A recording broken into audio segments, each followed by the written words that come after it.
Anna Karenina by Leo Tolstoy. Translated by Constance Garnett. Part 1. Chapter 1. Happy families are all alike. Every unhappy family is unhappy in its own way. Everything was in confusion at the Oblonskys' house.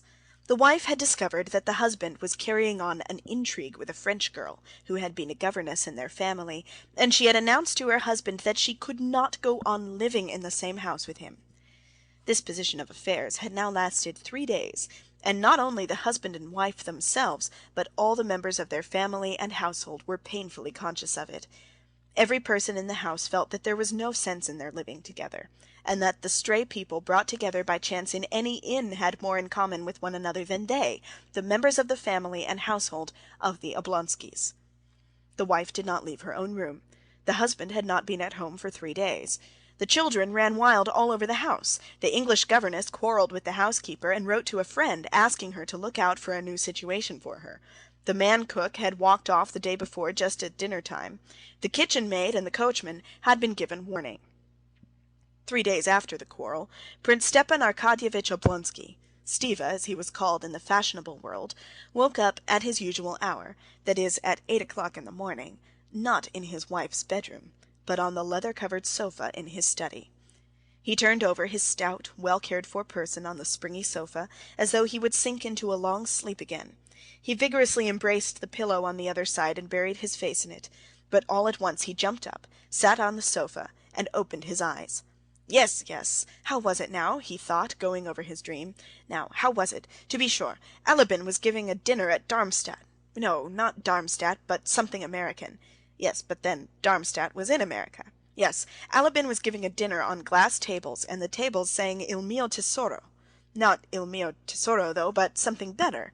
And there were some sort of little decanters on the table, and they were women, too, he remembered. Stepan Arkadyevitch's eyes twinkled gaily, and he pondered with a smile. Yes, it was nice, very nice. There was a great deal more that was delightful, only there's no putting it into words, or even expressing it in one's thoughts awake. And noticing a gleam of light peeping in beside one of the serge curtains, he cheerfully dropped his feet over the edge of the sofa, and felt about with them for his slippers, a present on his last birthday, worked for him by his wife on gold-colored morocco. And, as he had done every day for the last 9 years, he stretched out his hand, without getting up, towards the place where his dressing-gown always hung in his bedroom. And thereupon he suddenly remembered that he was not sleeping in his wife's room, but in his study. And why? The smile vanished from his face. He knitted his brows. Ah ha ha! Oh, he muttered, recalling everything that had happened. And again every detail of his quarrel with his wife was present to his imagination, all the hopelessness of his position, and worst of all, his own fault. Yes, she won't forgive me, and she can't forgive me, and the most awful thing about it is that it's all my fault, though I'm not to blame. That's the whole point of the situation, he reflected. Oh, ho, ho, he kept repeating in despair, as he remembered the acutely painful sensations caused him by this quarrel. Most unpleasant of all was the first minute, when, on coming, happy and good-humoured from the theatre, with a huge pear in his hand for his wife, he had not found his wife in the drawing-room. To his surprise, had not found her in the study either, and saw her at last in the bedroom, with the unlucky letter that revealed everything in her hand. She, his Dolly, forever fussing and worrying over household details, and limited in her ideas, as he considered, was sitting perfectly still with the letter in her hand, looking at him with an expression of horror, despair, and indignation. "What's this? This?" she asked, pointing to the letter. And at this recollection Stepan Arkadyevitch, as is so often the case, was not so much annoyed at the fact itself as at the way in which he had met his wife's words. There happened to him at that instant what does happen to people when they are unexpectedly caught in something very disgraceful.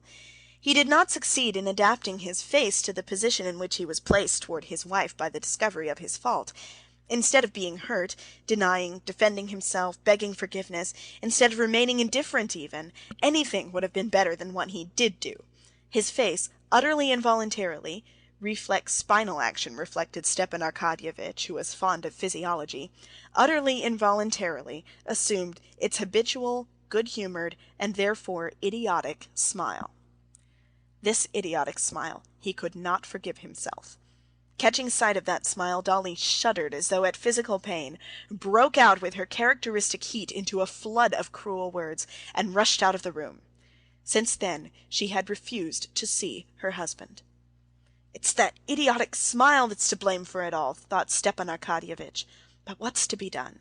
What's to be done?" he said to himself in despair, and found no answer. End of Part 1, Chapter 1.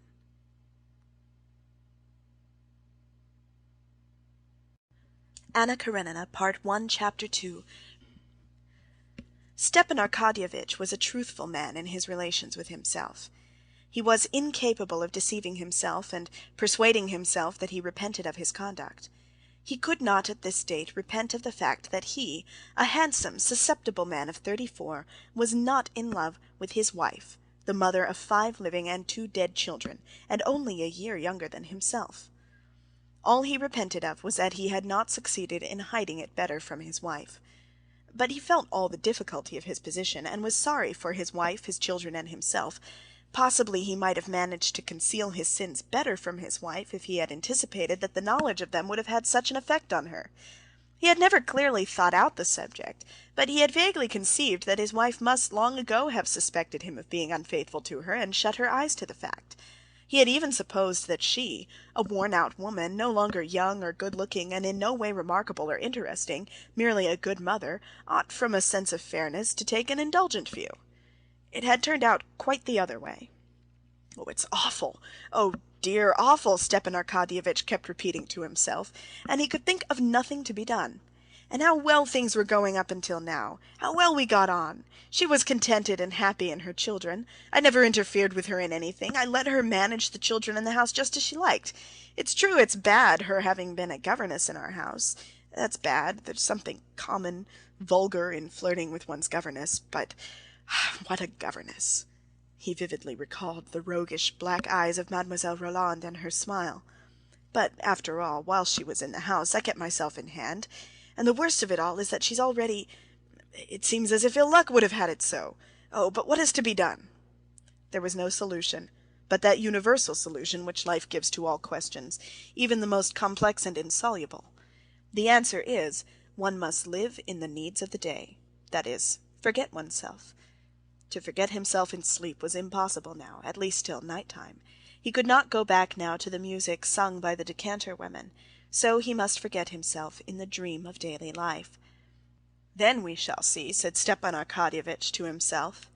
And, getting up, he put on a grey dressing-gown lined with blue silk, tied the tassels in a knot, and drawing a deep breath of air into his broad, bare chest, he walked to the window with his usual confident step, turning out his feet that carried his full frame so easily. He pulled up the blind and rang the bell loudly. It was at once answered by the appearance of an old friend, his valet, Matvey, carrying his clothes, boots, and a telegram. Matvey was followed by the barber with all the necessities for shaving. "Are there any papers from the office?" asked Stepan Arkadyevitch, taking the telegram and seating himself at the looking-glass. "On the table," replied Matvey, glancing with inquiring sympathy at his master, and after a short pause he added with a sly smile, "They've sent from the carriage jobbers." Stepan Arkadyevitch made no reply. He merely glanced at Matvey in the looking-glass. In the glance, in which their eyes met in the looking-glass, it was clear that they understood one another. Stepan Arkadyevitch's eyes asked, "Why do you tell me that? Don't you know?" Matvey put his hands in his jacket pockets, thrust out one leg, and gazed silently, good-humoredly, with a faint smile, at his master. "I told them to come on Sunday, and till then not to trouble you or themselves for nothing," he said. He had obviously prepared the sentence beforehand. Stepan Arkadyevitch saw Matvey wanted to make a joke and attract attention to himself. Tearing open the telegram, he read it through, guessing at the words, misspelt as they always are in telegrams, and his face brightened. "Matvey, my sister Anna Arkadyevna will be here tomorrow," he said, checking for a minute the sleek, plump hand of the barber, cutting a pink path through his long, curly whiskers. "Thank God!" said Matvey, showing by this response that he, like his master, realized the significance of this arrival. That is, that Anna Arkadyevna, the sister he was so fond of, might bring about a reconciliation between husband and wife. "Alone or with her husband?" inquired Matvey. Stepan Arkadyevitch could not answer, as the barber was at work on his upper lip, and he raised one finger. Matvey nodded at the looking-glass. "Alone? Is the room to be got ready upstairs?" "Inform Darya Alexandrovna, where she orders." "Darya Alexandrovna?" Matvey repeated, as though in doubt. "Yes, inform her. Here, take the telegram, give it to her, and then do what she tells you." "You want to try it on," Matvey understood, but he only said, "Yes, sir." Stepan Arkadyevitch was already washed and combed and ready to be dressed when Matvey, stepping deliberately in his creaky boots, came back into the room with his telegram in his hand. The barber had gone. "Darya Alexandrovna told me to inform you that she's going away. Let him do, that is, you, as he likes," he said, laughing only with his eyes and putting his hands in his pockets. He watched his master with his head on one side. Stepan Arkadyevitch was silent a moment. Then a good-humored and rather pitiful smile showed itself on his handsome face. "Eh, Matvey?" he said, shaking his head. "It's all right, sir. She will come round," said Matvey. "Come round?" "Yes, sir." "Do you think so? Who's there?" asked Stepan Arkadyevitch, hearing the rustle of a woman's dress at the door. "It's I," said a firm, pleasant woman's voice, and the stern, pock-marked face of Matrona Philimonovna, the nurse, was thrust in at the door. "Well, what is it, Matrona?" queried Stepan Arkadyevitch, getting up to her at the door. Although Stepan Arkadyevitch was completely in the wrong as regards his wife, and was conscious of this himself, almost everyone in the house, even the nurse, Darya Alexandrovna's chief ally, was on his side. "Well, what now?" he asked disconsolately. "Go to her, sir. Own your fault again. Maybe God will aid you. She is suffering so, it's sad to see her. And besides, everything in this house is topsy-turvy. You must have pity, sir, on the children. Beg her forgiveness, sir. There's no help for it. One must take the consequences." "But she won't see me." "You do your part. God is merciful. Pray to God, sir. Pray to God." "Come, that'll do. You can go," said Stepan Arkadyevitch, blushing suddenly. "Well, now, do dress me." He turned to Matvey and threw off his dressing-gown decisively. Matvey was already holding up the shirt like a horse's collar, and blowing off some invisible speck, he slipped it with obvious pleasure over the well-groomed body of his master. End of Part 1, Chapter 2.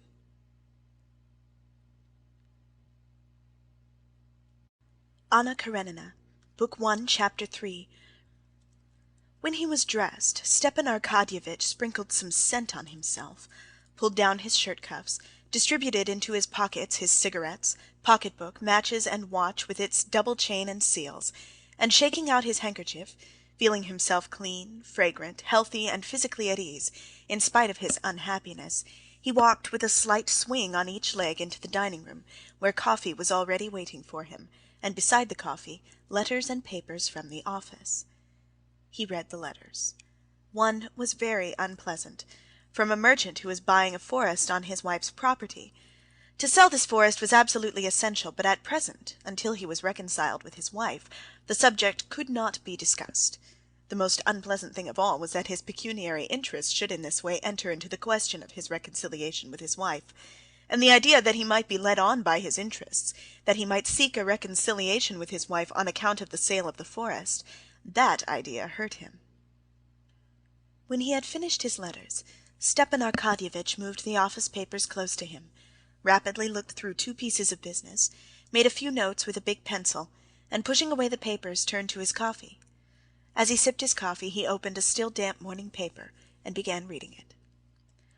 Stepan Arkadyevitch took in and read a liberal paper, not an extreme one, but one advocating the views held by the majority, and in spite of the fact that science, art, and politics had no special interest for him, he firmly held those views on all these subjects which were held by the majority and by his paper, and he only changed them when the majority changed them, or more strictly speaking, he did not change them, but they imperceptibly changed of themselves within him. Stepan Arkadyevitch had not chosen his political opinions or his views. These political opinions and views had come to him of themselves, just as he did not choose the shapes of his hat and coat, but simply took those that were being worn. And for him, living in a certain society, owing to the need ordinarily developed at years of discretion for some degree of mental activity, to have views was just as indispensable as to have a hat. If there was a reason for his preferring liberal to conservative views, which were held also by many of his circle, it arose not from his considering liberalism more rational, but from it being in closer accordance with his manner of life. The liberal party said that in Russia everything is wrong, and certainly Stepan Arkadyevitch had many debts and was decidedly short of money. The liberal party said that marriage is an institution quite out of date, and that it needs reconstruction. And family life certainly afforded Stepan Arkadyevitch little gratification, and forced him into lying and hypocrisy, which was so repulsive to his nature. The liberal party said, or rather allowed it to be understood, that religion is only a curb to keep in check the barbarous classes of the people, and Stepan Arkadyevitch could not get through even a short service without his legs aching from standing up, and could never make out what was the object of all the terrible and high-flown language about another world, when life might be so very amusing in this world. And with all this, Stepan Arkadyevitch, who liked a joke, was fond of puzzling a plain man by saying that if he prided himself on his origin, he ought not to stop at Rurik and disown the first founder of his family, the monkey. And so liberalism had become a habit of Stepan Arkadyevitch, and he liked his newspaper, as he did his cigar after dinner, for the slight fog it diffused in his brain. He read the leading article, in which it was maintained that it was quite senseless in our day to raise an outcry that radicalism was threatening to swallow up all the conservative elements, and that government ought to take measures to crush the revolutionary hydra; that on the contrary, "in our opinion the danger lies not in that fantastic revolutionary hydra, but in the obstinacy of traditionalism clogging progress," etc., etc. He read another article too, a financial one, which alluded to Bentham and Mill, and dropped some innuendos reflecting on the ministry. With his characteristic quick-wittedness he caught the drift of each innuendo, divined whence it came, at whom and on what ground it was aimed, and that afforded him, as it always did, a certain satisfaction. But today that satisfaction was embittered by Matrona Philimonovna's advice, and the unsatisfactory state of the household. He read too that Count Beist was rumoured to have left for Wiesbaden, and that one need have no more grey hair, and of the sale of a light carriage, and of a young person seeking a situation. But these items of information did not give him as usual a quiet, ironical gratification. Having finished the paper, a second cup of coffee, and a roll and butter, he got up, shaking the crumbs of the roll off his waistcoat, and squaring his broad chest he smiled joyously, not because there was anything particularly agreeable in his mind. The joyous smile was evoked by a good digestion. But this joyous smile at once recalled everything to him, and he grew thoughtful. Two childish voices, Stepan Arkadyevitch recognized the voices of Grisha, his youngest boy, and Tanya, his eldest girl, were heard outside the door. They were carrying something, and dropped it. "I told you not to sit passengers on the roof," said the little girl in English. "There, pick them up." "Everything's in confusion," thought Stepan Arkadyevitch. "There are the children running about by themselves." And going to the door, he called them. They threw down the box, that represented a train, and came in to their father.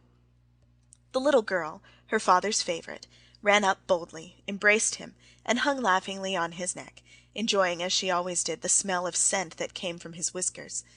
At last the little girl kissed his face, which was flushed from his stooping posture, and beaming with tenderness, loosed her hands, and was about to run away again, but her father held her back. "How's mamma?" he asked, passing his hand over his daughter's smooth, soft little neck. "Good morning," he said, smiling to the boy who had come up to greet him. He was conscious that he loved the boy less, and always tried to be fair, but the boy felt it, and did not respond with a smile to his father's chilly smile. "Mamma, she's up," answered the girl. Stepan Arkadyevitch sighed. "That means she's not slept again all night," he thought. "Well, is she cheerful?" The little girl knew that there was a quarrel between her father and mother, and that her mother could not be cheerful, and that her father must be aware of this, and that he was pretending when he asked about it so lightly, and she blushed for her father. He at once perceived it, and blushed too. "I don't know," she said. "She did not say we must do our lessons, but she said we were to go for a walk with Miss Hoole to grandmamma's." "Well, go, Tanya, my darling. Oh, wait a minute, though," he said, still holding her and stroking her soft little hand. He took off the mantelpiece, where he had put it yesterday, a little box of sweets, and gave her two, picking out her favourites, a chocolate and a fondant. "For Grisha?" said the little girl, pointing to the chocolate. "Yes, yes." And still stroking her little shoulder, he kissed her on the roots of her hair and neck, and let her go. "The carriage is ready," said Matvey, "but there's someone to see you with a petition." "Been here long?" asked Stepan Arkadyevitch. "Half an hour." "How many times have I told you to tell me at once?" "One must let you drink your coffee in peace, at least," said Matvey, in the affectionately gruff tone with which it was impossible to be angry. "Well, show the person up at once," said Oblonsky, frowning with vexation.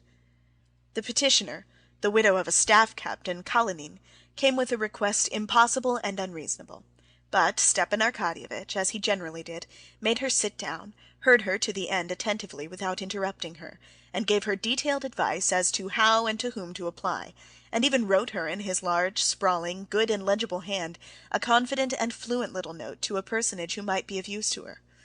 Having got rid of the staff captain's widow, Stepan Arkadyevitch took his hat and stopped to recollect whether he had forgotten anything. It appeared that he had forgotten nothing except what he wanted to forget: his wife. "Ah, yes." He bowed his head, and his handsome face assumed a harassed expression. "To go or not to go," he said to himself, and an inner voice told him that he must not go, that nothing could come of it but falsity, that to amend, to set right their relations, was impossible, because it was impossible to make her attractive again and able to inspire love, or to make him an old man not susceptible to love. Except deceit and lying, nothing could come of it now, and deceit and lying were opposed to his nature. "It must be some time, though. It can't go on like this," he said, trying to give himself courage. He squared his chest, took out a cigarette, took 2 whiffs at it, flung it into a mother-of-pearl ash-tray, and with rapid steps walked through the drawing-room, and opened the other door into his wife's bedroom. End of chapter 3. Part 1, Chapter 4 of Anna Karenina. Darya Alexandrovna, in a dressing jacket, and with her now scanty, once luxuriant and beautiful hair fastened up with hairpins on the nape of her neck, with a sunken, thin face, and large, startled eyes, which looked prominent from the thinness of her face, was standing among a litter of all sorts of things scattered all over the room, before an open bureau, from which she was taking something. Hearing her husband's steps, she stopped, looking toward the door, and trying assiduously to give her features a severe and contemptuous expression. She felt she was afraid of him, and afraid of the coming interview. She was just attempting to do what she had attempted to do 10 times already in the last 3 days, to sort out the children's things and her own, so as to take them to her mother's. And again she could not bring herself to do this.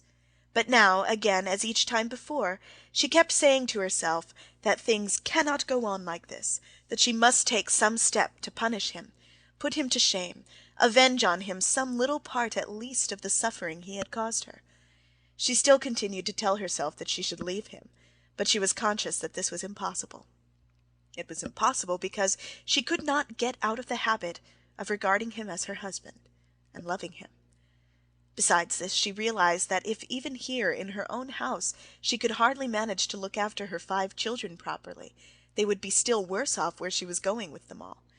As it was, even in the course of these 3 days, the youngest was unwell from being given unwholesome soup, and the others had almost gone without their dinner the day before. She was conscious that it was impossible to go away, but, cheating herself, she went on all the same sorting out her things and pretending that she was going. Seeing her husband, she dropped her hands into the drawer of the bureau as though looking for something, and only looked round at him when he had come quite up to her. But her face, to which she tried to give a severe and resolute expression, betrayed bewilderment and suffering. "Dolly," he said, in a subdued and timid voice. He bent his head toward his shoulder and tried to look pitiful and humble, but for all that he was radiant with freshness and health. In a rapid glance she scanned his figure that beamed with health and freshness. "Yes, he is happy and content," she thought, "while and that disgusting good nature, which everyone likes him for and praises, I hate that good nature of his," she thought. Her mouth stiffened. The muscles of the cheek contracted on the right side of her pale, nervous face. "What do you want?" she said, in a rapid, deep, unnatural voice. "Dolly," he repeated, with a quiver in his voice, "Anna is coming today." "Well, what is that to me? I can't see her!" she cried. "But you must, really, Dolly." "Go away!" she shrieked, not looking at him, as though this shriek were called up by physical pain. Stepan Arkadyevitch could be calm when he thought of his wife. He could hope that she would come round, as Matvey expressed it, and could quietly go on reading his paper and drinking his coffee. But when he saw her tortured, suffering face, heard the tone of her voice, submissive to fate and full of despair, there was a catch in his breath and a lump in his throat, and his eyes began to shine with tears.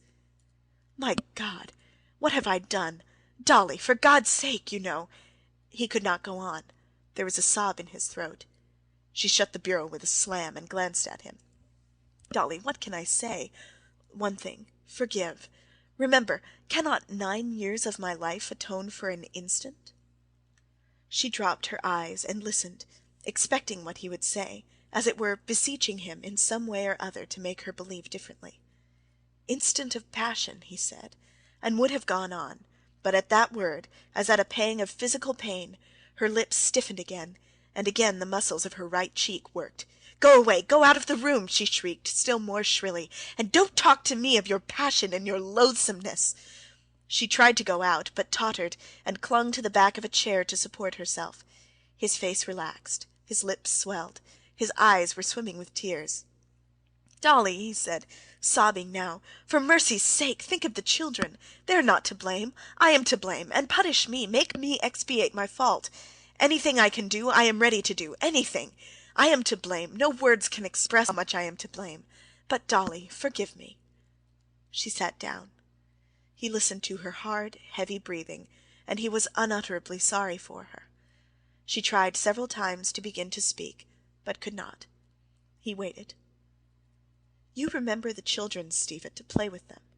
But I remember them and know that this means their ruin," she said, obviously one of the phrases she had more than once repeated to herself in the course of the last few days.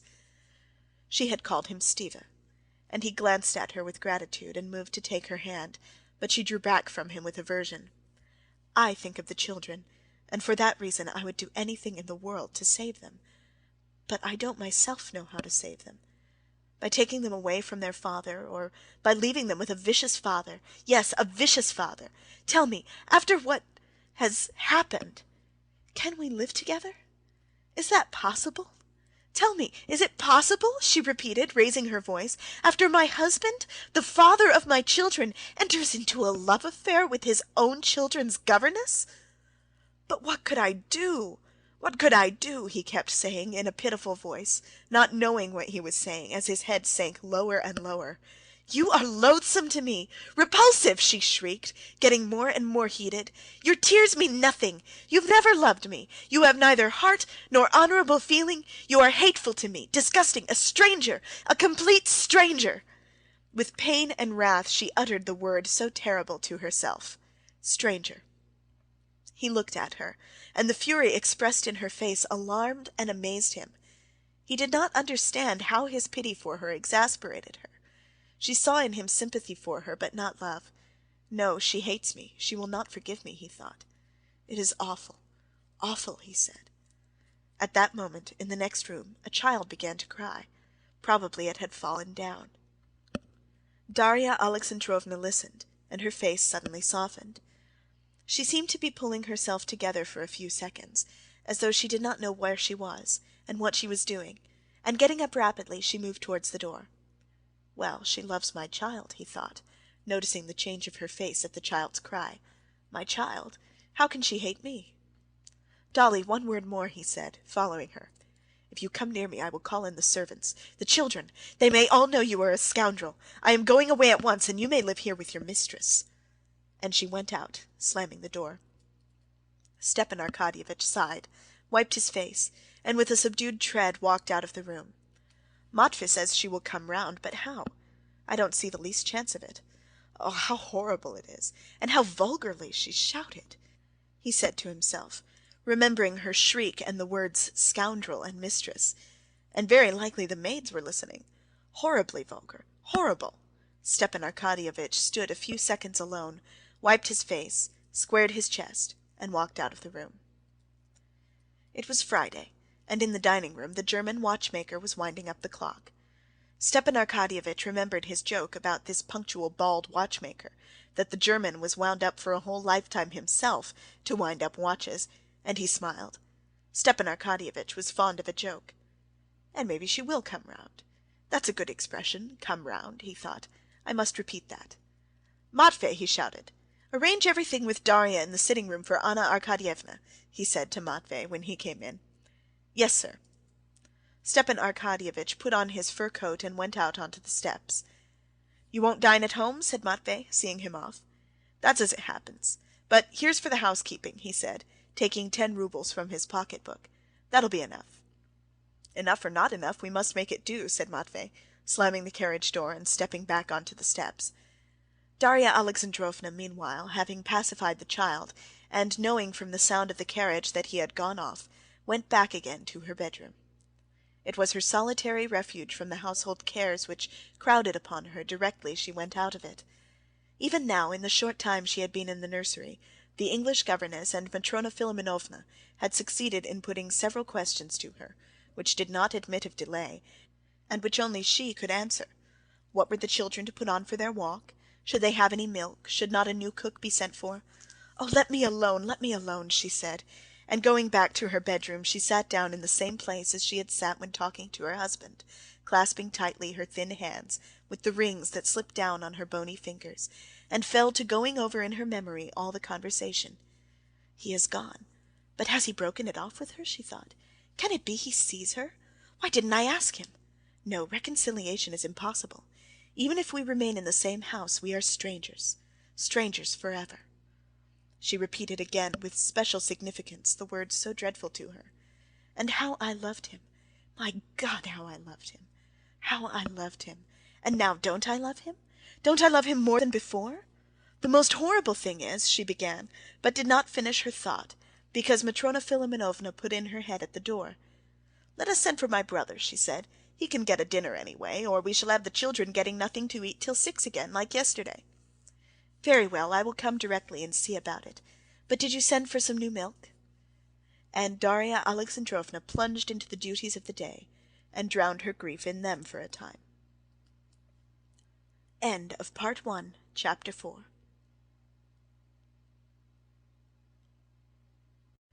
Part 1, Chapter 5 of Anna Karenina.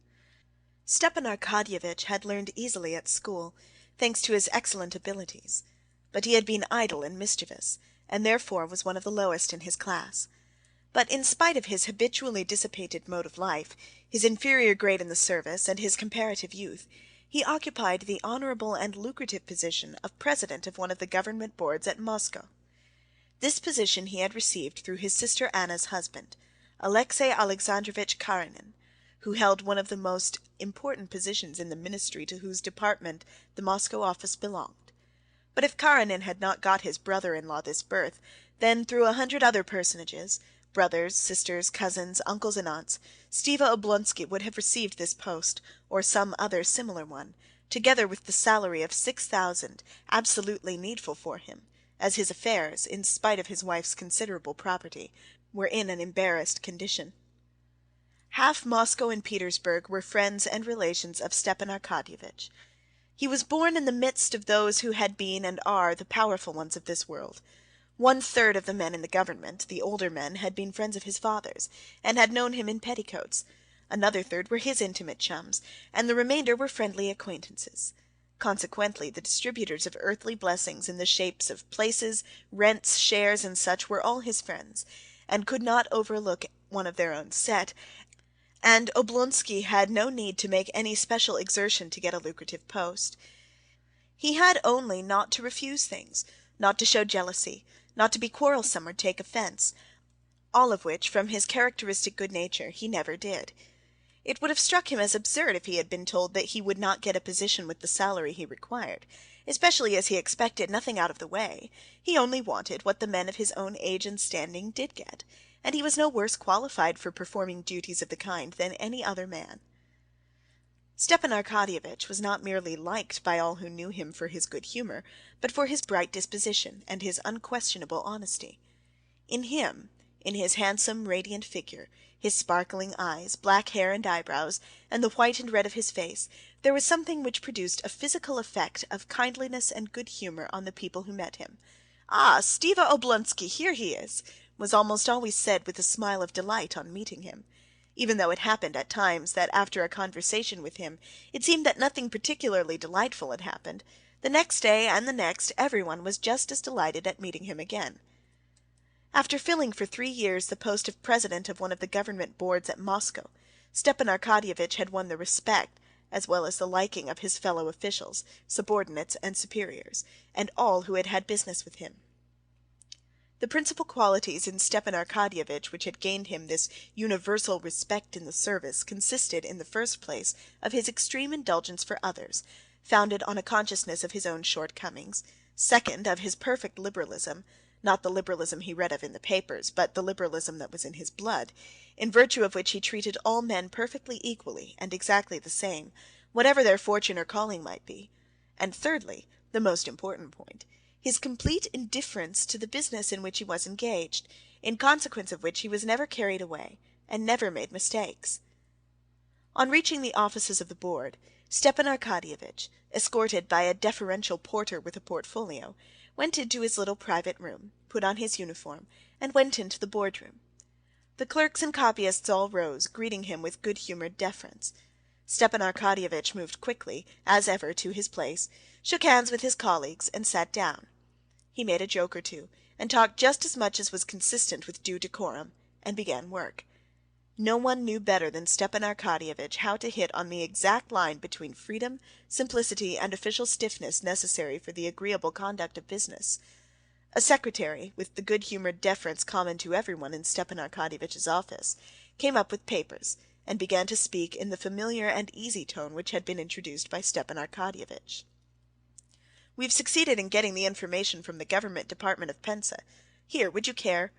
"You've got them at last," said Stepan Arkadyevitch, laying his finger on the paper. "Now, gentlemen." And the sitting of the board began. If they knew, he thought, bending his head with a significant air as he listened to the report, what a guilty little boy their president was half an hour ago. And his eyes were laughing during the reading of the report. Till 2 o'clock the sitting would go on without a break, and at 2 o'clock there would be an interval and luncheon. It was not yet 2 when the large glass doors of the boardroom suddenly opened, and someone came in. All the officials sitting on the further side under the portrait of the Tsar and the eagle, delighted at any distraction, looked round at the door, but the doorkeeper standing at the door at once drove out the intruder, and closed the glass door behind him. When the case had been read through, Stepan Arkadyevitch got up and stretched, and by way of tribute to the liberalism of the times, took out a cigarette in the boardroom and went into his private room. 2 of the members of the board, the old veteran in the service, Nikitin, and the Kammerjunker Grinovitch, went in with him. "We shall have time to finish after lunch," said Stepan Arkadyevitch. "To be sure we shall," said Nikitin. "A pretty sharp fellow this Fomin must be," said Grinovitch of one of the persons taking place in the case they were examining.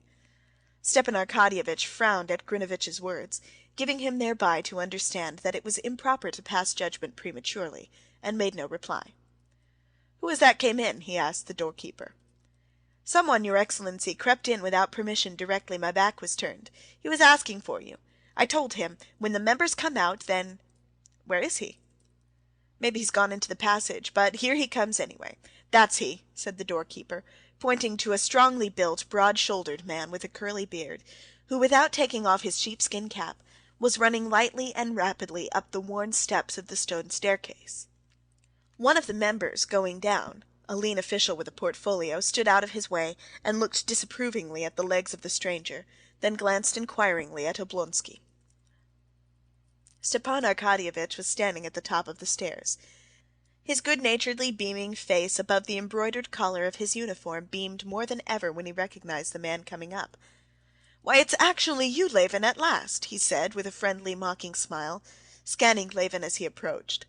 "How is it you have deigned to look me up in this den?" said Stepan Arkadyevitch, and not content with shaking hands, he kissed his friend.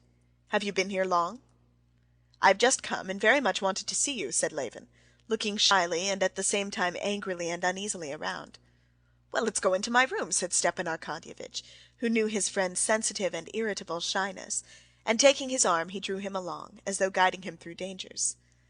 Stepan Arkadyevitch was on familiar terms with almost all his acquaintances, and called almost all of them by their Christian names, old men of 60, boys of 20, actors, ministers, merchants, and adjutant generals, so that many of his intimate chums were to be found at the extreme ends of the social ladder, and would have been very much surprised to learn that they had, through the medium of Oblonsky, something in common.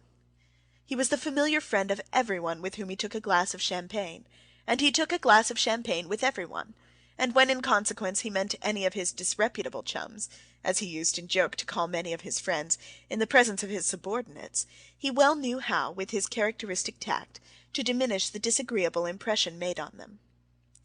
Levin was not a disreputable chum, but Oblonsky, with his ready tact, felt that Levin fancied he might not care to show his intimacy with him before his subordinates, and so he made haste to take him off into his room.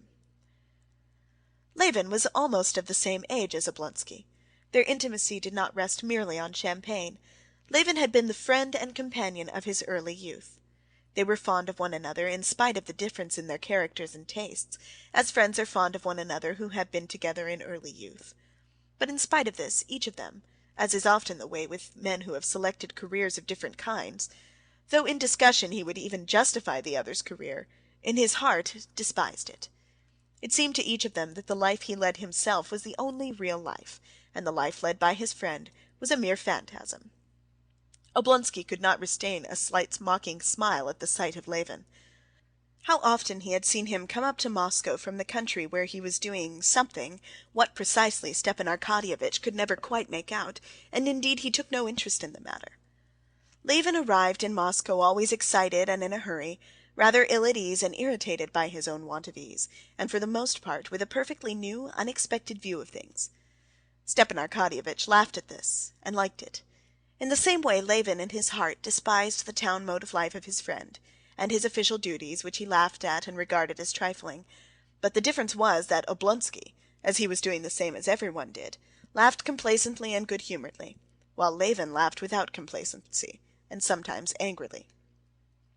"We've long been expecting you," said Stepan Arkadyevitch, going into his room and letting Levin's hand go as though to show that here all danger was over.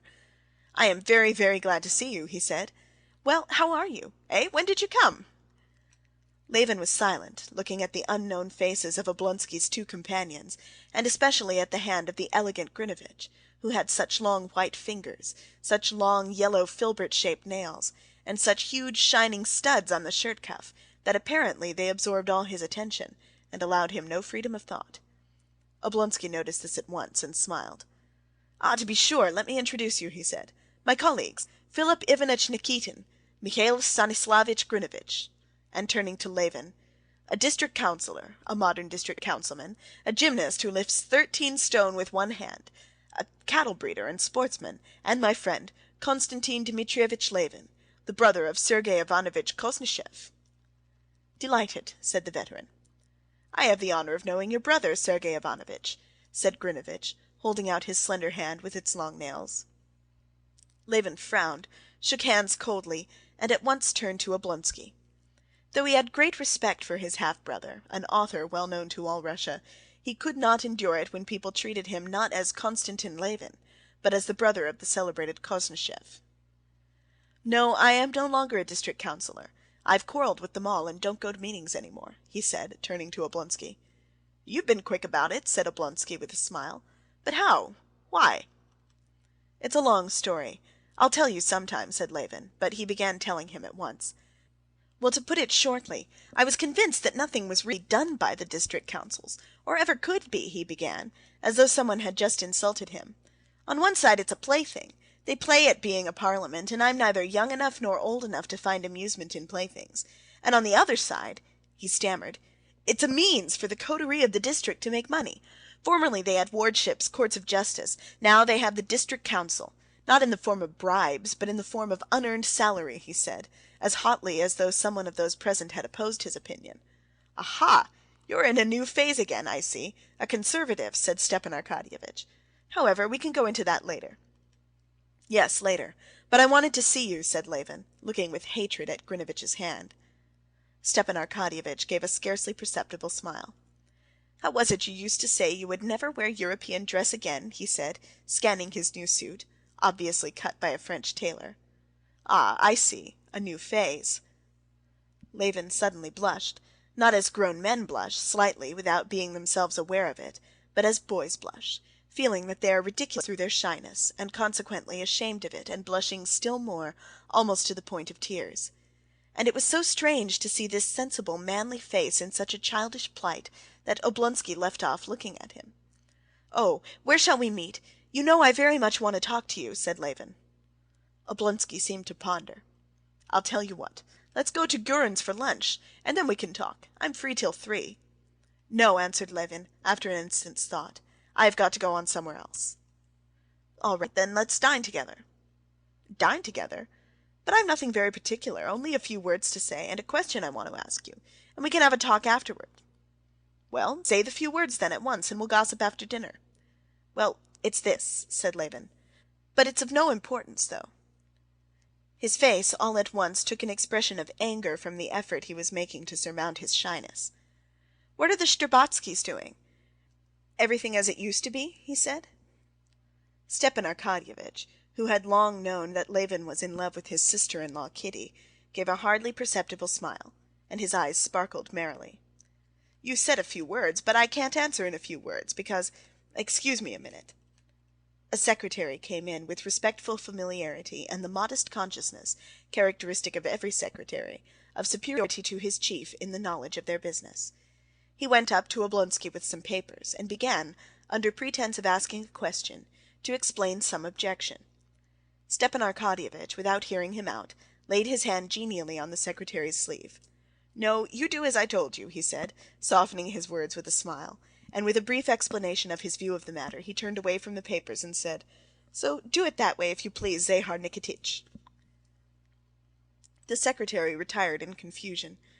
During the consultation with the secretary, Levin had completely recovered from his embarrassment. He was standing with his elbows on the back of a chair, and on his face was a look of ironical attention. "I don't understand it, I don't understand it," he said. "What don't you understand?" said Oblonsky, smiling as brightly as ever, and picking up a cigarette. He expected some queer outburst from Levin. "I don't understand what you're doing," said Levin, shrugging his shoulders. "How can you do it seriously?" "Why not?" "Why, because there's nothing in it." "You think so, but we're overwhelmed with work." "On paper. But there, you've a gift for it," added Levin. "That's to say, you think there's a lack of something in me." "Perhaps so," said Levin. "But all the same, I admire your grandeur, and I'm proud that I've a friend in such a great person. You've not answered my question, though," he went on, with a desperate effort, looking Oblonsky straight in the face. "Oh, that's all very well. You wait a bit, and you'll come to this yourself. It's very nice for you to have over 6,000 acres in the Karazinsky district, and such muscles, and the freshness of a girl of 12. Still, you'll be one of us one day. Yes, as to your question, there's no change, but it's a pity you've been away so long." "Oh, why so?" Levin queried, panic-stricken. "Oh, nothing," responded Oblonsky. "We'll talk it over. But what's brought you up to town?" "Oh, we'll talk about that too later on," said Levin, reddening again up to his ears. "All right, I see," said Stepan Arkadyevitch. "I should ask you to come to us, you know, but my wife's not quite the thing. But I'll tell you what, if you want to see them, they're sure to be at the Zoological Gardens from 4 to 5. Kitty skates. You drive along there, and I'll come and fetch you, and we'll go and dine somewhere together." "Capital. So good-bye till then." "Now mind, you'll forget, I know you, or rush off home to the country," Stepan Arkadyevitch called out, laughing. "No, truly." And Levin went out of the room, only when he was in the doorway remembering that he had forgotten to take leave of Oblonsky's colleagues. "That gentleman must be a man of great energy," said Grinevitch, when Levin had gone away. "Yes, my dear boy," said Stepan Arkadyevitch, nodding his head. "He's a lucky fellow. Over 6,000 acres in the Karazinsky district. Everything before him, and what youth and vigor! Not like some of us. You have a great deal to complain of, haven't you, Stepan Arkadyevitch?" "Ah, yes, I'm in a poor way, a bad way," said Stepan Arkadyevitch, with a heavy sigh. End of Part 1, Chapter 5. Anna Karenina, Book 1, Chapter 6. When Oblonsky asked Levin what had brought him to town, Levin blushed, and was furious with himself for blushing, because he could not answer, "I have come to make your sister-in-law an offer," though that was precisely what he had come for. The families of the Levins and the Shtcherbatskys were old, noble Moscow families, and had always been on intimate and friendly terms. This intimacy had grown still closer during Levin's student days.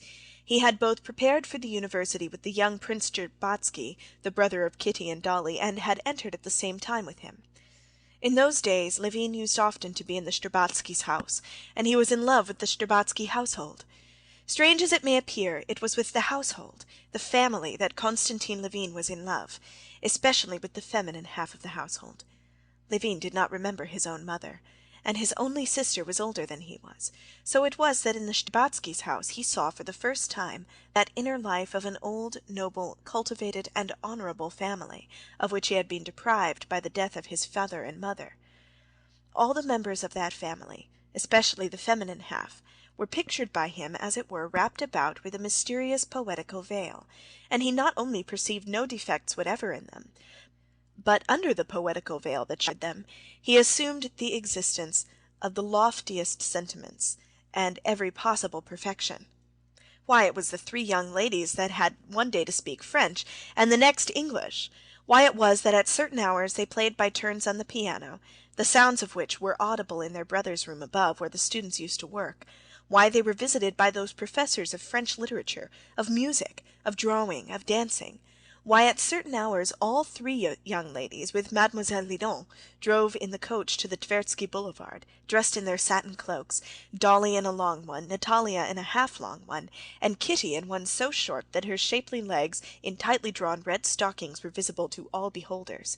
Why it was they had to walk about the Tversky Boulevard escorted by a footman with a gold cockade in his hat. All this and much more that was done in their mysterious world he did not understand, but he was sure that everything that was done there was very good, and he was in love precisely with the mystery of the proceedings. In his student days he had all but been in love with the eldest, Dolly, but she was soon married to Oblonsky. Then he began being in love with the second. He felt, as it were, that he had to be in love with one of the sisters, only he could not quite make out which. But Natalia, too, had hardly made her appearance in the world when she married the diplomat Lvov. Kitty was still a child when Levin left the university. Young Shtcherbatsky went into the navy, was drowned in the Baltic, and Levin's relations with the Shtcherbatskys, in spite of his friendship with Oblonsky, became less intimate. But when, early in the winter of this year, Levin came to Moscow, after a year in the country, and saw the Shtcherbatskys, he realized which of the sisters he was indeed destined to love. One would have thought that nothing could be simpler than for him, a man of good family, rather rich than poor, and 32 years old, to make the young Princess Shtcherbatskaya an offer of marriage. In all likelihood he would at once have been looked upon as a good match. But Levin was in love, and so it seemed to him that Kitty was so perfect in every respect, that she was a creature far above everything earthly, and that he was a creature so low and earthly that it could not even be conceived that other people and she herself could regard him as worthy of her. After spending 2 months in Moscow in a state of enchantment, seeing Kitty almost every day in society, into which he went so as to meet her, he abruptly decided that it could not be, and went back to the country. Levin's conviction that it could not be was founded on the idea that, in the eyes of her family, he was a disadvantageous and worthless match for the charming Kitty, and that Kitty herself could not love him. In her family's eyes he had no ordinary definite career and position in society, while his contemporaries by this time, when he was 32, were already one a colonel and another a professor, another president of a bank and railways, or president of a board like Oblonsky. But he knew very well how he must appear to others, was a country gentleman, occupied in breeding cattle, shooting game, and building barns, in other words, a fellow of no ability, who had not turned out well, and who was doing just what, according to the ideas of the world, is done by people fit for nothing else.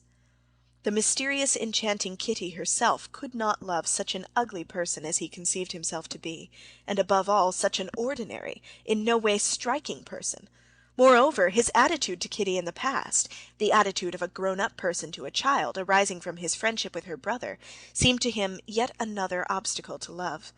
An ugly, good-natured man, as he considered himself, might, he supposed, be liked as a friend, but to be loved with such a love as that with which he loved Kitty, one would need to be a handsome and, still more, a distinguished man.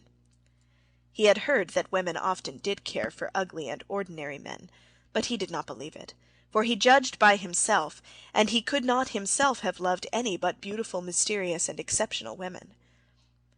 but after spending 2 months alone in the country, he was convinced that this was not one of those passions of which he had experience in his early youth, that this feeling gave him not an instant's rest, that he could not live without deciding the question, would she or would she not be his wife, and that his despair had arisen only from his imaginings, that he had no sort of proof that he would be rejected, and he had now come to Moscow with a firm determination to make an offer, and get married if he were accepted, or he could not conceive what would become of him if he were rejected. End of chapter 6. This recording is in the public domain. Book 1, Chapter 7 of Anna Karenina. On arriving in Moscow by a morning train, Levin had put up at the house of his elder half-brother, Koznishev. After changing his clothes, he went down to his brother's study, intending to talk to him at once about the object of his visit, and to ask his advice. But his brother was not alone. With him there was a well-known professor of philosophy, who had come from Kharkov expressly to clear up a difference that had arisen between them on a very important philosophical question. The professor was carrying on a hot crusade against materialists. Sergei Koznishev had been following this crusade with interest, and after reading the professor's last article, he had written him a letter stating his objections. He accused the professor of making too great concessions to the materialists, and the professor had promptly appeared to argue the matter out. The point in discussion was the question then in vogue: is there a line to be drawn between psychological and physiological phenomena in man, and if so, where? Sergey Ivanovitch met his brother with the smile of chilly friendliness he always had for everyone, and introducing him to the professor, went on with the conversation. A little man in spectacles with a narrow forehead tore himself from the discussion for an instant to greet Levin, and then went on talking without paying any further attention to him. Levin sat down to wait till the professor should go, but he soon began to get interested in the subject under discussion. Levin had come across the magazine articles about which they were disputing, and had read them, interested in them as a development of the first principles of science, familiar to him as a natural science student at the university. But he had never connected these scientific deductions as to the origin of man as an animal, as to reflex action, biology, and sociology, with those questions as to the meaning of life and death to himself, which had of late been more and more often on his mind. As he listened to his brother's argument with the professor, he noticed that they connected these scientific questions with those spiritual problems, that at times they almost touched on the latter, but every time they were close upon what seemed to him the chief point, they promptly beat a hasty retreat and plunged again into a sea of subtle distinctions, reservations, quotations, allusions, and appeals to authority, and it was with difficulty that he understood what they were talking about. "I cannot admit it," said Sergey Ivanovitch, with his habitual clearness, precision of expression, and elegance of phrase. "I cannot in any case agree with Kais that my whole conception of the external world has been derived from perceptions. The most fundamental idea, the idea of existence, has not been received by me through sensation. Indeed, there is no special sense organ for the transmission of such an idea." "Yes, but they, Wert and Knaust and Pripasov, would answer that your consciousness of existence is derived from the conjunction of all your sensations, that consciousness of existence is the result of your sensations. Wert, indeed, says plainly that, assuming there are no sensations, it follows that there is no idea of existence." "I maintain the contrary," began Sergey Ivanovitch. But here it seemed to Levin that just as they were close upon the real point of the matter, they were again retreating, and he made up his mind to put a question to the professor.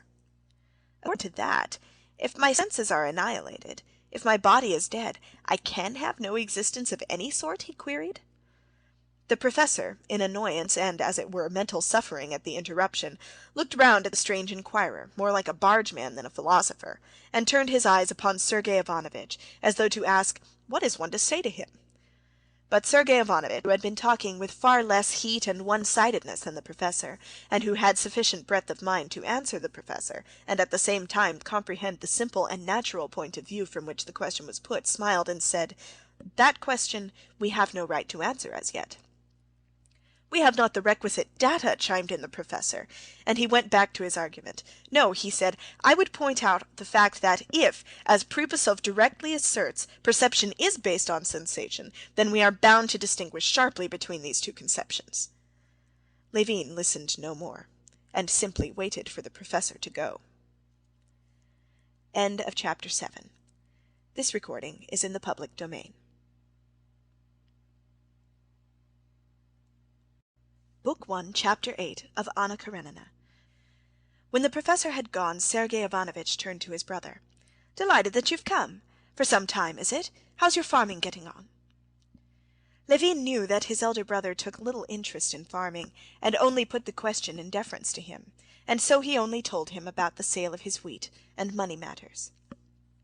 Levin had meant to tell his brother of his determination to get married, and to ask his advice. He had indeed firmly resolved to do so. But after seeing his brother, listening to his conversation with the professor, hearing afterwards the unconsciously patronizing tone in which his brother questioned him about agricultural matters (their mother's property had not been divided, and Levin took charge of both their shares), Levin felt that he could not, for some reason, begin to talk to him of his intention of marrying. He felt that his brother would not look at it as he would have wished him to. "Well, how's your district council doing?" asked Sergey Ivanovitch, who was greatly interested in these local boards, and attached great importance to them. "I really don't know." "What?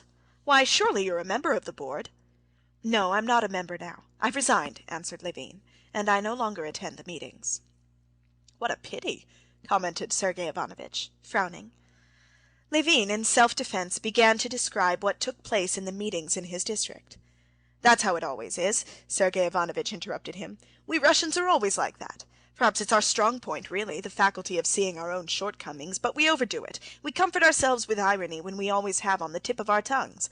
All I say is, give such rights as our local self-government to any other European people. Why, the Germans or the English would have worked their way to freedom from them, while we simply turn them into ridicule." "But how can it be helped?" said Levin penitently. "It was my last effort. And I did try with all my soul. I can't. I'm no good at it." "It's not that you're no good at it," said Sergey Ivanovitch. "It's that you don't look at it as you should." "Perhaps not," Levin answered dejectedly. "Oh, do you know brother Nikolai's turned up again?" This brother Nikolai was the elder brother of Konstantin Levin, and half-brother of Sergey Ivanovitch, a man utterly ruined, who had dissipated the greater part of his fortune, was living in the strangest and lowest company, and had quarreled with his brothers. "What did you say?" Levin cried with horror. "How do you know?" "Prokofy saw him in the street." "Here in Moscow? Where is he? Do you know?" Levin got up from his chair as though on the point of starting off at once.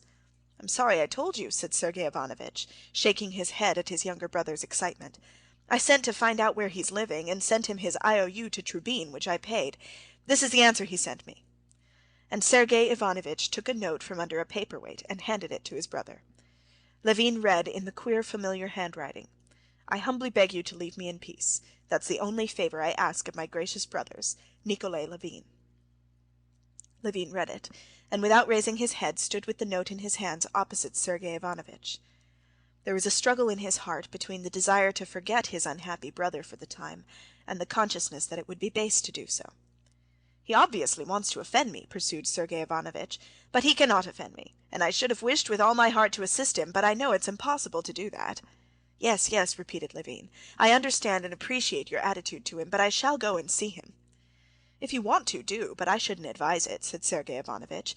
"As regards myself, I have no fear of your doing so. He will not make you quarrel with me, but for your own sake I should say you would do better not to go. You can't do him any good. Still, do as you please." "Very likely I can't do any good, but I feel, especially at such a moment, but that's another thing, I feel I could not be at peace." "Well, that I don't understand," said Sergey Ivanovitch. "One thing I do understand," he added, "it's a lesson in humility. I have come to look very differently and more charitably on what is called infamous since brother Nikolai has become what he is. You know what he did." "Oh, it's awful, awful," repeated Levin. After obtaining his brother's address from Sergey Ivanovitch's footman, Levin was on the point of setting off at once to see him, but on second thought he decided he ought to put off his visit until the evening. The first thing to do, to set his heart at rest, was to accomplish what he had come to Moscow for. From his brothers, Levin went to Oblonsky's office, and on getting news of the Shtcherbatskys from him, he drove to the place where he had been told he might find Kitty. End of chapter 8. This recording is in the public domain. Book 1, Chapter 9 of Anna Karenina. At 4 o'clock, Conscious of his throbbing heart, Levin stepped out of a hired sledge at the Zoological Gardens and turned along the path to the frozen mounds and the skating ground, knowing that he would certainly find her there, as he had seen the Shtcherbatskys' carriage at the entrance. It was a bright, frosty day. Rows of carriages, sledges, drivers, and policemen were standing in the approach. Crowds of well-dressed people, with hats bright in the sun, swarmed about the entrance, and along the well-swept little paths between the little houses adorned with carving in the Russian style. The old curly birches of the gardens, all their twigs laden with snow, looked as though freshly decked in sacred vestments. He walked along the path toward the skating ground, and kept saying to himself, "You mustn't be excited, you must be calm. What's the matter with you? What do you want? Be quiet, stupid," he conjured his heart. And the more he tried to compose himself, the more breathless he found himself. An acquaintance met him and called him by his name, but Levin did not even recognize him. He went toward the mounds, whence came the clank of the chains of sledges as they slipped down or were dragged up, the rumble of the sliding sledges, and the sounds of merry voices. He walked on a few steps, and the skating ground lay open before his eyes, and at once, amidst all the skaters, he knew her. He knew she was there by the rapture and the terror that seized his heart. She was standing talking to a lady at the opposite end of the ground. There was apparently nothing striking either in her dress or in her attitude, but for Levin she was as easy to find in that crowd as a rose among nettles. Everything was made bright by her. She was the smile that shed light on all round her. "Is it possible that I can go over there on the ice, go up to her?" he thought. The place where she stood seemed to him a holy shrine, unapproachable, and there was one moment when he was almost retreating, so overwhelmed was he with terror. He had to make an effort to master himself, and to remind himself that people of all sorts were moving about her, and that he too might come there to skate. He walked down, for a long while avoiding looking at her as at the sun, but seeing her as one does the sun, without looking. On that day of the week, and at that time of day, people of one set, all acquainted with one another, used to meet on the ice. There were crack skaters there, showing off their skill, and learners clinging to chairs with timid, awkward movements, boys and elderly people skating with hygienic motives. They seemed to Levin an elect band of blissful beings because they were here, near her. All the skaters, it seemed, with perfect self-possession, skated towards her, skated by her, even spoke to her, and were happy quite apart from her, enjoying the capital ice and the fine weather. Nikolai Shtcherbatsky, Kitty's cousin, in a short jacket and tight trousers, was sitting on a garden seat with his skates on. Seeing Levin, he shouted to him, "Ah, the first skater in Russia! Been here long? First-rate ice! Do put your skates on!"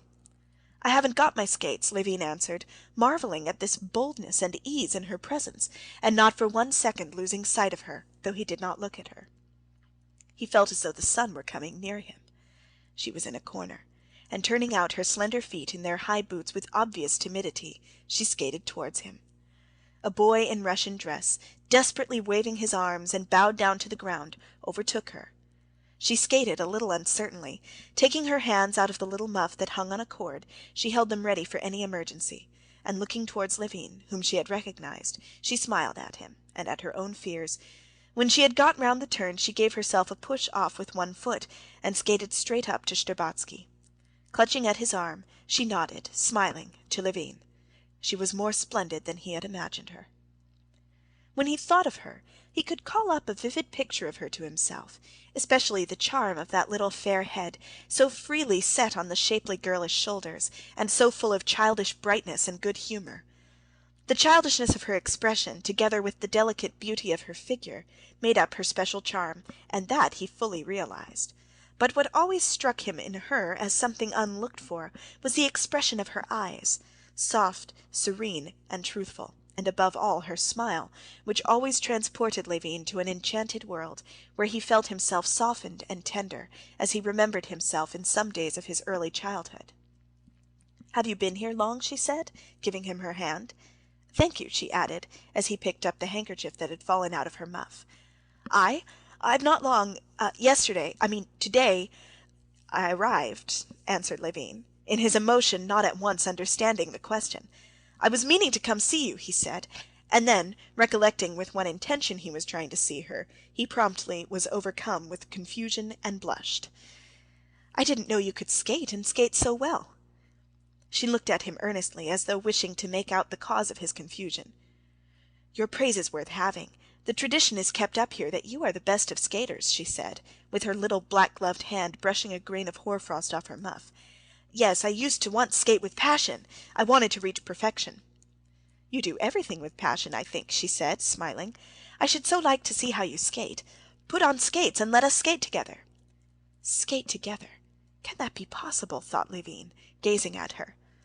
"I'll put them on directly," he said, and he went off to get skates. "It's a long while since we've seen you here, sir," said the attendant, supporting his foot and screwing on the heel of the skate. "Except you, there's none of the gentlemen first-rate skaters. Will that be all right?" said he, tightening the strap. "Oh, yes, yes, make haste, please," answered Levin, with difficulty restraining the smile of rapture which would overspread his face. Yes, he thought, this now is life, this is happiness. "Together," she said. "Let us skate together. Speak to her now? But that's just why I'm afraid to speak, because I'm happy now, happy in hope, anyway. And then? But I must, away with weakness."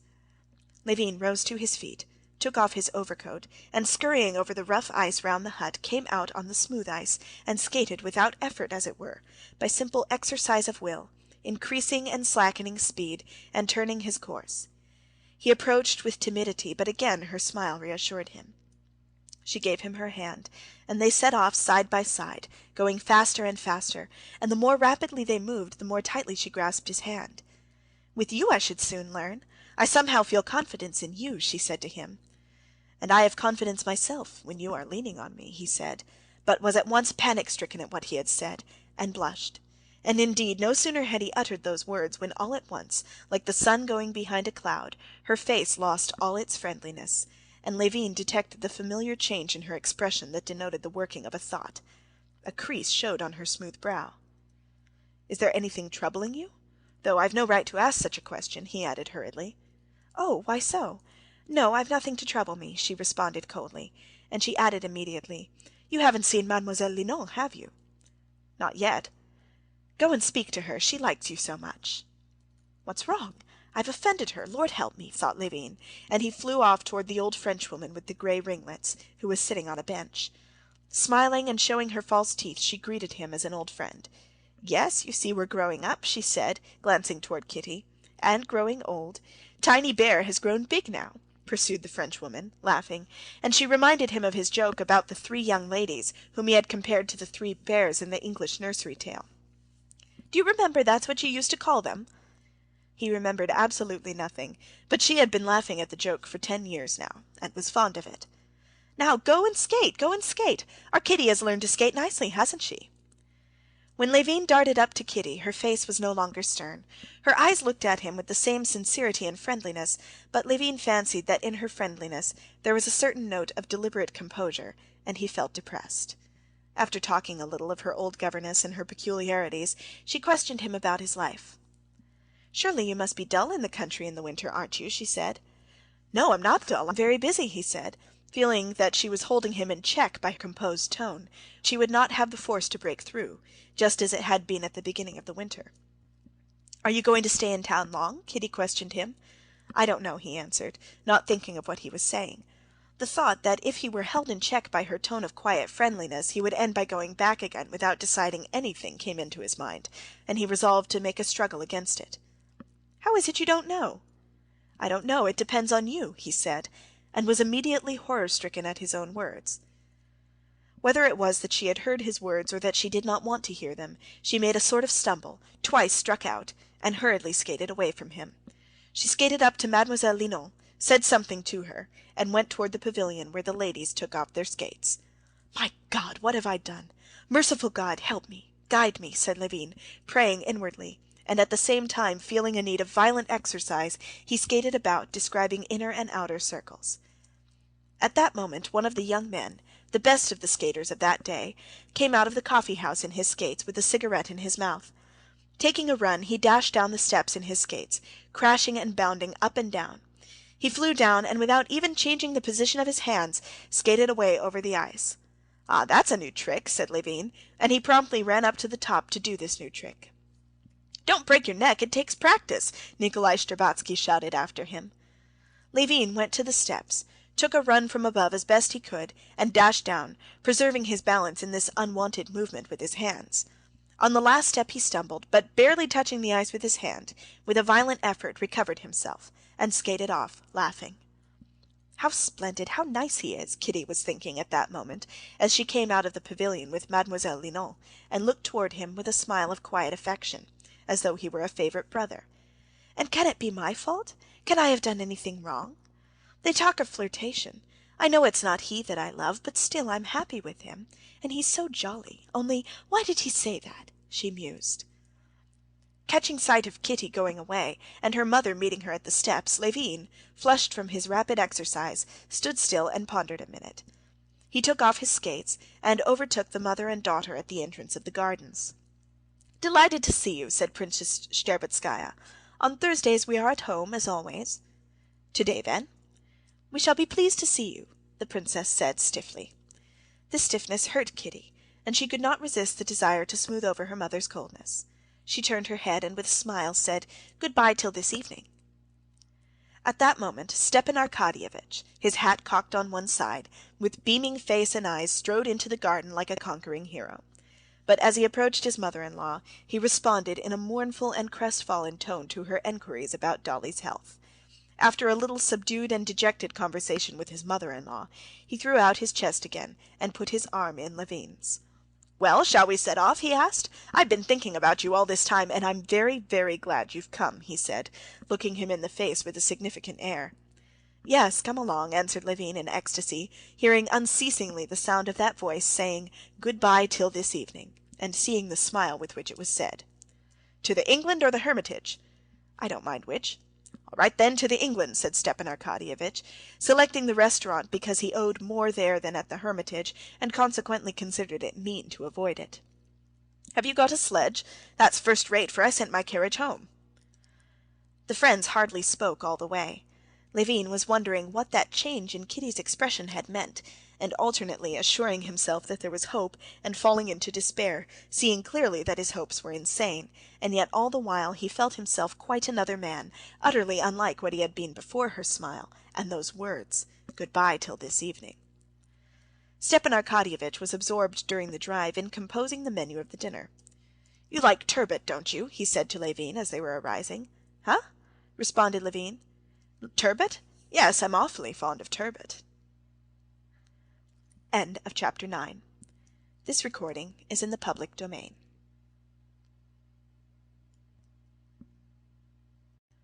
Book 1, Chapter 10 of Anna Karenina.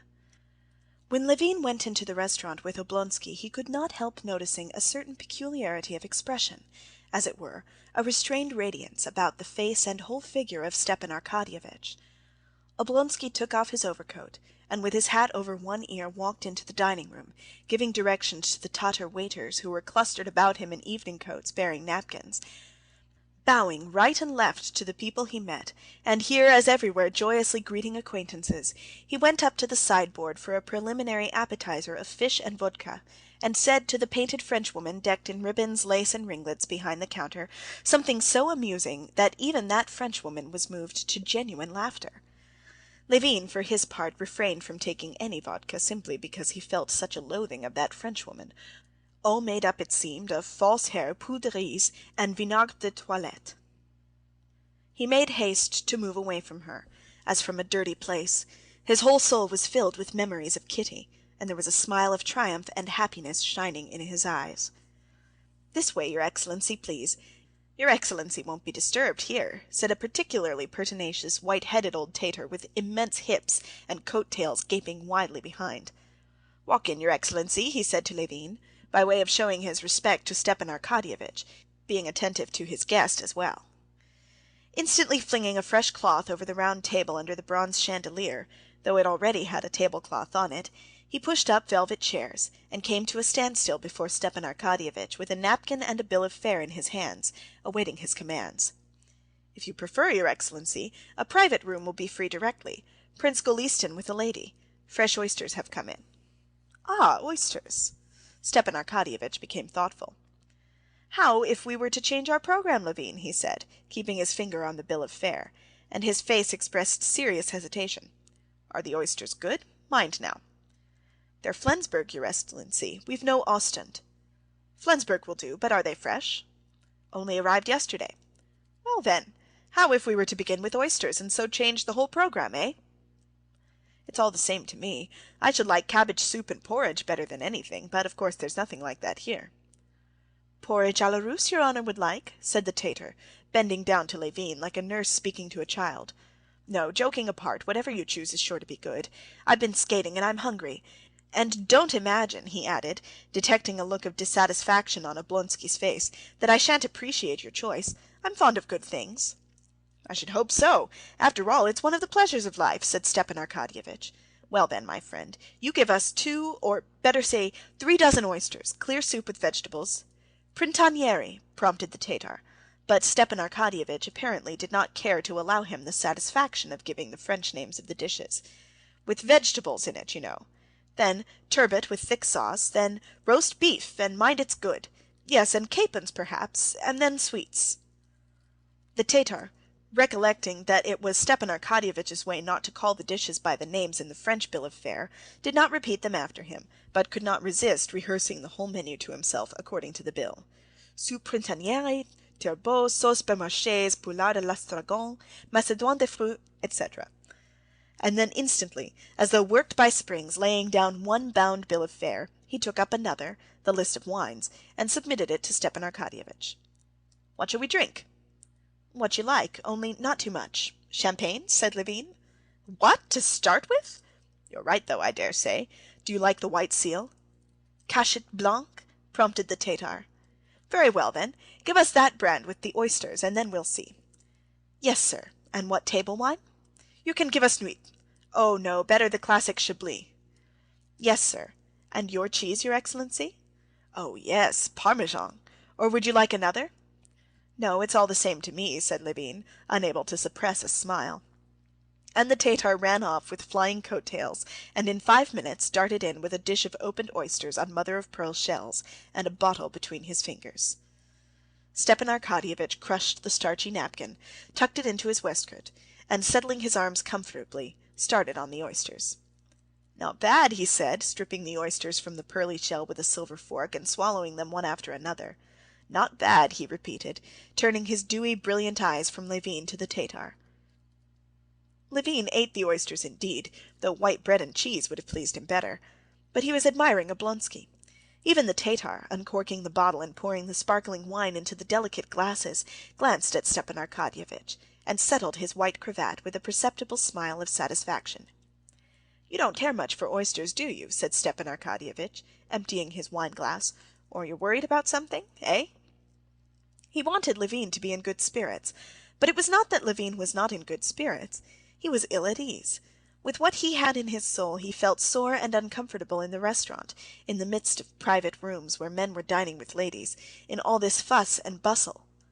The surroundings of bronzes, looking-glasses, gas, and waiters, all of it was offensive to him. He was afraid of sullying what his soul was brimful of. "I? Yes, I am. But besides, all this bothers me," he said.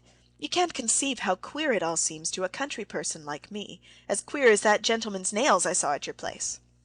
"Yes, I saw how much interested you were in poor Grinevitch's nails," said Stepan Arkadyevitch, laughing. "It's too much for me," responded Levin. "Do try now and put yourself in my place. Take the point of view of a country person. We in the country try to bring our hands into such a state as will be most convenient for working with.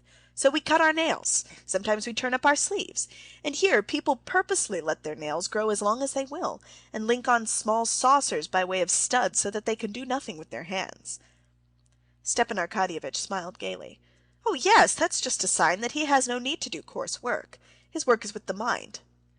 "Maybe, but it's still queer to me, just as at this moment it seems queer to me that we country folks try to get our meals over as soon as we can, so as to be ready for our work, while here are we trying to drag out our meal as long as possible, and with that object eating oysters." "Why, of course," objected Stepan Arkadyevitch, "but that's just the aim of civilization, to make everything a source of enjoyment." "Well, if that's its aim, I'd rather be a savage." "And so you are a savage. All you Levins are savages." Levin sighed. He remembered his brother Nikolai and felt ashamed and sore, and he scowled. But Oblonsky began speaking of a subject which at once drew his attention. "Oh, I say, are you going tonight to our people, the Shtcherbatskys, I mean?" he said, his eyes sparkling significantly as he pushed away the empty rough shells and drew the cheese toward him. "Yes, certainly I shall go," replied Levin, though I fancied the princess was not very warm in her invitation. "What nonsense! That's her manner. Come, boy, the soup! That's her manner, grande dame," said Stepan Arkadyevitch. "I'm coming too, but I have to go to the Countess Bonina's rehearsal. Come, isn't it true that you're a savage? How do you explain the sudden way in which you vanished from Moscow? The Shtcherbatskys were continually asking about you, as though I ought to know. The only thing I know is that you always do what no one else does." "Yes," said Levin, slowly and with emotion. "You're right. I am a savage. Only my savageness is not in having gone away, but in coming now. Now I've come—" "Oh, what a lucky fellow you are!" broke in Stepan Arkadyevitch, looking into Levin's eyes. "Why?" "I know a gallant steed by tokens sure, and by his eyes I know a youth in love," declaimed Stepan Arkadyevitch. "Everything is before you." "Why, is it over for you already?" "No, not over exactly. But the future is yours, and the present is mine, and the present, well, it's not all that it might be." "How so?" "Oh, things go wrong. But I don't want to talk of myself, and besides, I can't explain it all," said Stepan Arkadyevitch. "Well, why have you come to Moscow then?" "Hi, take away!" he called to the Tatar. "You guess?" responded Levin, his eyes like deep wells of light fixed on Stepan Arkadyevitch. "I guess, but I can't be the first to talk about it. You can see by that whether I guess right or wrong," said Stepan Arkadyevitch, gazing at Levin with a subtle smile. "Well, and what have you to say to me?" said Levin in a quivering voice, feeling that all the muscles of his face were quivering too. "How do you look at the question?" Stepan Arkadyevitch slowly emptied his glass of Chablis, never taking his eyes off Levin. "I?" said Stepan Arkadyevitch. "There's nothing I desire so much as that. Nothing. It would be the best thing that could be." "But you're not making a mistake. You know what we're speaking of," said Levin, piercing him with his eyes. "You think it's possible?" "I think it's possible. Why not possible?" "No, do you really think it's possible? Tell me all you think. Oh, but if refusal's in store for me, indeed I feel sure." "Why should you think that?" said Stepan Arkadyevitch, smiling at his excitement. "It seems so to me sometimes. That will be awful for me, and for her too. Oh, well, anyway, there's nothing awful in it for a girl. Every girl's proud of an offer." "Yes, every girl, but not she." Stepan Arkadyevitch smiled.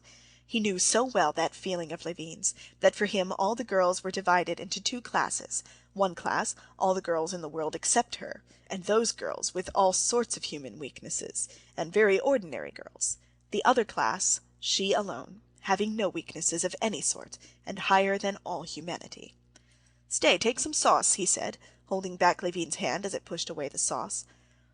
Levin obediently helped himself to sauce, but would not let Stepan Arkadyevitch go on with his dinner. "No, stop a minute," he said. "You must understand, it's a question of life and death for me. I've never spoken to anyone of this. There's no one I could speak it to except you.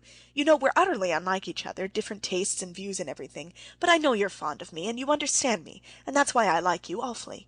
But for God's sake, be quite straightforward with me." "I'll tell you what I think," said Stepan Arkadyevitch, smiling. "But I'll say more. My wife is a wonderful woman." Stepan Arkadyevitch sighed, remembering his position with his wife, and after a moment's silence resumed: "She has a gift of foreseeing things. She sees right through people, but that's not all. She knows what will come to pass, especially in the way of marriages. She foretold, for instance, that Princess Shahovskaya would marry Brenteln. No one would believe it, but it came to pass, and she's on your side." "How do you mean?" "It's not only that she likes you. She says that Kitty is certain to be your wife." At these words Levin's face suddenly lighted up with a smile not far from tears of emotion. "She says that?" cried Levin. "I always said she was exquisite, your wife. There, that's enough. Enough said about it," he said, getting up from his seat. "All right, but do sit down." But Levin could not sit down. He walked with his firm tread twice up and down the little cage of a room, blinked his eyelids that his tears might not fall, and only then sat down to the table. "You must understand," said he, "it's not love. I've been in love, but it's not that. It's not my feeling, but a sort of force outside me has taken possession of me. I went away, you see, because I made up my mind that it never could be, you understand, as a happiness that does not come on earth. But I've struggled with myself, I see there's no living without it, and it must be settled." "What did you go away for?" Ah, stop a minute. The thoughts that come crowding in on one, the questions one must ask oneself. Listen, you can't imagine what you've done for me by what you've said. I'm so happy that I've become positively hateful. I've forgotten everything. I heard today that my brother Nikolai, he's here. I had even forgotten him. It seems to me that he's happy too. It's a sort of madness. But one thing's awful. Here, you've been married, you know the feeling. It's awful that we, old, with a past, not of love, but of sins, are brought all at once so near to a creature so pure and innocent. It's loathsome, and that's why one can't help feeling oneself unworthy. Oh, well, you've not many sins on your conscience. Alas, all the same, said Levin, when with loathing over my life I shudder and curse and bitterly regret it. Yes. What would you have? The world is made so, said Stepan Arkadyevitch. The only comfort is like that prayer which I always liked. Forgive me not according to my unworthiness, but according to thy loving kindness. That's the only way she can forgive me. End of chapter 10. This recording is in the public domain. Book 1, Chapter 11 of Anna Karenina. Levin emptied his glass, and they were silent for a while. There's one other thing I ought to tell you. Do you know Vronsky? Stepan Arkadyevitch asked Levin. No, I don't. Why do you ask? Give us another bottle. Stepan Arkadyevitch directed the Tatar, who was filling up their glasses and fidgeting round them just when he was not wanted. Why you ought to know Vronsky is that he's one of your rivals. Who is Vronsky? Said Levin, and his face was suddenly transformed from the look of childlike ecstasy which Oblonsky had just been admiring to an angry and unpleasant expression.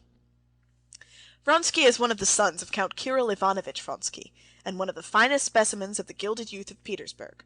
I made his acquaintance in Tver when I was there on official business, and he came there for the levy of recruits.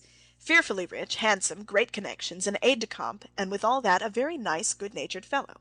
But he's more than simply a good-natured fellow, as I've found out here. He's a cultivated man, too, and very intelligent. He's a man who will make his mark. Levin scowled and was dumb. Well, he turned up here soon after you'd gone, and as far as I can see, he's over head and ears in love with Kitty. And you know that her mother... Excuse me, but I know nothing, said Levin, frowning gloomily, and immediately he recollected his brother Nikolai, and how hateful he was to have been able to forget him. Wait a bit, said Stepan Arkadyevitch, smiling and touching his hand. I've told you what I know, and I can repeat that in this delicate and tender matter, as far as one can conjecture, I believe the chances are in your favor. Levin dropped back in his chair. His face was pale. But I would advise you to settle the thing as soon as it may be, pursued Oblonsky, filling up his glass. No, thanks, I can't drink any more, said Levin, pushing away his glass. I shall be drunk. Come, tell me, how are you getting on? He went on, obviously anxious to change the conversation. One word more. In any case, I advise you to settle the question soon. Tonight I don't advise you to speak, said Stepan Arkadyevitch. Go around tomorrow morning, make an offer in due form, and God bless you. Oh, do you still think of coming to me for some shooting? Come, next spring, do, said Levin. Now his whole soul was full of remorse that he had begun this conversation with Stepan Arkadyevitch. A feeling such as his was profaned by talk of the rivalry of some Petersburg officer, of the suppositions and the counsels of Stepan Arkadyevitch. Stepan Arkadyevitch smiled. He knew what was passing in Levin's soul. I'll come some day, he said, but women, my boy, they're the pivot everything turns upon. Things are in a bad way with me, very bad, and it's all through women. Tell me frankly now, he pursued, picking up a cigar and keeping one hand on his glass. Give me your advice. Why, what is it? I'll tell you. Suppose you're married, you love your wife, but you're fascinated by another woman. Excuse me, but I'm absolutely unable to comprehend how, just as I can't comprehend how I could now, after my dinner, go straight to a baker's shop and steal a roll. Stepan Arkadyevitch's eyes sparkled more than usual. Why not? A roll will sometimes smell so good one can't resist it. Himmlisch ist's, wenn ich bezwungen meine irdisch begehr. Aber doch, wenn's nicht gelungen, hab ich auch recht hübsch Plaisir. As he said this, Stepan Arkadyevitch smiled subtly. Levin, too, could not help smiling. Yes, but joking apart, resumed Stepan Arkadyevitch, you must understand that the woman is a sweet, gentle, loving creature, poor and lonely, and has sacrificed everything. Now, when the thing's done, don't you see, can one possibly cast her off? Even supposing one parts from her so as not to break up one's family life, still, can one help feeling for her? setting her on her feet, softening her lot? Well, you must excuse me there. You know, to me all women are divided into two classes. At least, no, truer to say, there are women and there are... I've never seen exquisite fallen beings, and I never shall see them, but such creatures as that painted Frenchwoman at the counter with ringlets are vermin to my mind, and all fallen women are the same. But the Magdalene? Oh, drop that. Christ would never have said those words if he had known how they would be abused. Of all the gospel, those words are the only ones remembered. However, I'm not saying so much what I think as what I feel. I have a loathing for fallen women. You're afraid of spiders, and I of those vermin. Most likely you've not made a study of spiders, and don't know their character, and so it is with me. It's very well for you to talk like that. It's very much like that gentleman in Dickens who used to fling all difficult questions over his right shoulder. But to deny the facts is no answer. What's to be done? You tell me that. What's to be done? Your wife gets older while you're full of life. Before you've time to look around, you feel that you can't love your wife with love, however much you may esteem her, and then all at once love turns up, and you're done for. Done for, Stepan Arkadyevitch said with despair. Levin half smiled. Yes, you're done for, resumed Oblonsky. But what's to be done? Don't steal rolls. Stepan Arkadyevitch laughed outright. Oh, moralist! But you must understand, there are two women. One insists only on her rights, and those rights are your love, which you can't give her, and the other sacrifices everything for you and asks for nothing. What are you to do? How are you to act? There's a fearful tragedy in it. If you care for my profession of faith as regards that, I'll tell you that I don't believe there was any tragedy about it, and this is why. To my mind, love, both sorts of love, which you remember Plato defines in his Banquet, served as the test of men. Some men only understand one sort, and some only the other, and those who know only the non-Platonic love have no need to talk of tragedy. In such love there can be no sort of tragedy. I'm much obliged for the gratification, my humble respects, that's the tragedy. And in Platonic love there can be no tragedy, because in that love all is clear and pure, because... At that instant Levin recollected his own sins, and the inner conflict he had lived through, and he added, unexpectedly, "But perhaps you're right. Very likely. I don't know. It's this, don't you see?" said Stepan Arkadyevitch. "You're very much all of a piece. That's your strong point and your failing. You have a character that's all of a piece, and you want the whole of life to be of a piece too. But that's not how it is. You despise public official work because you want the reality to be invariably corresponding all the while with the aim, and that's not how it is. You want a man's work, too, always to have a defined aim, and love and family life always to be undivided, and that's not how it is. All the variety, all the charm, all the beauty of life is made up of light and shadow." Levin sighed and made no reply. He was thinking of his own affairs, and did not hear Oblonsky. And suddenly both of them felt that, though they were friends, though they had been dining and drinking together, which should have drawn them closer, yet each was thinking only of his own affairs, and they had nothing to do with one another. Oblonsky had more than once experienced this extreme sense of aloofness, instead of intimacy, coming on after dinner, and he knew what to do in such cases. "Bill!" he called, and he went into the next room, where he promptly came across an aide-de-camp of his acquaintance, and dropped into conversation with him about an actress and her protector. And at once, in the conversation with the aide-de-camp, Oblonsky had a sense of relaxation and relief after the conversation with Levin, which always put him to too great a mental and spiritual strain.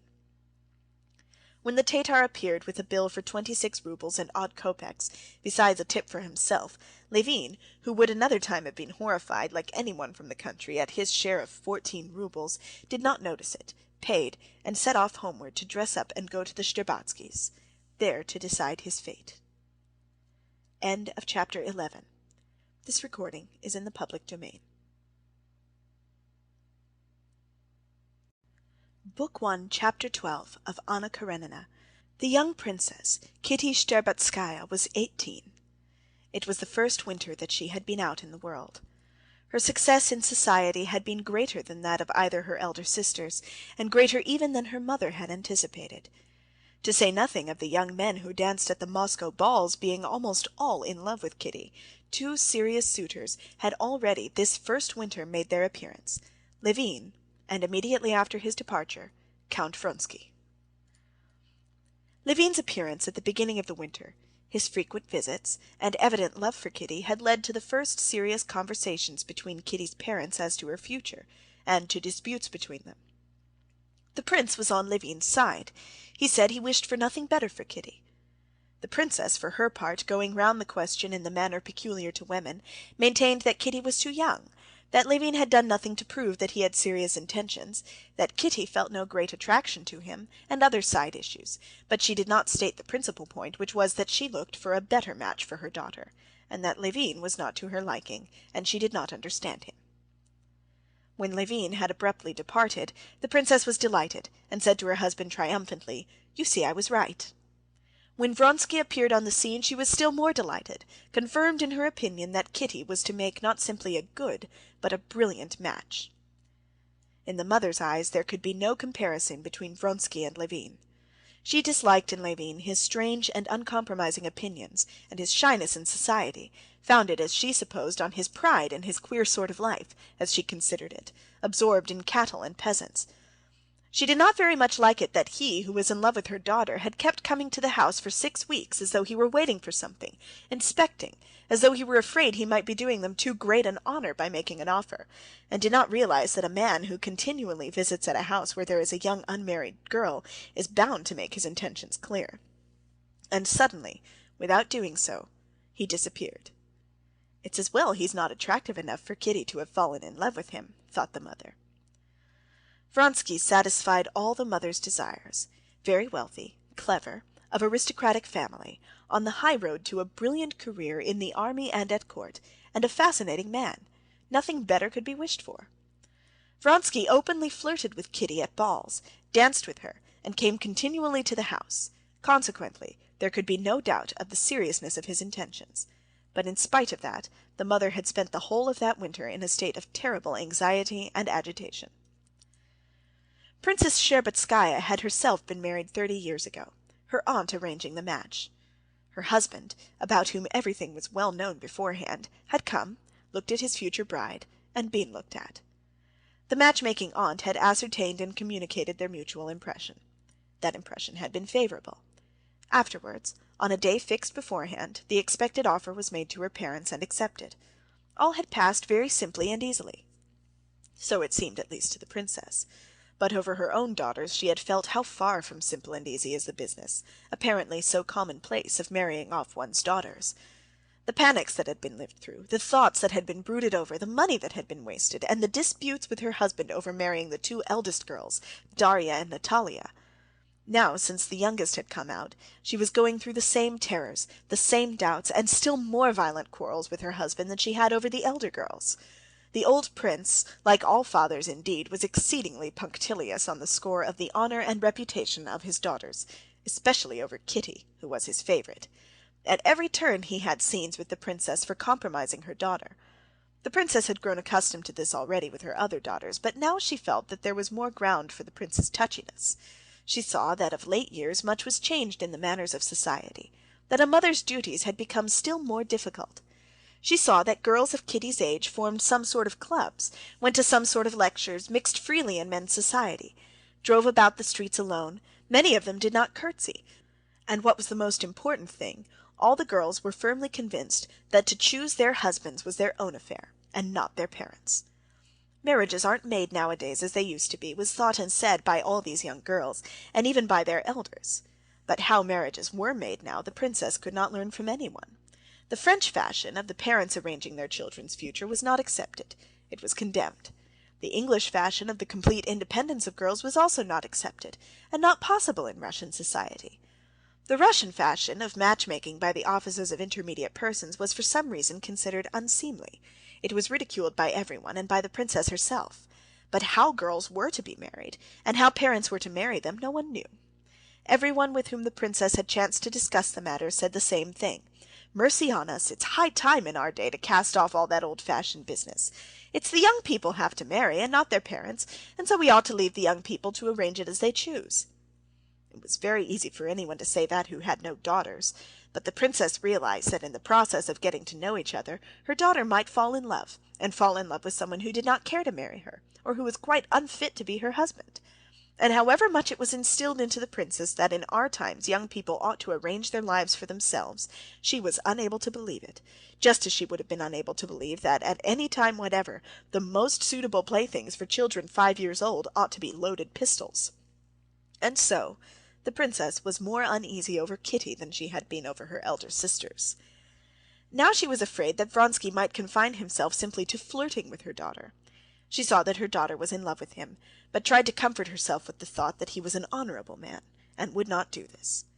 But at the same time she knew how easy it is with the freedom of manners today to turn a girl's head, and how lightly men generally regard such a crime. The week before, Kitty had told her mother of a conversation she had with Vronsky during a mazurka. This conversation had partly reassured the princess, but perfectly at ease she could not be. Vronsky had told Kitty that both he and his brother were so used to obeying their mother that they never made up their minds to any important undertaking without consulting her. "And just now I am impatiently awaiting my mother's arrival from Petersburg as peculiarly fortunate," he told her. Kitty had repeated this without attaching any significance to the words, but her mother saw them in a different light. She knew that the old lady was expected from day to day, that she would be pleased at her son's choice, and she felt it strange that he should not make his offer through fear of vexing his mother. However, she was so anxious for the marriage itself, and still more for relief from her fears, that she believed it was so. Bitter as it was for the princess to see the unhappiness of her eldest daughter, Dolly, on the point of leaving her husband, her anxiety over the decision of her youngest daughter's fate engrossed all her feelings. Today, with Levin's reappearance, a fresh source of anxiety arose.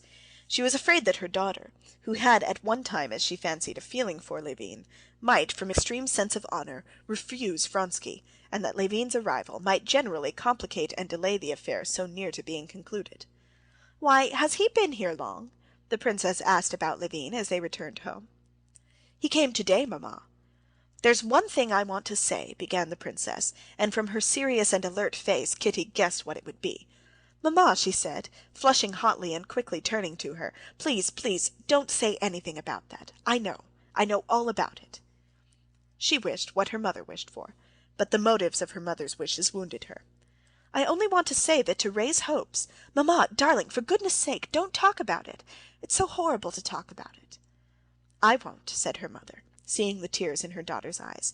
"But one thing, my love, you promised me you would have no secrets from me. You won't?" "Never, mamma, none," answered Kitty, flushing a little, and looking her mother straight in the face. "But there's no use in my telling you anything, and if I wanted to, I don't know what to say, or how. I don't know." No, she could not tell an untruth with those eyes, thought the mother, smiling at her agitation and happiness. The princess smiled that what was taking place just now in her soul seemed to the poor child so immense and so important. End of chapter 12. This recording is in the public domain.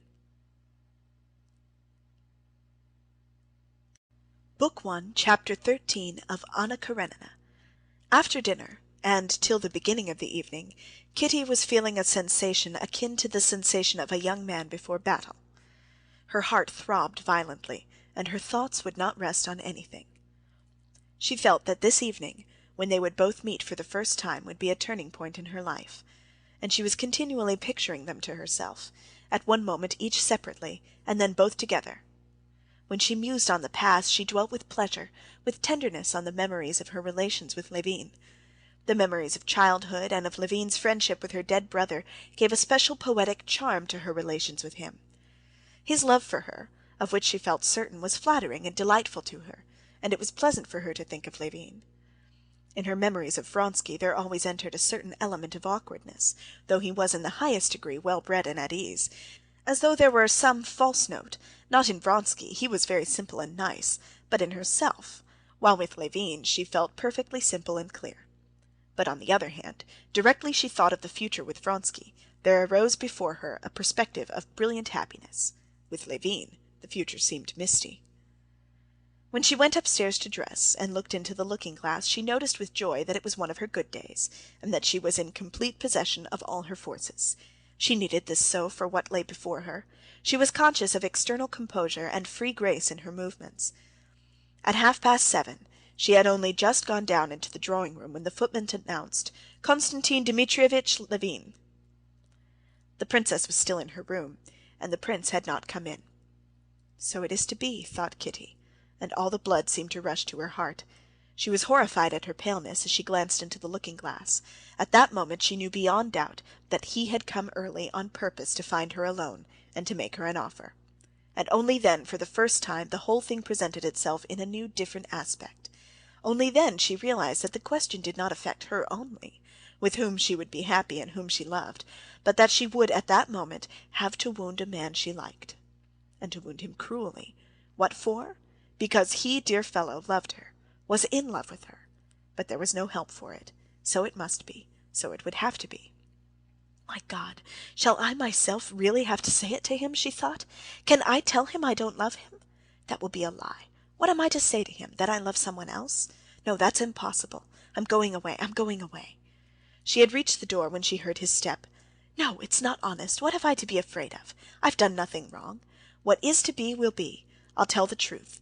And with him one can't be ill at ease. Here he is, she said to herself, seeing his powerful, shy figure, with his shining eyes fixed on her.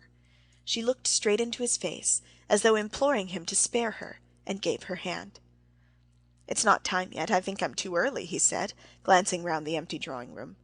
When he saw that his expectations were realized, that there was nothing to prevent him from speaking, his face became gloomy. "Oh, no," said Kitty, and sat down at the table. "But this was just what I wanted, to find you alone," he began, not sitting down, and not looking at her so as not to lose courage. "Mamma will be down directly. She was very much tired yesterday." She talked on, not knowing what her lips were uttering, and not taking her supplicating and caressing eyes off him. He glanced at her. She blushed and ceased speaking. "I told you I did not know whether I should be here long, that it depended on you." She dropped her head lower and lower, not knowing herself what answer she should make to what was coming. "That it depended on you," he repeated. I meant to say, I came for this, to be my wife," he brought out, not knowing what he was saying, but feeling that the most terrible thing was being said. He stopped short and looked at her.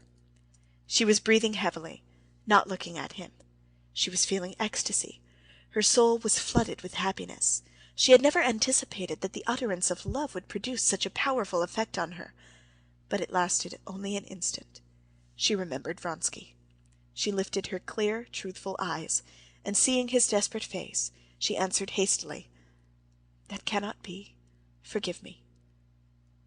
A moment ago, and how close she had been to him, of what importance in her life, and how aloof and remote from him she had become now.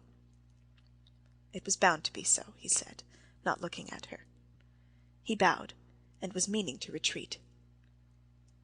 End of chapter 13. This recording is in the public domain. Anna Karenina, Part 1, Chapter 14. But at that very moment the princess came in. There was a look of horror on her face when she saw them alone, and their disturbed faces. Levin bowed to her and said nothing. Kitty did not speak or lift her eyes. "Thank God she has refused him," thought the mother, and her face lighted up with the habitual smile with which he greeted her guests on Thursdays. She sat down and began questioning Levin about his life in the country. He sat down again, waiting for other visitors to arrive, in order to retreat unnoticed.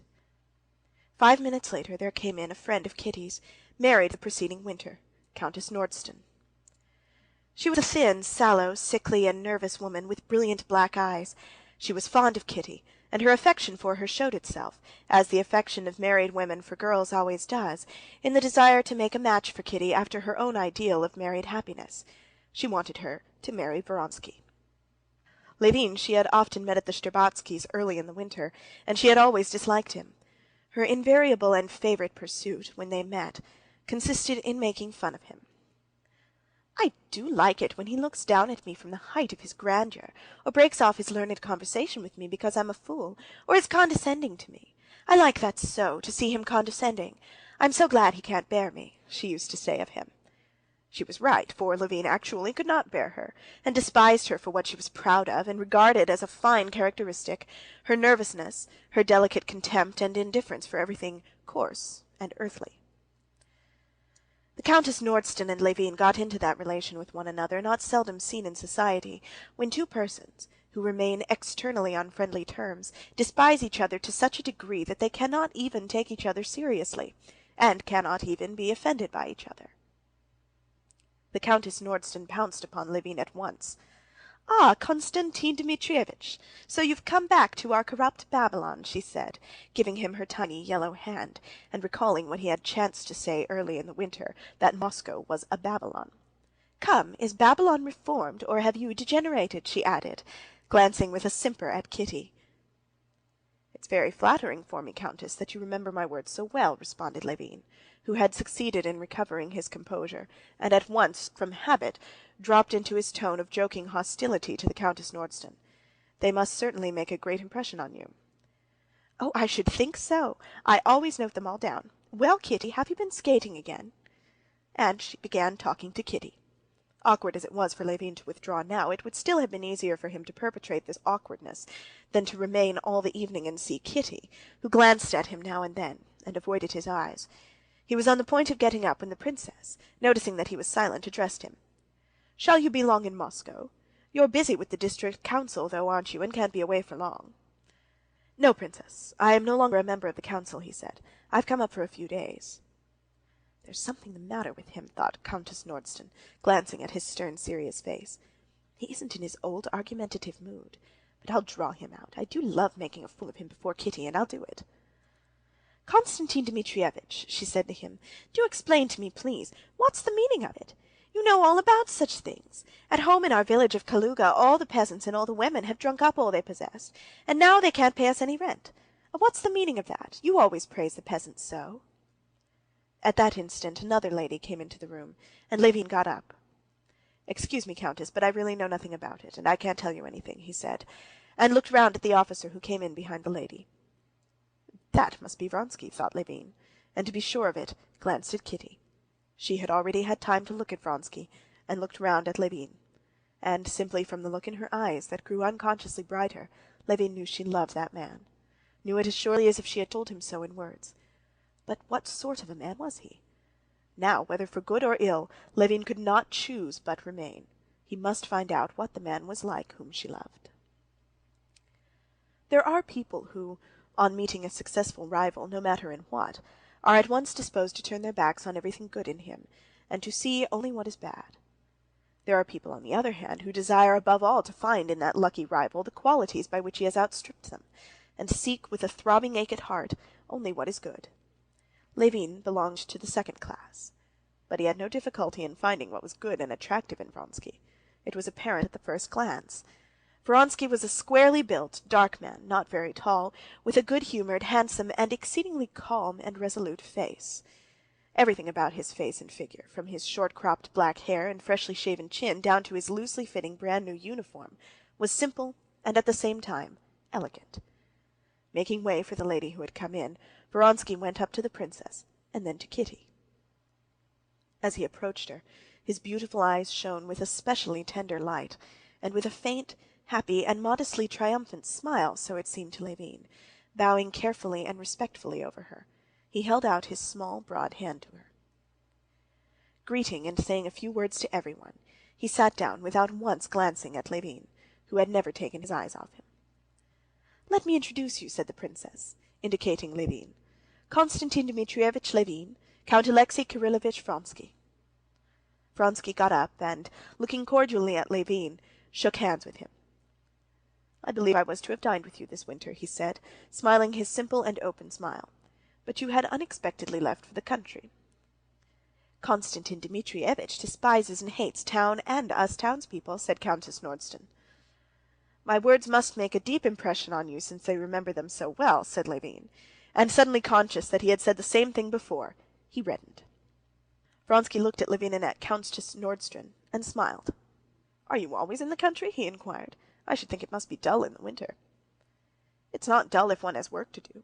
Besides, one's not dull by oneself," Levin replied abruptly. "I'm fond of the country," said Vronsky, noticing and affecting not to notice Levin's tone.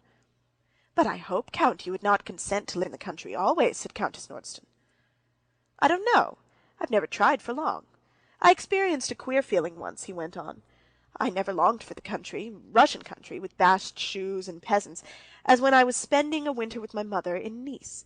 Nice itself is dull enough, you know, and indeed Naples and Sorrento are only pleasant for a short time, and it's just there that Russia comes back to me most vividly, and especially in the country. It's as though He talked on, addressing both Kitty and Levin, turning his friendly, serene eyes from one to the other, and saying obviously just what came into his head. Noticing that Countess Nordston wanted to say something, he stopped short without finishing what he had begun, and listened attentively to her. The conversation did not flag for an instant, so that the princess, who always kept in reserve in case a subject should be lacking two heavy guns, the relative advantages of classical and of modern education and universal military service, had not to move out either of them, while Countess Nordston had not a chance of chaffing Levin. Levin wanted to and could not take part in the general conversation, saying to himself every instant, "Now go." He still did not go, as though waiting for something. The conversation fell upon table-turning and spirits, and Countess Nordston, who believed in spiritualism, began to describe the marvels she had seen. "Ah, Countess, you really must take me. For pity's sake, do take me to see them. I've never seen anything extraordinary, though I'm always on the lookout for it everywhere," said Vronsky, smiling. "Very well, next Saturday," answered Countess Nordston. "But you, Konstantin Dmitrievitch, do you believe in it?" she asked Levin. "Why do you ask me? You know what I shall say." "But I want to hear your opinion." "My opinion," answered Levin, "is only that this table-turning simply proves that educated society, so-called, is no higher than the peasants. They believe in the evil eye and in witchcraft and omens, while we—" "Oh, then you don't believe in it?" "I can't believe in it, Countess." "But if I have seen it myself?" "The peasant women, too, tell us they've seen goblins." "Then you think I tell a lie?" And she laughed a mirthless laugh. "Oh, no, Masha. Konstantin Dmitrievitch said he could not believe in it," said Kitty, blushing for Levin, and Levin saw this, and, still more exasperated, would have answered, but Vronsky, with his bright, frank smile, rushed to the support of the conversation, which was threatening to become disagreeable. "You do not admit the conceivability at all?" he queried. "But why not? We admit the existence of electricity, of which we know nothing. Why should there not be some new force, still unknown to us, which—" "When electricity was discovered," Levin interrupted hurriedly, "it was only the phenomenon that was discovered, and it was unknown from what it proceeded and what were its effects, and ages passed before its applications were conceived. But the spiritualists have begun with tables writing for them and spirits appearing to them, and have only later started saying that it is an unknown force." Vronsky listened attentively to Levin, as he always did listen, obviously interested in his words. "Yes, but the spiritualists say we don't know at present what this force is, but there is a force, and these are the conditions in which it acts. Let the scientific men find out what the force consists in. No, I don't see why there should not be a new force, if it—" "Why, because with electricity," Levin interrupted again, "every time you rub tar against wool, a recognized phenomenon is manifested. But in this case it does not happen every time, and so it follows it is not a natural phenomenon." Feeling probably that the conversation was taking a tone too serious for a drawing-room, Vronsky made no rejoinder, but by way of trying to change the conversation, he smiled brightly and turned to the ladies. "Do let us try at once, Countess," he said. But Levin would finish saying what he thought. "I think," he went on, "that this attempt of the spiritualists to explain their marvels as some new natural force is most futile. They boldly talk of spiritual force and then try to subject it to material experiment." Everyone was waiting for him to finish, and he felt it. "And I think you would be a first-rate medium," said Countess Nordston. "There's something enthusiastic in you." Levin opened his mouth, was about to say something, reddened, and said nothing. "Do let us try table-turning at once, please," said Vronsky. "Princess, will you allow it?" And Vronsky stood up, looking for a little table. Kitty got up to fetch a table, and as she passed, her eyes met Levin's. She felt for him with her whole heart, the more because she was pitying him for suffering of which she was herself the cause. "If you can forgive me, said her eyes. "I am so happy." "I hate them all, and you and myself," his eyes responded, and he took up his hat. But he was not destined to escape. Just as they were arranging themselves round the table, and Levin was on the point of retiring, the old prince came in, and after greeting the ladies, addressed Levin. "Ah," he began joyously, "been here long, my boy? I didn't even know you were in town. Very glad to see you." The old prince embraced Levin, and talking to him did not observe Vronsky, who had risen, and was serenely waiting till the prince should turn to him. Kitty felt how distasteful her father's warmth was to Levin after what had happened. She saw too how coldly her father responded at last to Vronsky's bow, and how Vronsky looked with amiable perplexity at her father, as though trying and failing to understand how and why anyone could be hostilely disposed toward him, and she flushed. "Prince, let us have Konstantin Dmitrievitch," said Countess Nordston. "We want to try an experiment." "What experiment? Table turning? Well, you must excuse me, ladies and gentlemen, but to my mind it is better fun to play the ring game," said the old prince, looking at Vronsky and guessing that it had been his suggestion. "There's some sense in that, anyway." Vronsky looked wonderingly at the prince with his resolute eyes, and with a faint smile began immediately talking to Countess Nordston of the great ball that was to come off next week. "I hope you will be there," he said to Kitty. As soon as the old prince turned away from him, Levin went out unnoticed, and the last impression he carried away with him of that evening was the smiling, happy face of Kitty, answering Vronsky's inquiry about the ball. End of chapter 14.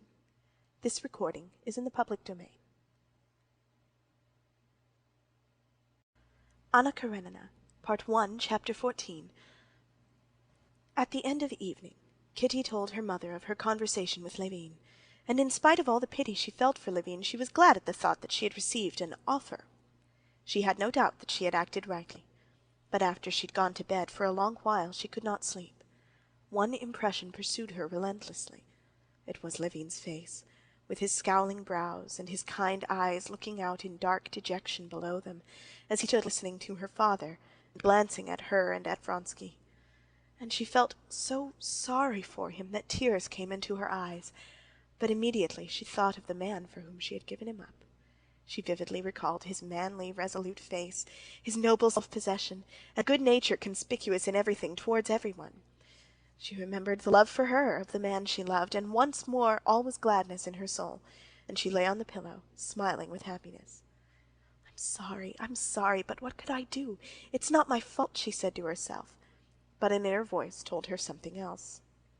Whether she felt remorse at having won Levin's love, or at having refused him, she did not know, but her happiness was poisoned by doubts. "Lord, have pity on us! Lord, have pity on us! Lord, have pity on us!" she repeated to herself until she fell asleep. Meanwhile, there took place, below, in the prince's little library, one of the scenes so often repeated between the parents on account of their favorite daughter. "What? I'll tell you what!" shouted the prince, waving his arms and at once wrapping his squirrel-lined dressing-gown around him again. "That you've no pride, no dignity, that you're disgracing, ruining your daughter by this vulgar, stupid match-making." "But really, for mercy's sake, prince, what have I done?" said the princess, almost crying. She, pleased and happy after her conversation with her daughter, had gone to the prince to say good night, as usual, and though she had no intention of telling him of Levin's offer and Kitty's refusal, still she hinted to her husband that she fancied things were practically settled with Vronsky, and that he would declare himself so soon as his mother arrived. And thereupon, at those words, the prince had all at once flown into a passion, and began to use unseemly language. "What have you done? I'll tell you what. First of all, you're trying to catch an eligible gentleman, and all Moscow will be talking of it, and with good reason. If you have evening parties, invite everyone. Don't pick out the possible suitors. Invite all the young bucks. Engage a piano player and let them dance, not as you do things nowadays, hunting up good matches. It makes me sick, sick to see it, and you've gone on till you've turned the poor wench's head. Levin's 1,000 times the better man. As for this little Petersburg swell, they're turned out by machinery, all on one pattern, all precious rubbish. But if he were a prince of the blood, my daughter need not run after anyone." "But what have I done?" "Why, you—" The prince was crying wrathfully. "I know if one were to listen to you," interrupted the princess, "we should never marry our daughter. If it's to be so, we'd better go into the country." "Well, and we had better."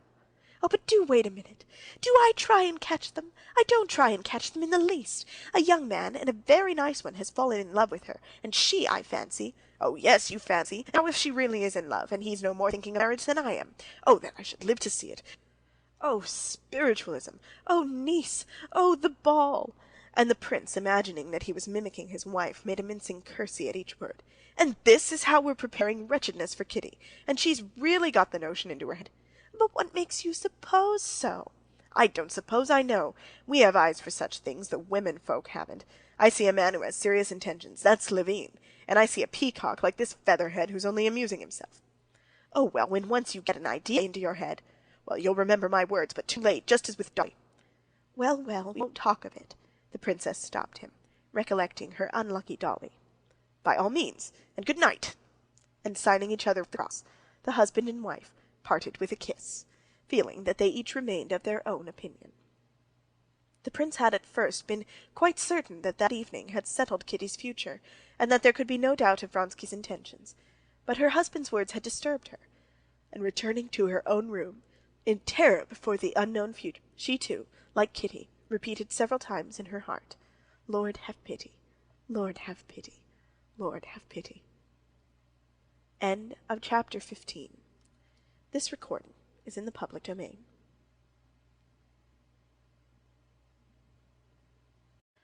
Anna Karenina, Part 1, Chapter 16. Vronsky had never had a real home life. His mother had been in her youth a brilliant society woman, who had, during her married life, and still more afterwards, many love affairs notorious in the whole fashionable world. His father he scarcely remembered, and he had been educated in the corps of pages. Leaving the school very young as a brilliant officer, he had at once got into the circle of wealthy Petersburg army men. Although he did go more or less into Petersburg society, his love affairs had always been hitherto outside it. In Moscow he had for the first time felt, after his luxurious and coarse life at Petersburg, all the charm of intimacy with a sweet and innocent girl of his own rank, who cared for him.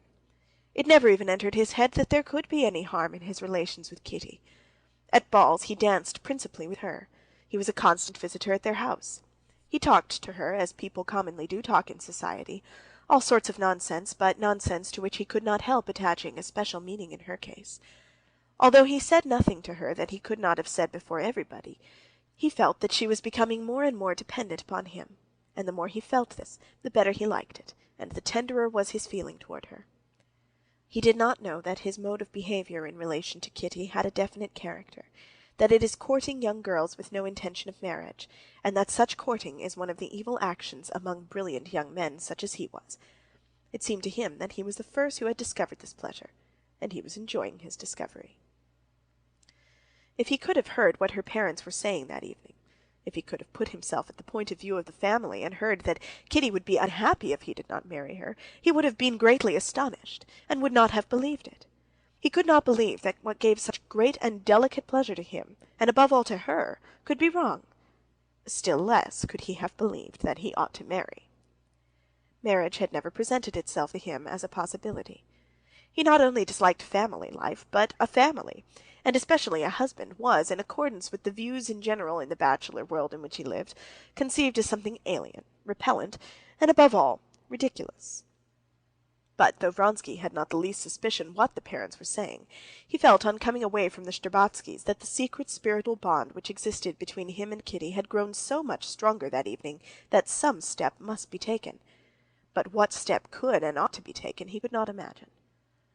What is so exquisite, he thought, as he returned from the Shtcherbatskys, carrying away with him, as he always did, a delicious feeling of purity and freshness, arising partly from the fact that he had not been smoking for a whole evening, and with it a new feeling of tenderness at her love for him. What is so exquisite is that not a word has been said by me or by her, but we understand each other so well in this unseen language of looks and tones that this evening more clearly than ever she told me she loves me, and how secretly, simply, and most of all, how trustfully. I feel myself better, purer. I feel I have a heart, and that there is a great deal of good in me. Those sweet, loving eyes, when she said, "Indeed I do." Well, what then? Oh, nothing. It's good for me and good for her. And he began wondering where to finish the evening. He passed in review of the places he might go to. A club? A game of bezique, champagne with Ignatov? No, I'm not going. Chateau de Fleurs? There I shall find Oblonsky. Songs, the can-can. No, I'm sick of it. That's why I like the Shtcherbatskys. That I'm growing better. I'll go home.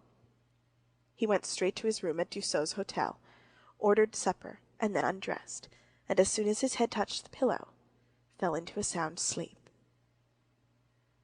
End of chapter 16. This recording is in the public domain.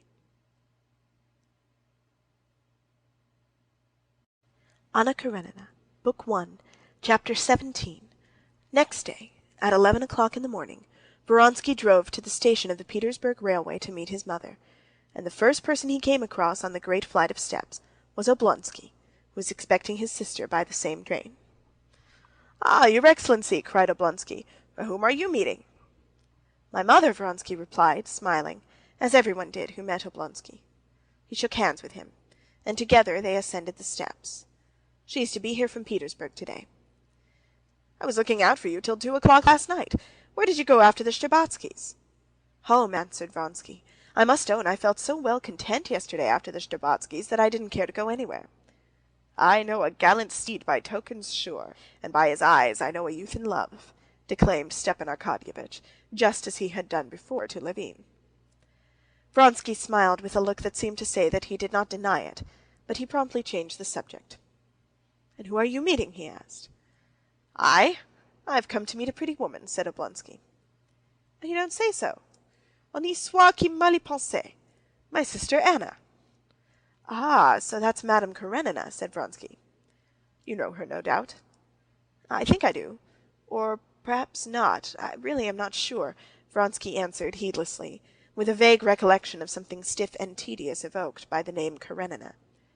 "But Alexey Alexandrovitch, my celebrated brother-in-law, you surely must know. All the world knows him." "I know him by reputation and by sight.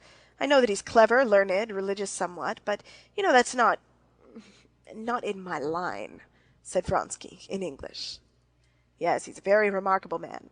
Rather a conservative, but a splendid man," observed Stepan Arkadyevitch. "A splendid man." "Oh, well, so much the better for him," said Vronsky, smiling. "Oh, you've come," he said, addressing a tall old footman of his mother's standing at the door. "Come here." Besides the charm Oblonsky had in general for everyone, Vronsky had felt of late specially drawn to him by the fact that in his imagination he was associated with Kitty. "Well, what do you say? Shall we give a supper on Sunday for the diva?" he said with a smile, taking his arm. "Oh, of course, I'm collecting subscriptions. Did you make the acquaintance of my friend Levin?" asked Stepan Arkadyevitch. "Yeah, he left rather early." "He's a capital fellow," pursued Oblonsky, "isn't he?" "I don't know why it is," remarked Vronsky. "In all Moscow people, present company of course excepted," he put in jestingly, "there's something uncompromising. They are all on the defensive, lose their tempers as though they want to make one feel something." "Yes, that's true, it is so," said Stepan Arkadyevitch, laughing good-humoredly. "Will the train soon be in?" Vronsky asked a railway official. "Signaled," at the man. The approach of the train was more and more evident by the preparatory bustle in the station, the rush of porters, the movement of policemen and attendants, and people meeting the train. Through the frosty vapor could be seen workmen in short sheepskins and soft felt boots crossing the rails of the curving line. The hiss of the boiler could be heard on the distant rails, and the rumble of something heavy. "No," said Stepan Arkadyevitch, who felt a great inclination to tell Vronsky of Levin's intentions in regard to Kitty. "No, you've not got a true impression of Levin. He's a very nervous man, and sometimes out of humor, it's true, but then he is often very nice. He's such a true, honest nature, and a heart of gold. But yesterday there were special reasons," pursued Stepan Arkadyevitch, with a meaning smile, totally oblivious of the genuine sympathy he had felt the day before for his friend, and feeling the same sympathy now, only for Vronsky. Yes, there were reasons why he could not help being either particularly unhappy. Vronsky stood still and asked directly, "How so? Do you mean he made your belle-sœur an offer yesterday?" "Maybe," said Stepan Arkadyevitch. "I fancied something of the sort yesterday. Yes, if he went away early and was out of humor too, he's been so long in love, and I'm very sorry for him." "So that's it! I should imagine, though, she might reckon on a better match," said Vronsky, drawing himself up and walking about again. "Though I don't know him, of course," he added. "Yes, that is a hateful position. That's why most fellows prefer to have to do with Claras. If you don't succeed with them, it only proves that you've not enough cash, but in this case one's dignity is at stake. But here's the train." The engine had already whistled in the distance. A few instants later the platform was quivering, when with puffs of steam hanging low in the air from the frost, the engine rolled up, with the lever of the middle wheel rhythmically moving up and down, and the stooping figure of the engine driver covered with frost. Behind the tender, setting the platform more and more slowly swaying, came the luggage van with a dog whining in it. At last the passenger carriages rolled in, oscillating before coming to a standstill. A smart guard jumped out, giving a whistle, and after him one by one the impatient passengers began to get down. An officer of the guards, holding himself erect and looking severely about him, a nimble little merchant with a satchel smiling gaily, a peasant with a sack over his shoulder. Vronsky, standing beside Oblonsky, watched the carriage and the passengers, totally oblivious of his mother. What he had just heard about Kitty excited him. Unconsciously he arched his chest, and his eyes flashed. He felt himself a conqueror. "Countess Vronskaya is in that compartment," said the smart guard, going up to Vronsky. The guard's words roused him, and forced him to think of his mother, and his approaching meeting with her. He did not in his heart respect his mother, and without acknowledging it to himself he did not love her, though in accordance with the ideas of the set in which he lived, and with his own education, he could not have conceived of any behavior to his mother not in the highest degree respectful and obedient, and the more externally obedient and respectful his behavior, the less in his heart he respected and loved her.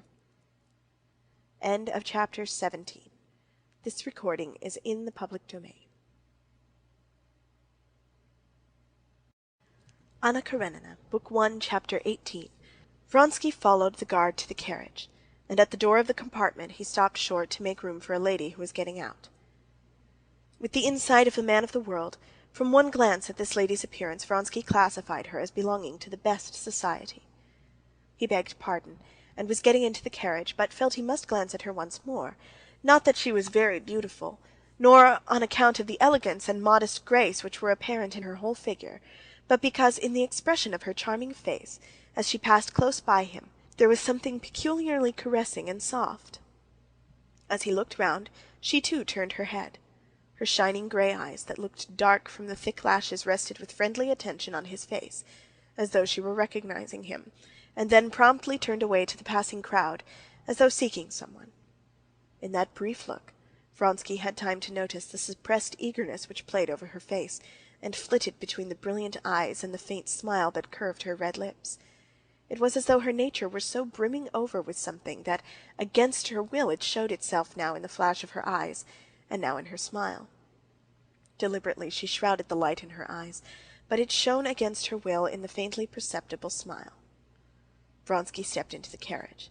His mother, a dried-up old lady with black eyes and ringlets, screwed up her eyes, scanning her son, and smiled slightly with her thin lips. Getting up from the seat and handing her maid a bag, she gave her little wrinkled hand to her son to kiss, and lifting his head from her hand, kissed him on the cheek. "You got my telegram? Quite well, thank God." "You had a good journey," said her son, sitting down beside her and involuntarily listening to the woman's voice outside the door. He knew it was the voice of the lady he had met at the door. "All the same, I don't agree with you," said the lady's voice. "It's the Petersburg view, madam." "Not Petersburg, but simply feminine," she responded. "Well, well, allow me to kiss your hand." "Good-bye, Ivan Petrovitch, and could you see if my brother is here and send him to me?" said the lady in the doorway, and stepped back again into the compartment. "Well, have you found your brother?" said Countess Vronskaya, addressing the lady. Vronsky now understood that this was Madame Karenina. "Your brother's here," he said, standing up.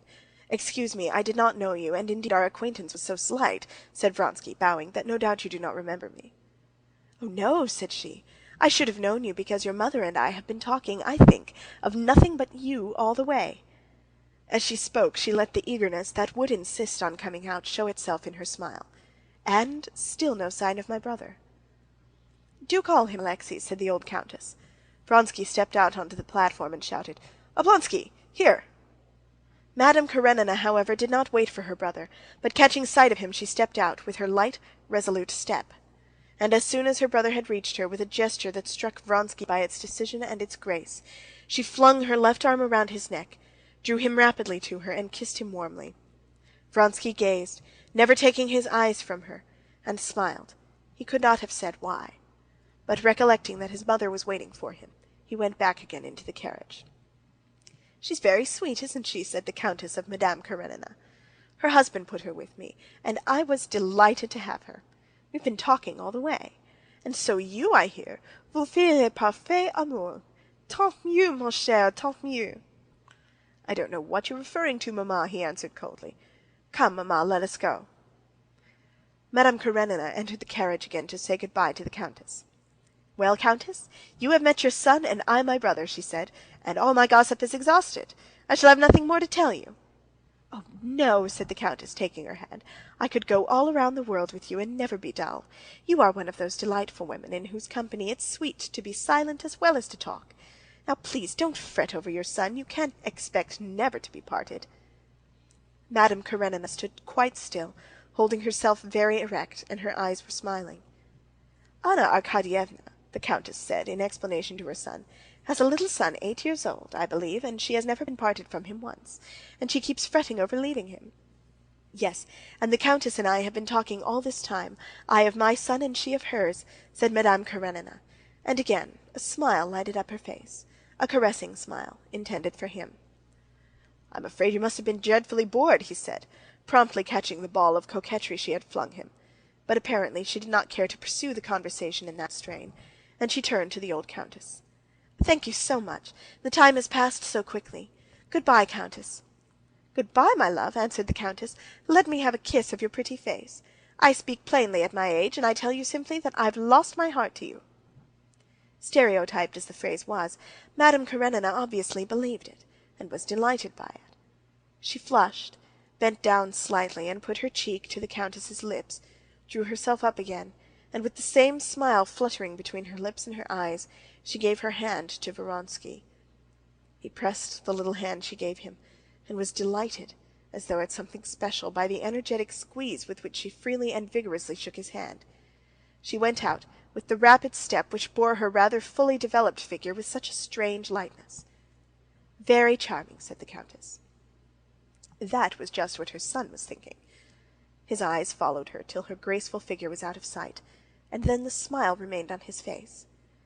He saw out of the window how she went up to her brother, put her arm in his, and began telling him something eagerly, obviously something that had nothing to do with him, Vronsky, and at that he felt annoyed. "Well, mamma, are you perfectly well?" he repeated, turning to his mother. "Everything has been delightful. Alexander has been very good, and Marie has grown very pretty. She's very interesting." And she began telling him again of what interested her most, the christening of her grandson, for which she had been staying in Petersburg, and the special favor shown her elder son by the Tsar. "Here's Lavrenty," said Vronsky, looking out of the window. "Now we can go if you like." The old butler, who had traveled with the countess, came to the carriage to announce that everything was ready, and the countess got up to go. "Come, there's not such a crowd now," said Vronsky. The maid took a handbag and the lapdog, the butler and a porter the other baggage. Vronsky gave his mother his arm, but just as they were getting out of the carriage, several men ran suddenly by with panic-stricken faces. The station-master too ran by in his extraordinary colored cap. Obviously something unusual had happened. The crowd who had left the train were running back again. "What? What? Where? Flung himself, crushed!" was heard among the crowd. Stepan Arkadyevitch, with his sister on his arm, turned back. They too looked scared and stopped at the carriage door to avoid the crowd. The ladies got in, while Vronsky and Stepan Arkadyevitch followed the crowd to find out details of the disaster. A guard, either drunk or too much muffled up in the bitter frost, had not heard the train moving back, and had been crushed. Before Vronsky and Oblonsky came back, the ladies heard the facts from the butler. Oblonsky and Vronsky had both seen the mutilated corpse. Oblonsky was evidently upset. He frowned and seemed ready to cry. "Oh, how awful! Oh, Anna, if you'd seen it! Oh, how awful!" he said. Vronsky did not speak. His handsome face was serious but perfectly composed. "Oh, if you had seen it, countess," said Stepan Arkadyevitch. "And his wife was there. It was awful to see her. She flung herself on the body. They say he was the only support of an immense family. How awful!" "Couldn't one do anything for her?" said Madame Karenina in an agitated whisper. Vronsky glanced at her, and immediately got out of the carriage. "I'll be back directly, mamma," he remarked, turning round in the doorway. When he came back a few minutes later, Stepan Arkadyevitch was already in conversation with the countess about the new singer, while the countess was impatiently looking towards the door, waiting for her son. "Now let us be off," said Vronsky, coming in. They went out together. Vronsky was in front with his mother. Behind walked Madame Karenina with her brother. Just as they were going out of the station-master overtook Vronsky. "You gave my assistant 200 roubles. Would you kindly explain for whose benefit you intend them?" "For the widow," said Vronsky, shrugging his shoulders. "I should have thought there was no need to ask." "You gave that?" cried Oblonsky, behind, and pressing his sister's hand, he added, "Very nice, very nice. Isn't he a splendid fellow? Good-bye, countess." And he and his sister stood still, looking for her maid. When they went out, the Vronsky's carriage had already driven away. People coming in were still talking of what happened. "What a horrible death," said a gentleman, passing by. "They say he was cut in 2 pieces." On the contrary, I think it's the easiest, instantaneous." "How is it they don't take proper precautions?" said a third. Madame Karenina seated herself in the carriage, and Stepan Arkadyevitch saw with surprise that her lips were quivering, and she was with difficulty restraining her tears. "What is it, Anna?" he asked, when they had driven a few hundred yards. "It's an omen of evil," she said. "What nonsense!" said Stepan Arkadyevitch. "You've come, that's the chief thing. You can't conceive how I'm resting my hopes on you." "Have you known Vronsky long?" she asked. "Yes. You know, we're hoping he will marry Kitty." "Yes," said Anna softly. "Come now, let's talk of you," she added, tossing her head, as though she would physically shake off something superfluous oppressing her. "Let us talk of your affairs. I got your letter, and here I am." "Yes, all my hopes are in you," said Stepan Arkadyevitch. "Well, tell me all about it." And Stepan Arkadyevitch began to tell his story. On reaching home, Oblonsky helped his sister out, sighed, pressed her hand, and set off to his office. End of chapter 18. This recording is in the public domain. Chapter 1, Part 19 of Anna Karenina. When Anna went into the room, Dolly was sitting in the little drawing-room with a white-headed, fat little boy, already like his father, giving him a lesson in French reading. As the boy read, he kept twisting and trying to tear off a button that was nearly off his jacket. His mother had several times taken his hand from it, but the fat little hand went back to the button again. His mother pulled the button off and put it into her pocket. "Keep your hand still, Grisha," she said, and she took up her work, a coverlet she had long been making. She always set to work on it at depressed moments, and now she knitted at it nervously, twisting her fingers and counting the stitches. Though she had sent word the day before to her husband that it was nothing to her whether his sister came or not, she had made everything ready for her arrival, and was expecting her sister-in-law with emotion.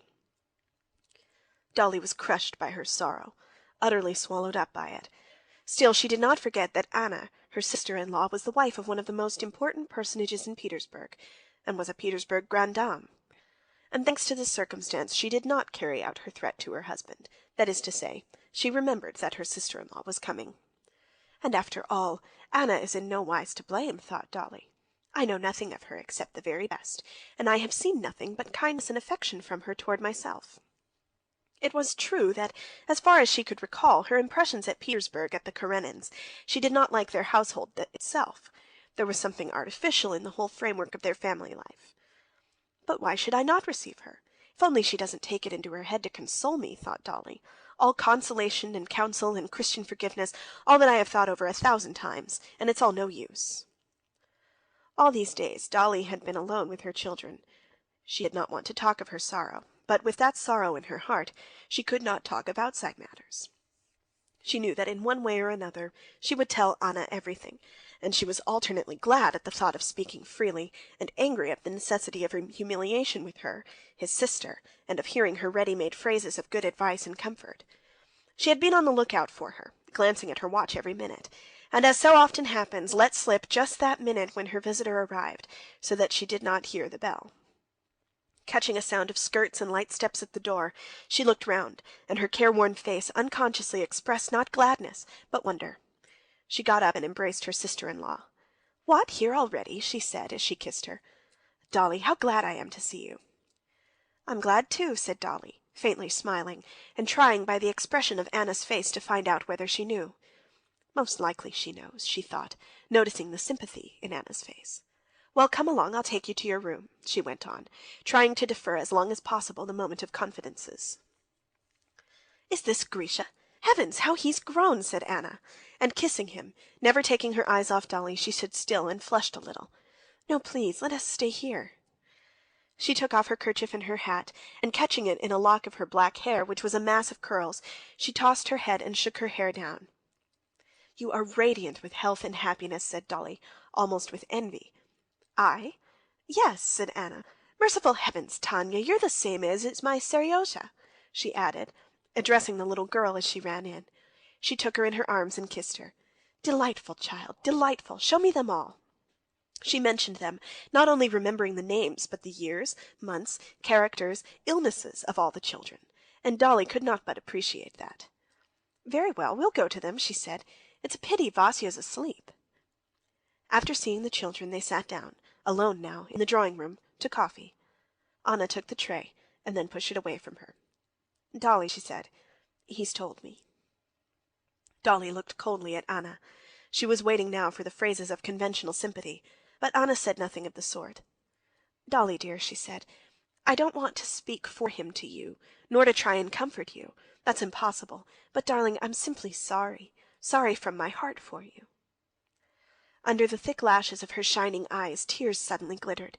She moved nearer to her sister-in-law and took her hand in her vigorous little hand.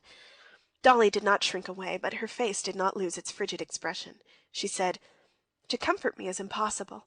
Everything's lost after what has happened. Everything is over." And directly she had said this, her face suddenly softened. Anna lifted the wasted, thin hand of Dolly, kissed it, and said, "But, Dolly, what's to be done? What's to be done? How is it best to act in this awful position? That's what you must think of." "All's over, and there's nothing more," said Dolly. "And the worst of it all is, you see, that I can't cast him off. There are the children. I'm tied, and I can't live without him. It's a torture to me to see him." "Dolly, darling, he's spoken to me, but I want to hear it from you. Tell me about it." Dolly looked at her inquiringly. Sympathy and love, unfeigned, were visible on Anna's face. "Very well," she said, all at once, "but I will tell you it from the beginning. You know how I was married. With the education mamma gave us, I was more than innocent. I was stupid. I knew nothing.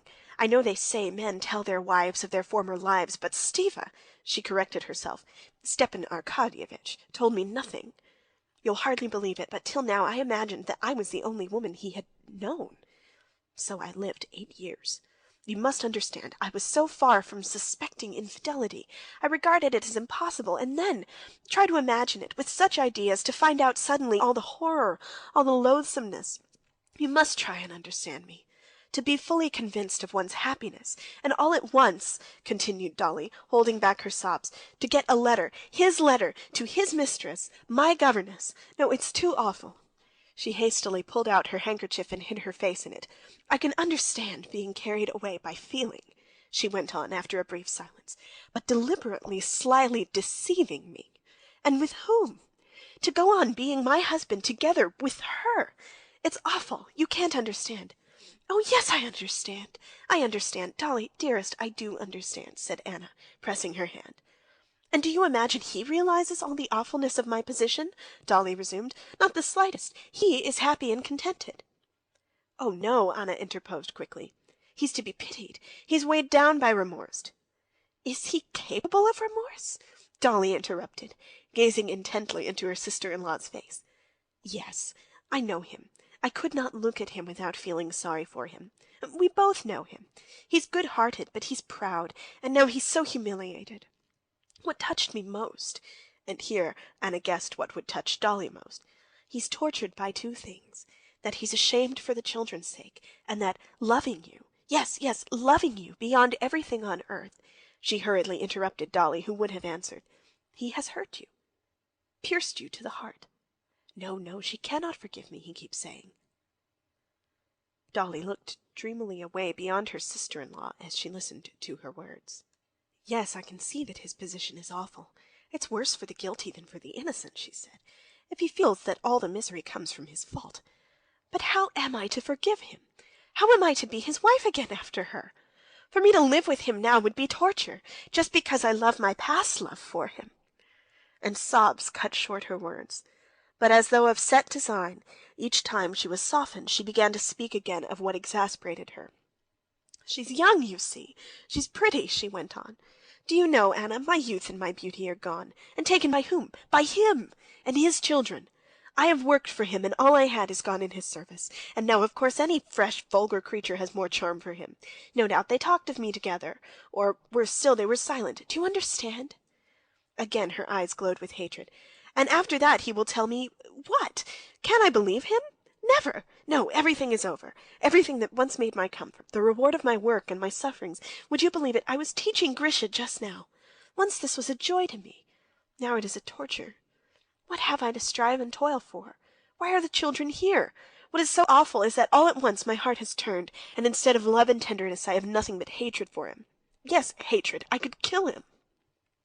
"Darling Dolly, I understand, but don't torture yourself. You're so distressed, so overwrought, that you look at many things mistakenly." Dolly grew calmer, and for 2 minutes both were silent. "What's to be done? Think for me, Anna. Help me. I have thought out everything, and I see nothing." Anna could think of nothing, but her heart responded instantly to each word, to each change of expression of her sister-in-law. "One thing I would say," began Anna.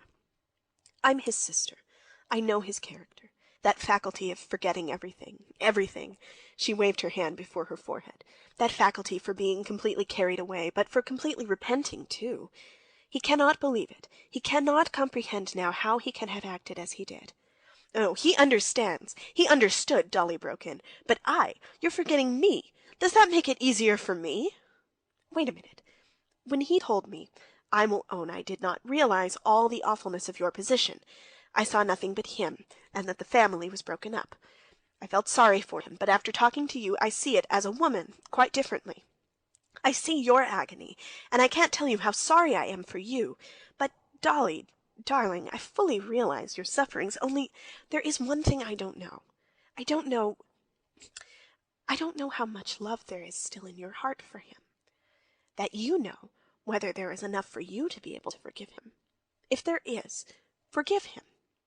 "No," Dolly was beginning, but Anna cut her short, kissing his hand once more. "I know more of the world than you do," she said. "I know how men like Stephen look at it. You speak of his talking of you with her. That never happened. Such men are unfaithful, but their home and their wife are sacred to them. Somehow or other these women are still looked on with contempt by them, and do not touch on their feeling for their family. They draw a sort of line that can't be crossed between them and their families. I don't understand it, but it's so." "Yes, but he has kissed her. Dolly, hush, darling. I saw Stiva when he was in love with you. I remember the time when he came to me and cried, talking of you, and all the poetry and loftiness of his feelings for you. And I know that the longer he has lived with you, the loftier you have been in his eyes. You know we have sometimes laughed at him for putting in at every word. Dolly's a marvelous woman. You have always been a divinity for him, and you are that still, and this has not been an infidelity of the heart. But if it is repeated? It cannot be, as I understand it." "Yes, but could you forgive it?" "I don't know. I can't judge." "Yes, I can," said Anna, thinking a moment, and grasping the position in her thought and weighing it in her inner balance, she added, "Yes, I can. I can. Yes, I could forgive it. I could not be the same, no, but I could forgive it, and forgive it as though it had never been at all." "Oh, of course," Dolly interposed quickly, as though saying what she had more than once thought, "else it would not be forgiveness. If one forgives, it must be completely, completely. Come, let us go. I'll take you to your room," she said, getting up, and on the way she embraced Anna. "My dear, how glad I am you came. It has made things better, ever so much better." End of chapter 19. Part 1, Chapter 20 of Anna Karenina. The whole of that day Anna spent at home, that is to say, at the Oblonskys', and received no one, though some of her acquaintances had already heard of her arrival, and come to call the same day. Anna spent the whole morning with Dolly and the children. She merely sent a brief note to her brother to tell him that he must not fail to dine at home. "Come, God is merciful," she wrote. Oblonsky did dine at home. The conversation was general, and his wife, speaking to him, addressed him as Stiva, as she had not done before. In the relations of the husband and wife the same estrangement still remained, but there was no talk now of separation, and Stepan Arkadyevitch saw the possibility of explanation and reconciliation. Immediately after dinner Kitty came in. She knew Anna Arkadyevna, but only very slightly, and she came now to her sisters with some trepidation at the prospect of meeting this fashionable Petersburg lady, whom everyone spoke so highly of. But she made a favorable impression on Anna Arkadyevna. She saw that at once. Anna was unmistakably admiring her loveliness and her youth. Before Kitty knew where she was, she found herself not merely under Anna's sway, but in love with her, as young girls do fall in love with older and married women. Anna was not like a fashionable lady, nor the mother of a boy of 8 years old. In the elasticity of her movements, the freshness and the unflagging eagerness which persisted in her face and broke out in her smile and her glance, she would rather have passed for a girl of 20, had it not been for a serious and at times mournful look in her eyes, which struck and attracted Kitty. Kitty felt that Anna was perfectly simple and concealing nothing, but that she had another higher world of interests inaccessible to her, complex and poetic. After dinner, when Dolly went away to her own room, Anna rose quickly and went up to her brother, who was just lighting a cigar. "Stiva," she said to him, winking gaily, crossing him and glancing toward the door, "go, and God help you." He threw down the cigar, understanding her, and departed through the doorway. When Stepan Arkadyevitch had disappeared, she went back to the sofa where she had been sitting, surrounded by the children. Either because the children saw that their mother was fond of this aunt, or that they felt a special charm in her themselves, the two elder ones, and the younger following their lead, as children so often do, had clung about their new aunt since before dinner, and would not leave her side. And it had become a sort of game among them to sit as close as possible to their aunt, to touch her, hold her little hand, kiss it, play with her ring, or even touch the flounce of her skirt. "Come, come, as we were sitting before," said Anna Arkadyevna, sitting down in her place. And again Grisha poked his little face under her arm, and nestled with his head on her gown, beaming with pride and happiness. "And when is your next ball?" she asked Kitty. "Next week, and a splendid ball, one of those balls where everyone always enjoys oneself." "Why, are there balls where one always enjoys oneself?" said Anna with tender irony. "It's strange, but there are. At the Bobrishevs' one always enjoys oneself, and at the Nikitins' too, while at the Mezhkovs' it's always dull. Haven't you noticed it?"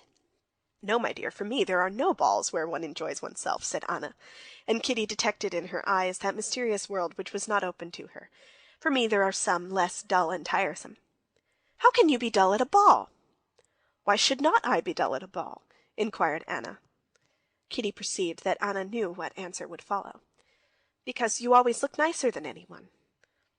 Anna had the faculty of blushing. She blushed a little and said, "In the first place, it's never so, and secondly, if it were, what difference would it make to me?" "Are you coming to this ball?" asked Kitty. "I imagine it won't be possible to avoid going. Here, take it," she said to Tanya, who was pulling the loosely fitting ring off her white, slender-tipped finger. "I should be so glad if you go. I should so like to see you at a ball." "Anyway, if I do go, I shall comfort myself with the thought that it's a pleasure to you. Grisha, don't pull my hair. It's untidy enough without that," she said, putting up a straying lock which Grisha had been playing with. "I imagine you at the ball in lilac." "And why in lilac precisely?" asked Anna, smiling. "Now, children, run along, do you hear? Miss Hoole is calling you to tea," she said, tearing the children from her, and sending them off to the dining room. "I know why you press me to come to the ball. You expect a great deal of this ball, and you want everyone to be there to take part in it." "How do you know? Yes." "Oh, what a happy time you're at," pursued Anna.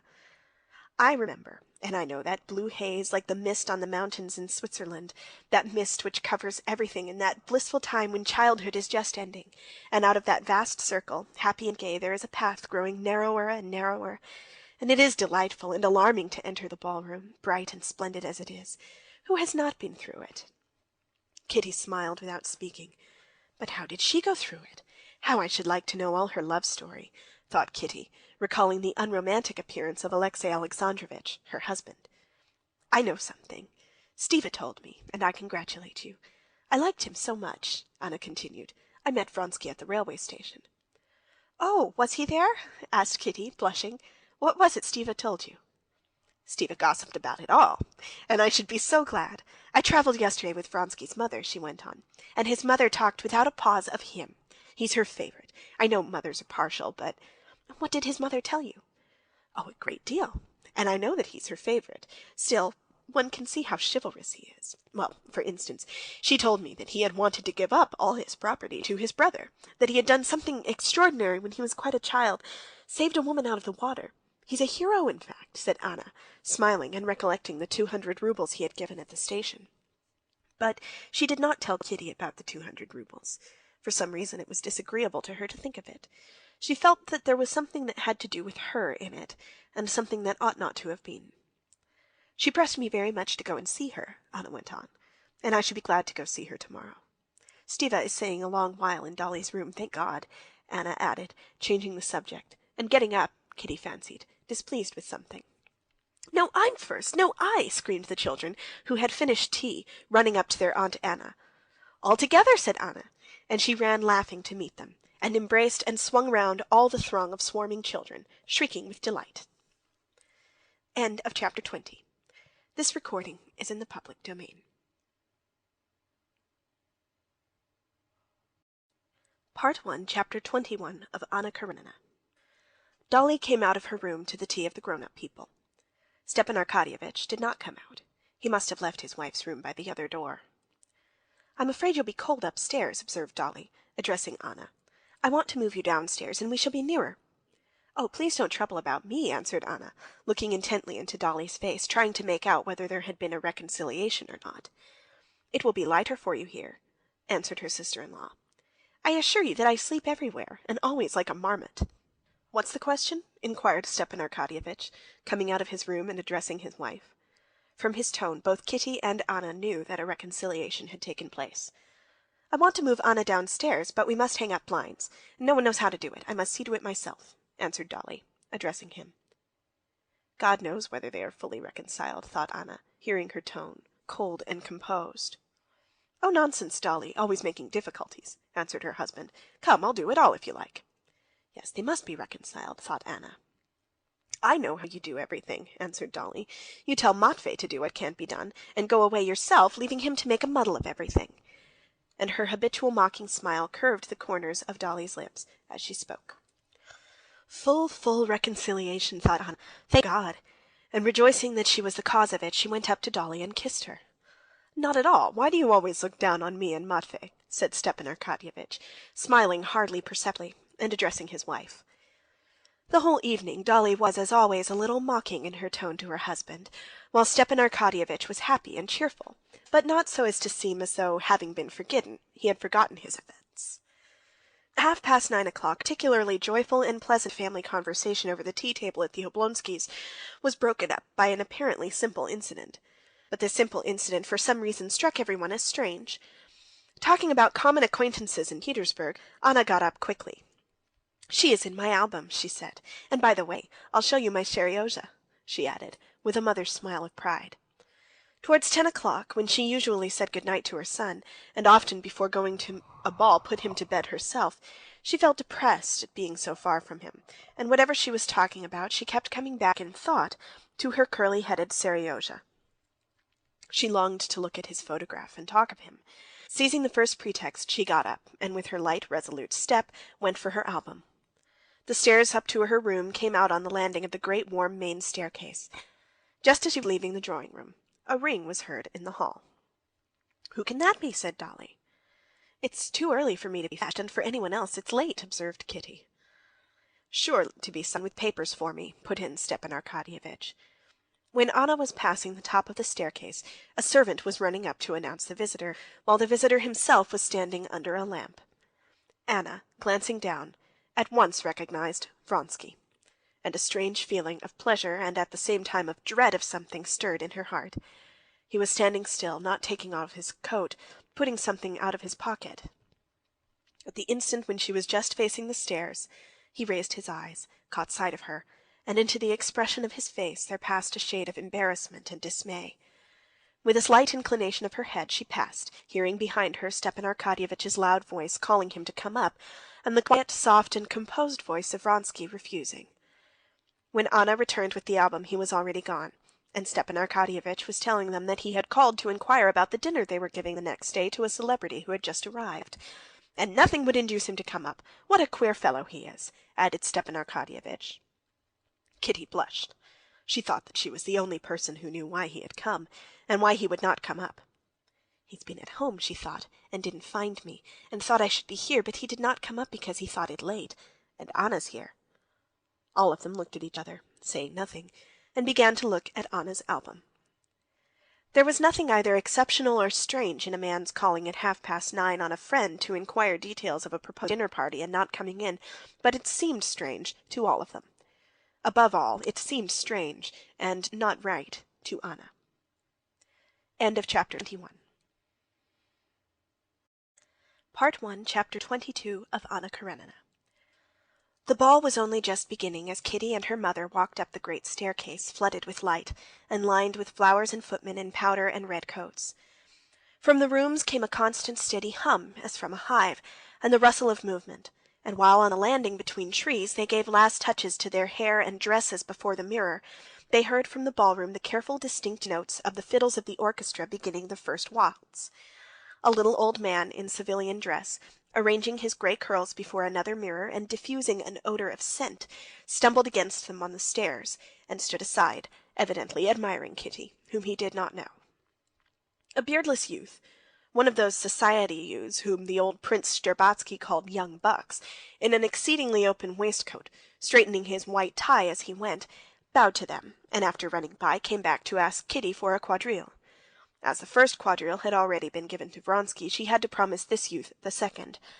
An officer, buttoning his glove, stood aside in the doorway, and, stroking his moustache, admired rosy Kitty. Although her dress, her coiffure, and all the preparations for the ball had cost Kitty great trouble and consideration, at this moment she walked into the ballroom in her elaborate tulle dress over a pink slip as easily and simply as though all the rosettes and lace, all the minute details of her attire had not cost her family a moment's attention, as though she had been born in that tulle and lace, with her hair done up high on her head, and a rose and 2 leaves on the top of it. When just before entering the ballroom, the princess, her mother, tried to turn right side out the ribbon of her sash, Kitty had drawn back a little. She felt that everything must be right of itself, and graceful, and nothing could need setting straight. It was one of Kitty's best days. Her dress was not uncomfortable anywhere. Her lace bertha did not droop anywhere. Her rosettes were not crushed nor torn off. Her pink slippers with high, hollowed-out heels did not pinch, but gladdened her feet, and the thick rolls of fair chignon kept up on her head as if they were her own hair. All the 3 buttons buttoned up without tearing the long glove that covered her hand without concealing its lines. The black velvet of her locket nestled with special softness round her neck. That velvet was delicious. At home, looking at her neck in the looking-glass, Kitty had felt that that velvet was speaking. About all the rest there might be a doubt, but the velvet was delicious.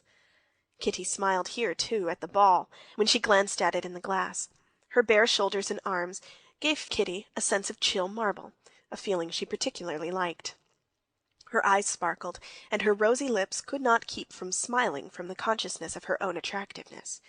She had scarcely entered the ballroom and reached the throng of ladies, all tulle, ribbons, lace, and flowers, waiting to be asked to dance. Kitty was never one of that throng, when she was asked for a waltz, and asked by the best partner, the first star in the hierarchy of the ballroom, a renowned director of dances, a married man, handsome and well-built, Yegorushka Korsunsky. He had only just left the Countess Bonina, with whom he had danced the first half of the waltz, and scanning his kingdom, that is to say, a few couples who had started dancing, he caught sight of Kitty, entering, and flew up to her with that peculiar easy amble which is confined to directors of balls. Without even asking her if she cared to dance, he put out his arm to encircle her slender waist. She looked round for someone to give her fan to, and their hostess, smiling to her, took it.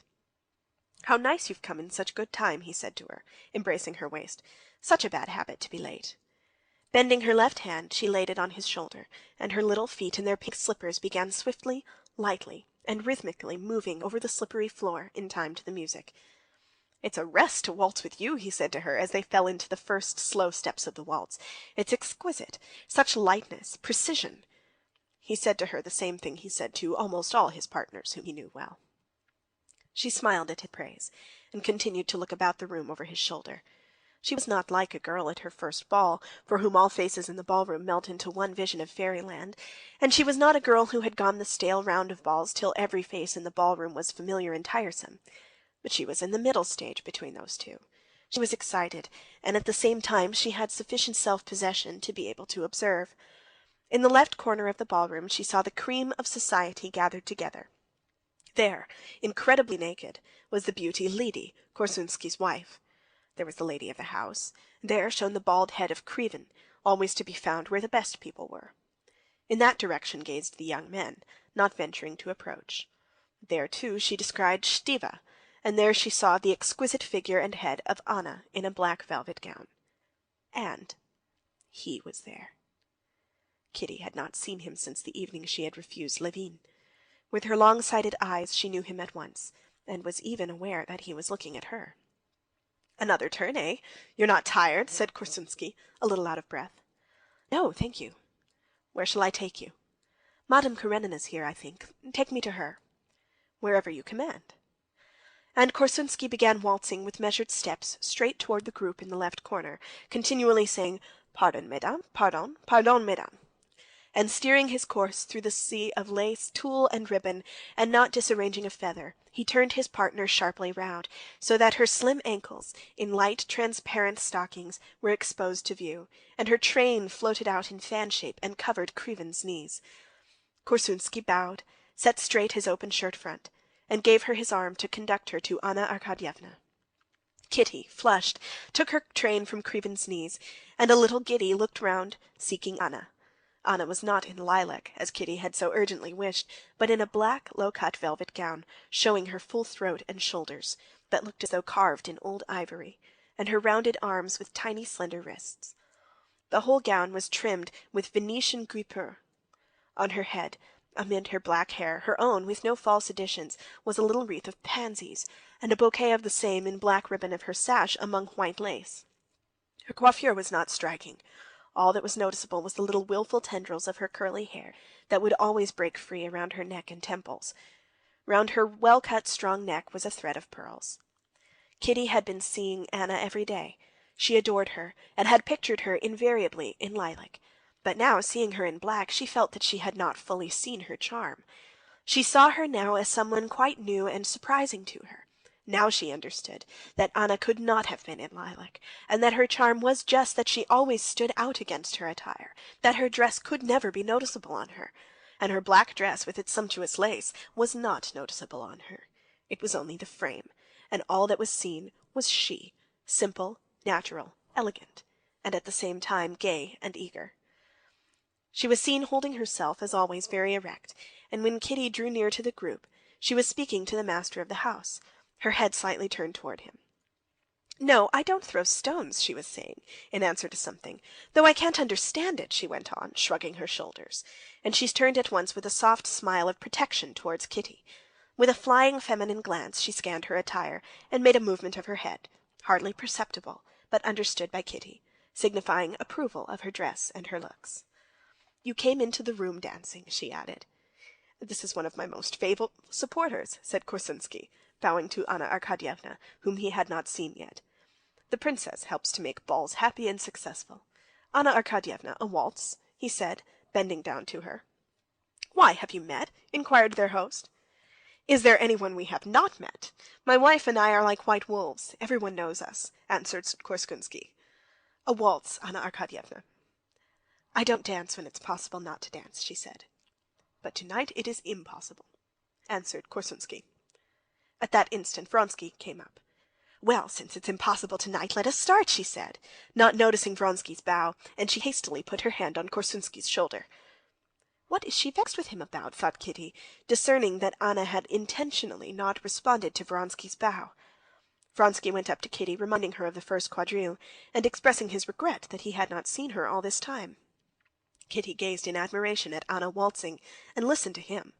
She expected him to ask her for a waltz, but he did not, and she glanced wonderingly at him. He flushed slightly, and hurriedly asked her to waltz, but he had only just put his arm round her waist and taken the first step, when the music suddenly stopped. Kitty looked into his face, which was so close to her own, and long afterwards, for several years after, that look, full of love, to which he made no response, cut her to the heart with an agony of shame.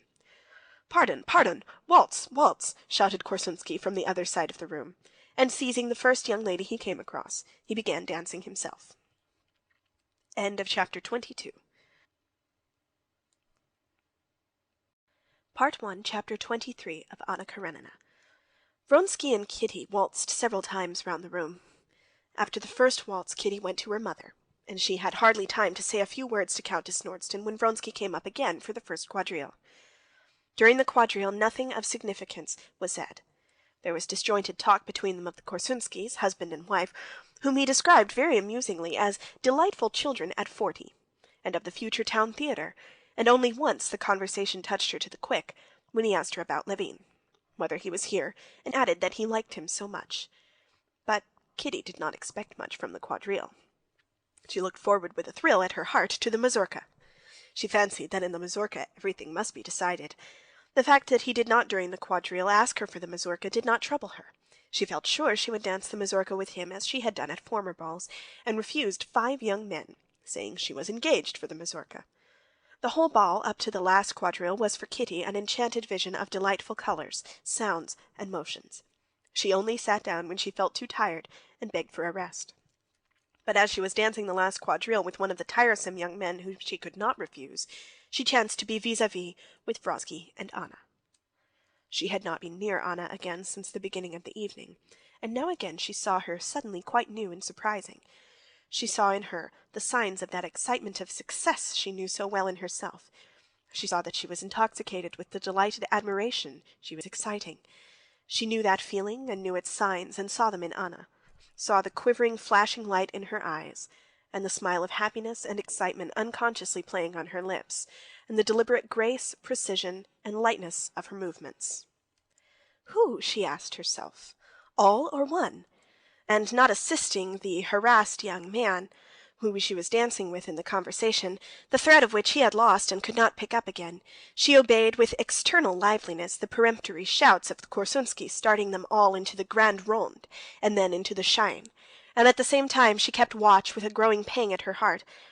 No, it's not the admiration of the crowd has intoxicated her, but the adoration of one. And that one, can it be he? Every time he spoke to Anna, the joyous light flashed into her eyes, and the smile of happiness curved her red lips. She seemed to make an effort to control herself, to try not to show these signs of delight, but they came out of her face on themselves.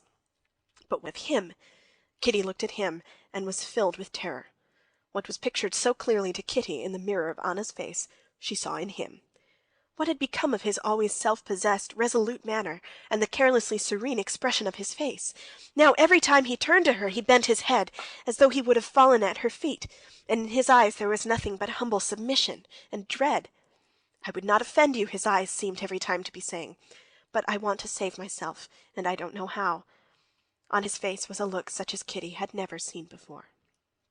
They were speaking of common acquaintances, keeping up the most trivial conversation, but to Kitty it seemed that every word they said was determining their fate and hers, and strange it was that they were actually talking of how absurd Ivan Ivanovitch was with his French, and how the Alexei girl might have made a better match, yet these words had all the while consequence for them, and they were feeling just as Kitty did. The whole ball, the whole world, everything seemed lost in fog in Kitty's soul. Nothing but the stern discipline of her bringing up supported her, and forced her to do what was expected of her, that is, to dance, to answer questions, even to smile. But before the mazurka, when they were beginning to rearrange the chairs and a few couples moved out of the smaller rooms into the big room, a moment of despair and horror came for Kitty. She had refused 5 partners, and now she was not dancing the mazurka.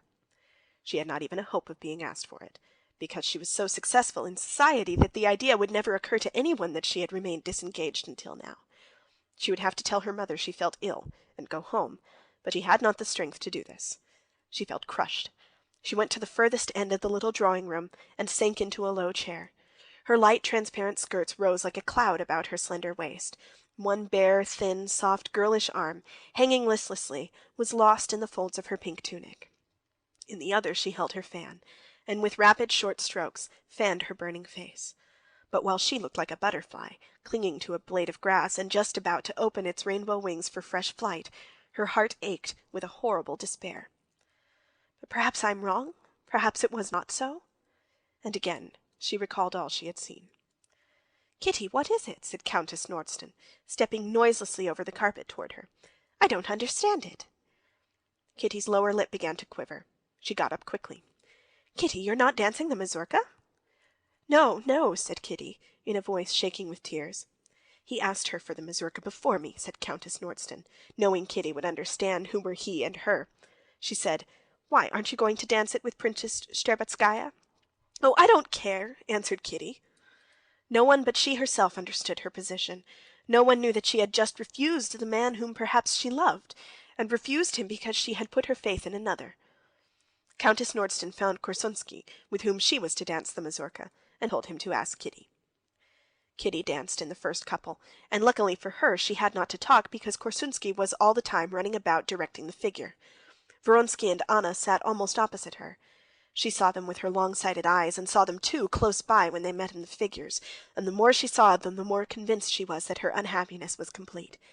She saw that they felt themselves alone in that crowded room, and on Vronsky's face, always so firm and independent, she saw that look that had struck her. of bewilderment and humble submissiveness, like the expression of an intelligent dog when it has done wrong. Anna smiled, and her smile was reflected by him. She grew thoughtful, and he became serious. Some supernatural force drew Kitty's eyes to Anna's face. She was fascinating in her simple black dress. Fascinating with her round arms with their bracelets. Fascinating was her firm neck with its thread of pearls. Fascinating the straying curls of her loose hair. Fascinating the graceful, light movements of her little feet and hands. Fascinating was that lovely face in its eagerness, but there was something terrible and cruel in her fascination. Kitty admired her more than ever, and more acute was her suffering. Kitty felt overwhelmed, and her face showed it. When Vronsky saw her coming across her in the mazurka, he did not at once recognize her, she was so changed. "Delightful ball," he said to her, for the sake of saying something. "Yes," she answered. In the middle of the mazurka, repeating a complicated figure, newly invented by Korsunsky, Anna came forward into the center of the circle, chose 2 gentlemen, and summoned a lady, and Kitty. Kitty gazed at her in dismay as she went up. Anna looked at her with drooping eyelids and smiled, pressing her hand. But noticing that Kitty only responded to her smile by a look of despair and amazement, she turned away from her, and began gaily talking to the other lady. "There is something uncanny, devilish, and fascinating in her," Kitty said to herself. Anna did not mean to stay to supper, but the master of the house began to press her to do so. "Nonsense, Anna Arkadyevna," said Korsunsky, drawing her bare arm under the sleeve of his dress coat. "I've such an idea for a cotillion. Un bijou." And he moved gradually on, trying to draw her along with him. Their host smiled approvingly. "No, I'm not going to stay," answered Anna, smiling, but in spite of her smile, both Korsunsky and the master of the house saw from her resolute tone that she would not stay. "No, why, as it is, I have danced more at your ball in Moscow than I have all the winter in Petersburg," said Anna, looking round at Vronsky, who stood near her. "I must rest a little before my journey." "Are you going tomorrow, then?" asked Vronsky. "Yes, I suppose so," answered Anna, wondering at the boldness of his question. But the irrepressible, quivering brilliance of her eyes and her smile set him on fire as she said it. Anna Arkadyevna did not stay to supper, but went home. End of chapter 23. Part 1, chapter 24 of Anna Karenina. Yes, there is something in me hateful, repulsive, thought Levin, as he came away from the Shtcherbatskys and walked in the direction of his brother's lodgings. And I don't get on with other people. Pride, they say. No, I have no pride. If I had any pride, I should not have put myself in such a position. And he pictured to himself Vronsky, happy, good-natured, clever, and self-possessed, certainly never placed in the awful position in which he had been that evening. Yes, she was bound to choose him, so it had to be, and I cannot complain of anyone or anything. I am myself to blame. What right had I to imagine that she would care to join her life to mine? Who am I? What am I? A nobody, not wanted by anyone, nor of use to anybody. And he recalled his brother Nikolai, and dwelt with pleasure on the thought of him. Isn't he right that everything in the world is base and loathsome? And are we fair in our judgment of brother Nikolai? Of course, from the point of view of Prokofy, seeing him in a torn cloak and tipsy, he's a despicable person. But I know him differently. I know his soul, and know that we are like him. And I, instead of going to seek him out, went out to dinner and came here. Levin walked up to a lamp-post, read his brother's address, which was in his pocket-book, and called a sledge. All the long way to his brother's, Levin vividly recalled all the facts familiar to him of his brother Nikolai's life. He remembered how his brother had, while at the university and for a year afterwards, in spite of the jeers of his companions, lived like a monk, strictly observing all religious rites, services, and fasts, and avoiding every sort of pleasure, especially women. And afterwards how he had all at once broken out. He had associated with the most horrible people, and rushed into the most senseless debauchery. He remembered later the scandal over a boy whom he had taken from the country to bring up, and in a fit of rage had so violently beaten that the proceedings were brought against him for unlawful wounding. Then he recalled the scandal with a sharper, to whom he had lost money and given a promissory note, and against whom he had himself lodged a complaint, asserting that he had cheated him. This was the money Sergey Ivanovitch had paid. Then he remembered how he had spent a night in the lockup for disorderly conduct in the street. He remembered the shameful proceedings he had tried to get up against his brother Sergey Ivanovitch, accusing him of not having paid him his share of his mother's fortune, and the last scandal, when he had gone to a western province in an official capacity, and there had gotten in trouble for assaulting a village elder.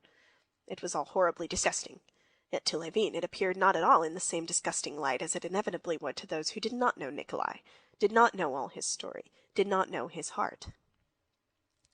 Levin remembered that when Nikolai had been in the devout stage, the period of fasts and monks and church services, when he was seeking in religion a support and a curb for his passionate temperament, everyone, far from encouraging him, had jeered at him, and he too with the others.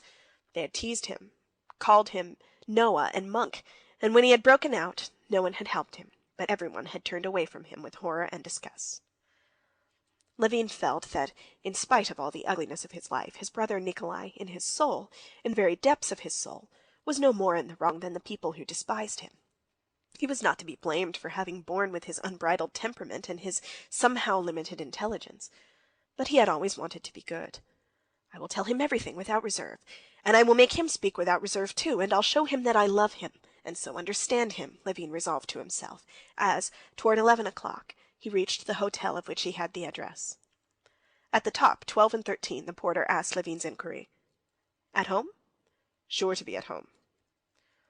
The door of number 12 was half open, and there came out into the streak of light thick fumes of cheap, poor tobacco, and the sound of a voice unknown to Levin, but he knew at once that his brother was there. He heard his cough. As he went in the door, the unknown voice saying, "It all depends with how much judgment and knowledge the thing's done." Konstantin Levin looked in at the door, and he saw that the speaker was a young man with an immense shock of hair, wearing a Russian jerkin, and that a pock-marked woman in a woolen gown, without collar or cuffs, was seated on the sofa. His brother was not to be seen. Konstantin felt a sharp pang at his heart at the thought of the strange company in which his brother spent his life. No one had heard him, and Konstantin, taking off his galoshes, listened to what the gentleman in the jerkin was saying. He was speaking of some enterprise. "Well, the devil flay them, the privileged classes!" his brother's voice responded with a cough. "Masha, get us some supper and some wine if there's any left, or else go and get some." The woman rose, came out from behind the screen, and saw Konstantin. "There's some gentleman, Nikolai Dmitrovitch," she said. "Whom do you want?" said the voice of Nikolai Levin, angrily.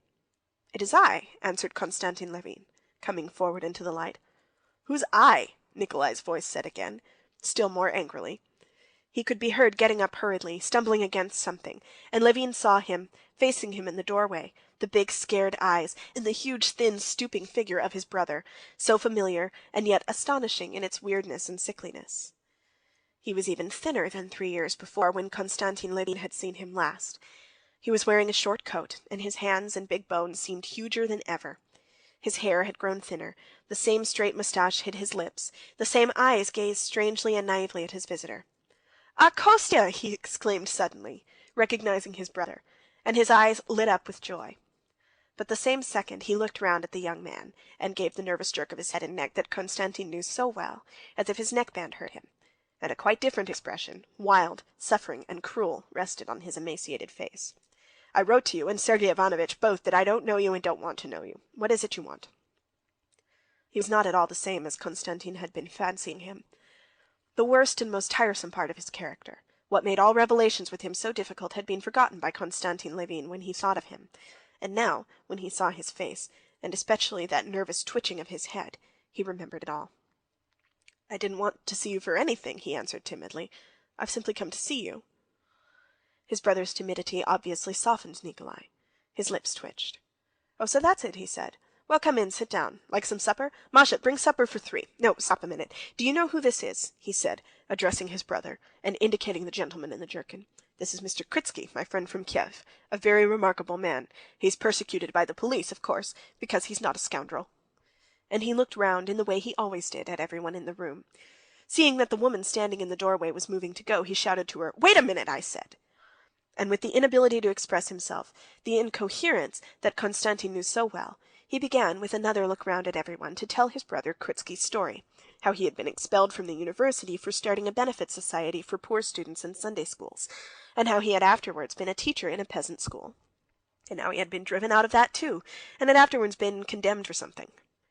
"You're of the Kiev University?" said Konstantin Levin to Kritsky, to break the awkward silence that followed.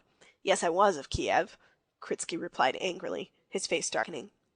"And this woman," Nikolai Levin interrupted him, pointing to her, "is the partner of my life, Marya Nikolaevna.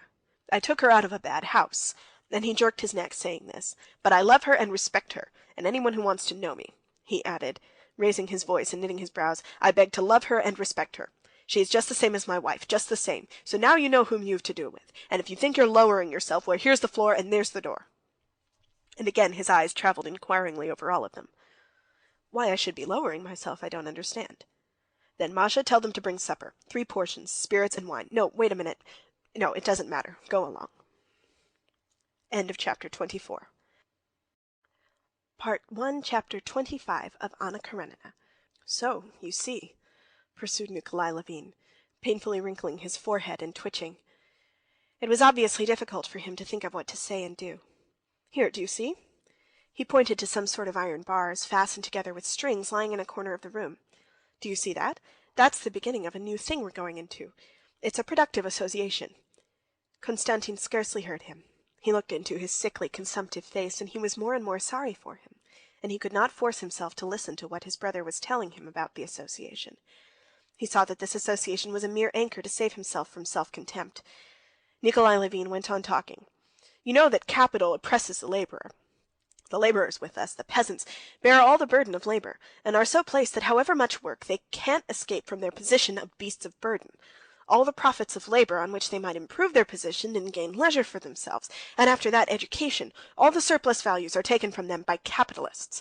And society is so constituted that the harder they work, the greater the profit of the merchants and the landowners, while they stay beasts of burden to the end. And that state of things must be changed," he finished up, and looked questioningly at his brother. "Yes, of course," said Konstantin, looking at the patch of red that had come out on his brother's projecting cheekbones. "And so we're founding a locksmiths' association, where all the production and profit and all the chief instruments of production will be in common." "Where's the association to be?" asked Konstantin Levin. "In the village of Vostrom, Kazan government." "But why in a village? In the villages I think there's plenty of work as it is. Why a locksmiths' association in a village?" "Why? Because the peasants are just as much slaves as they ever were, and that's why you and Sergey Ivanovitch don't like people to try and get them out of their slavery," said Nikolay Levin, exasperated by the objection. Konstantin Levin sighed, looking meanwhile about the cheerless and dirty room. This sigh seemed to exasperate Nikolay still more. "I know you're in Sergey Ivanovitch's aristocratic views. I know that he applies all the power of his intellect to justify existing evils." "No, and what do you talk of Sergey Ivanovitch for?" said Levin, smiling. "Sergey Ivanovitch? I'll tell you what for!" Nikolay Levin shrieked suddenly in the name of Sergey Ivanovitch. "I'll tell you what for! But what's the use of talking? There's only one thing. What did you come to me for? You look down on this, and you're welcome to. And go away, in God's name, go away!" he shrieked, getting up from his chair. "Go away, go away!" "I don't look down on it at all," said Konstantin Levin timidly. "I don't even dispute it." At that instant Marya Nikolaevna came back. Nikolay Levin looked round angrily at her. She went quickly to him and whispered something. "I'm not well. I've grown irritable," said Nikolay Levin, getting calmer and breathing painfully. "And then you talk to me of Sergey Ivanovitch and his article. It's such rubbish, such lying and self-deception. What can a man write of justice when he knows nothing of it? Have you read his article?" he asked Kritsky, sitting down again at the table and moving back off half of it, the scattered cigarettes, so as to clear a space. "I've not read it," Kritsky responded gloomily, obviously not desiring to enter into the conversation. "Why not?" said Nikolay Levin, now turning with exasperation upon Kritsky. "Because I don't see the use of wasting my time over it." "Oh, but excuse me, how did you know it would be wasting your time? That article's too deep for many people. That's to say, it's over their heads. But with me it's another thing. I see through his ideas, and I know where its weakness lies." Everyone was mute. Kritsky got up and deliberately reached for his cap. "Won't you have supper? All right, good-bye. Come round tomorrow with the locksmith." Kritsky had hardly gone out when Nikolay Levin smiled and winked. "He's no good either," he said. "I see, of course." But at that instant Kritsky at the door called him. "What do you want now?" he said, and went out to him in the passage. Left alone with Marya Nikolaevna, Levin turned to her. "Have you been long with my brother?" he said to her. "Yes, more than a year. Nikolay Dmitrovitch's health has become very poor. Nikolay Dmitrovitch drinks a great deal," she said. "That is... how does he drink?" "He drinks vodka, and it's bad for him." "And a great deal?" whispered Levin. "Yes," she said, looking timidly towards the doorway, where Nikolay Levin had reappeared. "What were you talking about?" he said, knitting his brows and turning his scared eyes from one to the other. "What was it?" "Nothing," Konstantin answered in confusion. "Oh, if you don't want to say, don't. Only it's no good your talking to her. She's a wench, and you're a gentleman," he said, with a jerk of the neck. "You understand everything, I see, and have taken stock of everything, and look with commiseration on my shortcomings," he began again, raising his voice. "Nikolai Dmitrievitch," whispered Marya Nikolaevna, again going up to him.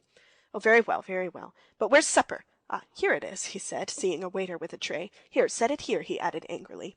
And promptly seizing the vodka, he poured out a glassful and drank it greedily. Like a drink, he turned to his brother, and at once became better humored. "Well, enough of Sergey Ivanovitch. I'm glad to see you, anyway. After all's said and done, we're not strangers. Come, have a drink. Tell me what you're doing," he went on, greedily munching a piece of bread and pouring out another glassful. "How are you living?" "I live alone in the country, as I used to. I'm busy looking after the land," answered Konstantin, watching with horror the greediness with which his brother ate and drank, and trying to conceal that he noticed it. "Why don't you get married?" "It hasn't happened so," Konstantin answered, reddening a little. "Why not? For me, now everything's at an end. I've made a mess of my life. But this I've said, and I say still, that if my share had been given me when I needed it, my whole life would have been different." Konstantin made haste to change the conversation. "Do you know your little Vanya's with me, a clerk in the counting house at Pokrovskoe?" Nikolai jerked his head and sank into thought. "Yes, tell me what's going on at Pokrovskoe. Is the house standing still, and the birch trees, and our schoolroom? And Philip, the gardener, is he living? How I remember the arbor and the seat. Now mind and don't alter anything in the house. Make haste and get married, and make everything as it used to be again. Then I'll come and see you, if your wife is nice." "Come to me now," said Levin. "How nicely we would arrange it." "I'd come and see you if I were sure I should not find Sergey Ivanovitch." "You wouldn't find him there. I live quite independently of him." "Yes, but say what you like, you will have to choose between me and him," he said, looking timidly into his brother's face. This timidity touched Konstantin. "If you want to hear my confession of faith on the subject, I tell you that in your quarrel with Sergey Ivanovitch I take neither side. You're both wrong. You're more wrong externally, and he inwardly." "Ah, you see that, you see that!" Nikolai shouted joyfully. "But I personally value friendly relations with you more because—" "Why? Why?" Konstantin could not say that he valued it more because Nikolai was unhappy and needed affection, but Nikolai knew that this was just what he meant to say, and scowling, he took up the vodka again. "Enough, Nikolai Dmitrievitch," said Marya Nikolaevna, stretching out her plump, bare arm toward the decanter. "Let it be, don't insist. I'll beat you," he shouted. Marya Nikolaevna smiled a sweet and good-humored smile, which was at once reflected on Nikolai's face, and she took the bottle. "And do you suppose she understands nothing?" said Nikolai. "She understands it all better than any of us. Isn't it true there's something good and sweet in her?" "Were you never before in Moscow?" Konstantin said to her, for the sake of saying something. "Only you mustn't be polite and stiff with her, it frightens her. Nobody ever spoke to her so, but the justices of the peace who tried her for getting out of a house of ill fame. Mercy on us, the senselessness in the world!" he cried suddenly. "These new institutions, these justices of the peace, rural councils, what hideousness it all is!" And he began to enlarge on his counters with the new institutions. Konstantin Levin heard him, and the disbelief in the sense of all public institutions which he shared with him, and often expressed, was distasteful to him now from his brother's lips.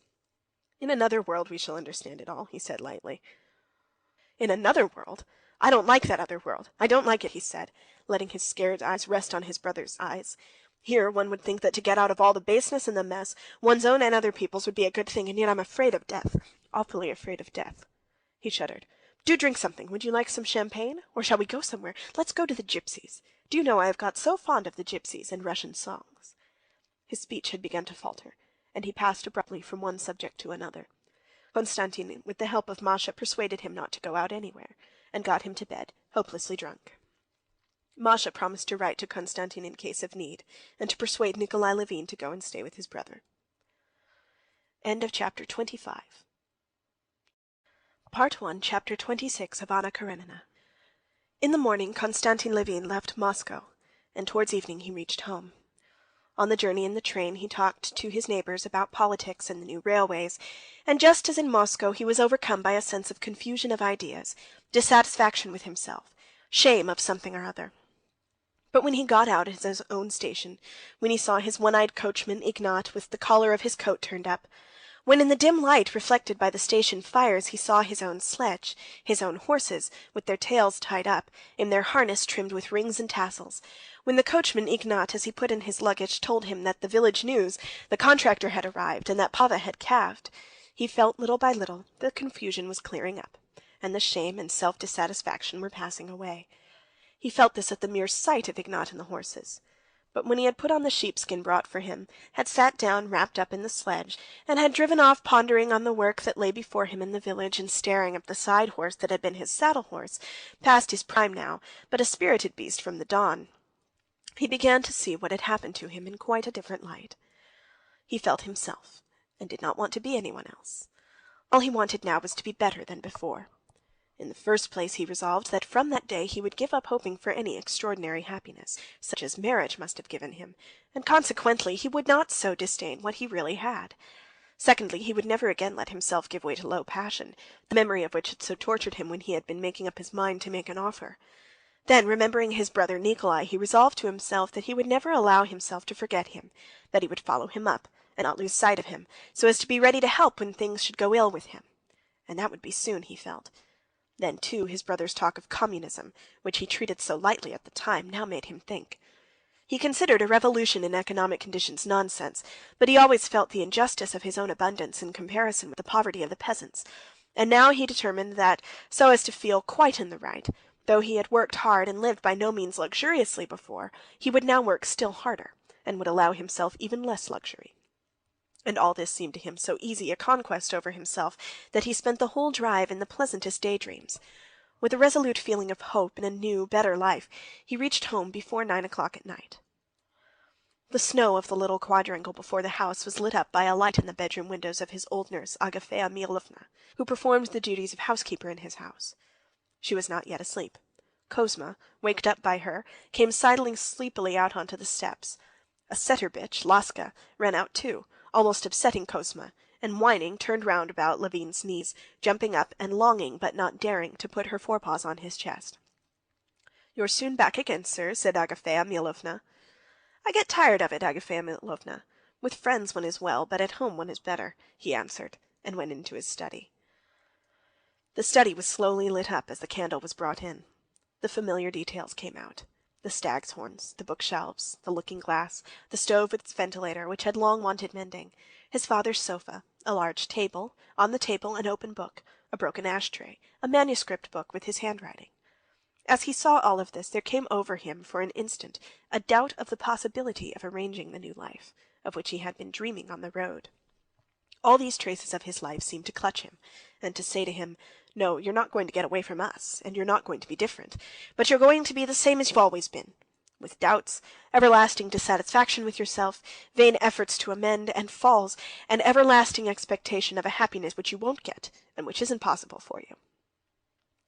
This the things said to him, but another voice in his heart was telling him that he must not fall under the sway of the past, and that one can do anything with oneself. And hearing that voice, he went into the corner where stood his 2 heavy dumbbells, and began brandishing them like a gymnast, trying to restore his confident temper. There was a creak of steps at the door. He hastily put down the dumbbells. The bailiff came in, and said everything, thank God, was doing well, but informed him that the buckwheat in the new drying machine had been a little scorched. This piece of news irritated Levin. The new drying machine had been constructed and partly invented by Levin. The bailiff had always been against the drying machine, and now it was with suppressed triumph that he announced that the buckwheat had been scorched. Levin was firmly convinced that if the buckwheat had been scorched, it was only because precautions had not been taken for which he had hundreds of times given orders. He was annoyed and reprimanded the bailiff. But there had been an important and joyful event. Pava, his best cow, an expensive beast bought at a show, had calved. "Kozma, give me my sheepskin, and you tell him to take a lantern. I'll come and look at her," he said to the bailiff. The cow-house for the more valuable cows was just behind the house. Walking across the yard, passing a snowdrift by the lilac tree, he went into the cow-house. There was the warm, steamy smell of dung when the frozen door was opened, and the cows, astonished at the unfamiliar light of the lantern, stirred on the fresh straw. He caught a glimpse of the broad, smooth, black and piebald back of Holantka. Berkut, the bull, was lying down with his ring in his lip, and seemed about to get up, but thought better of it, and only gave 2 snorts as they passed by him. Pava, a perfect beauty, huge as a hippopotamus, with her back turned to them, prevented their seeing the calf, as she sniffed her all over. Levin went into the pen, looked Pava over, and lifted the red and spotted calf onto her long tottering legs. Pava, uneasy, began lowing, but when Levin put the calf close to her, she was soothed, and sighing heavily, began licking her with her rough tongue. The calf, fumbling, poked her nose under her mother's udder and stiffened her tail out straight. "Here, bring the light, Fyodor, this way," said Levin, examining the calf. "Like the mother, though the color takes after the father, but that's nothing. Very good. Long and broad in the haunch. Vasily Fedorovitch, isn't she splendid?" he said to the bailiff, quite forgiving him for the buckwheat under the influence of his delight in the calf. "How could she fail to be?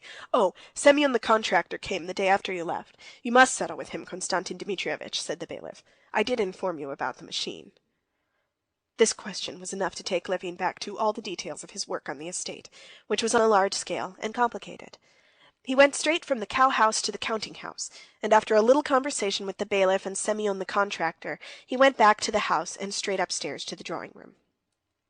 End of chapter 26. Part 1, Chapter 27 of Anna Karenina.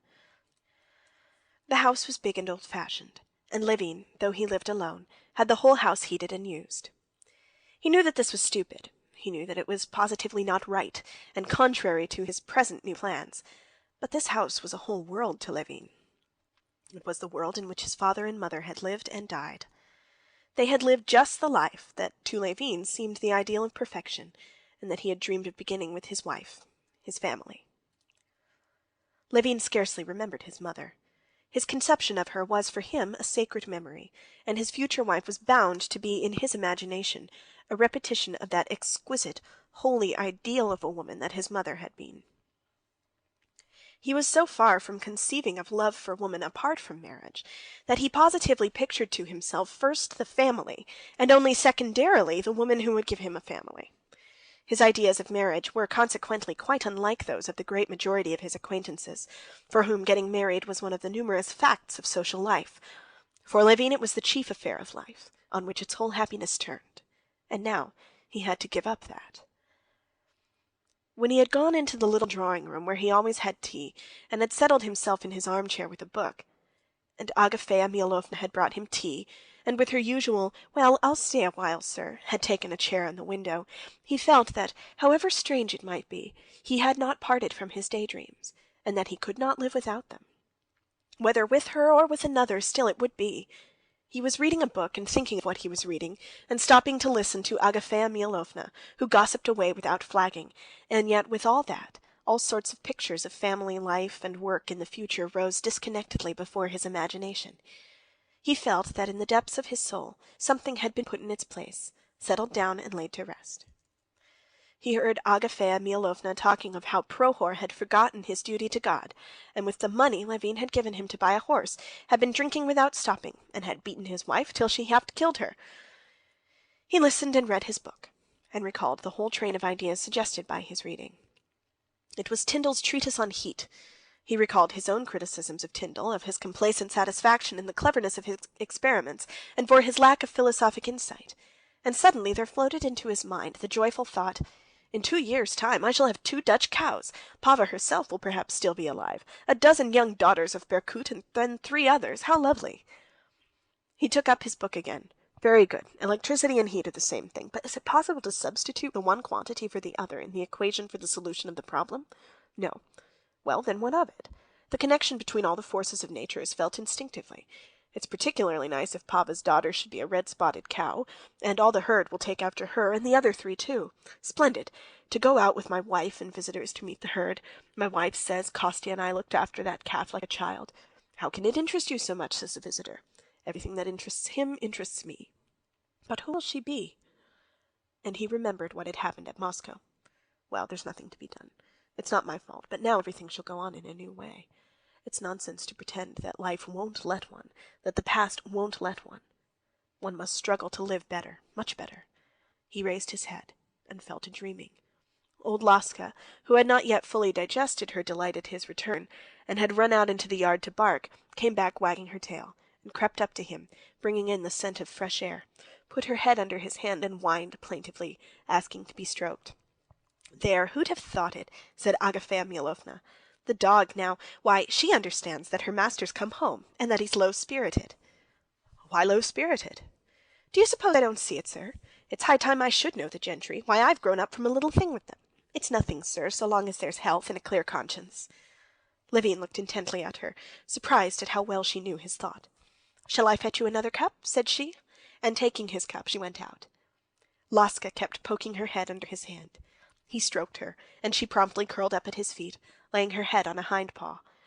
And in token of all now being well and satisfactory, she opened her mouth a little, smacked her lips, and settling her sticky lips more comfortably about her old teeth, she sank into blissful repose. Levin watched all her movements attentively. "That's what I'll do," he said to himself. "That's what I'll do. Nothing's amiss. All is well." End of chapter 27. Part 1, Chapter 28 of Anna Karenina. After the ball, early the next morning, Anna Arkadyevna sent her husband a telegram that she was leaving Moscow the same day. "No, I must go," she explained to her sister-in-law, the change in her plans in a tone that suggested she had to remember so many things that there was no enumerating them. "No, it had really better be today." Stepan Arkadyevitch was not dining at home, but he promised to come and see his sister off at 7 o'clock. Kitty, too, did not come, sending a note that she had a headache. Dolly and Anna dined alone with the children and the English governess.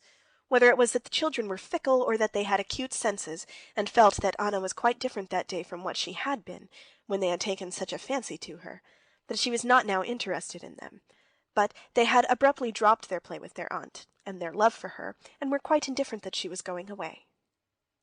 Anna was absorbed the whole morning in preparations for her departure.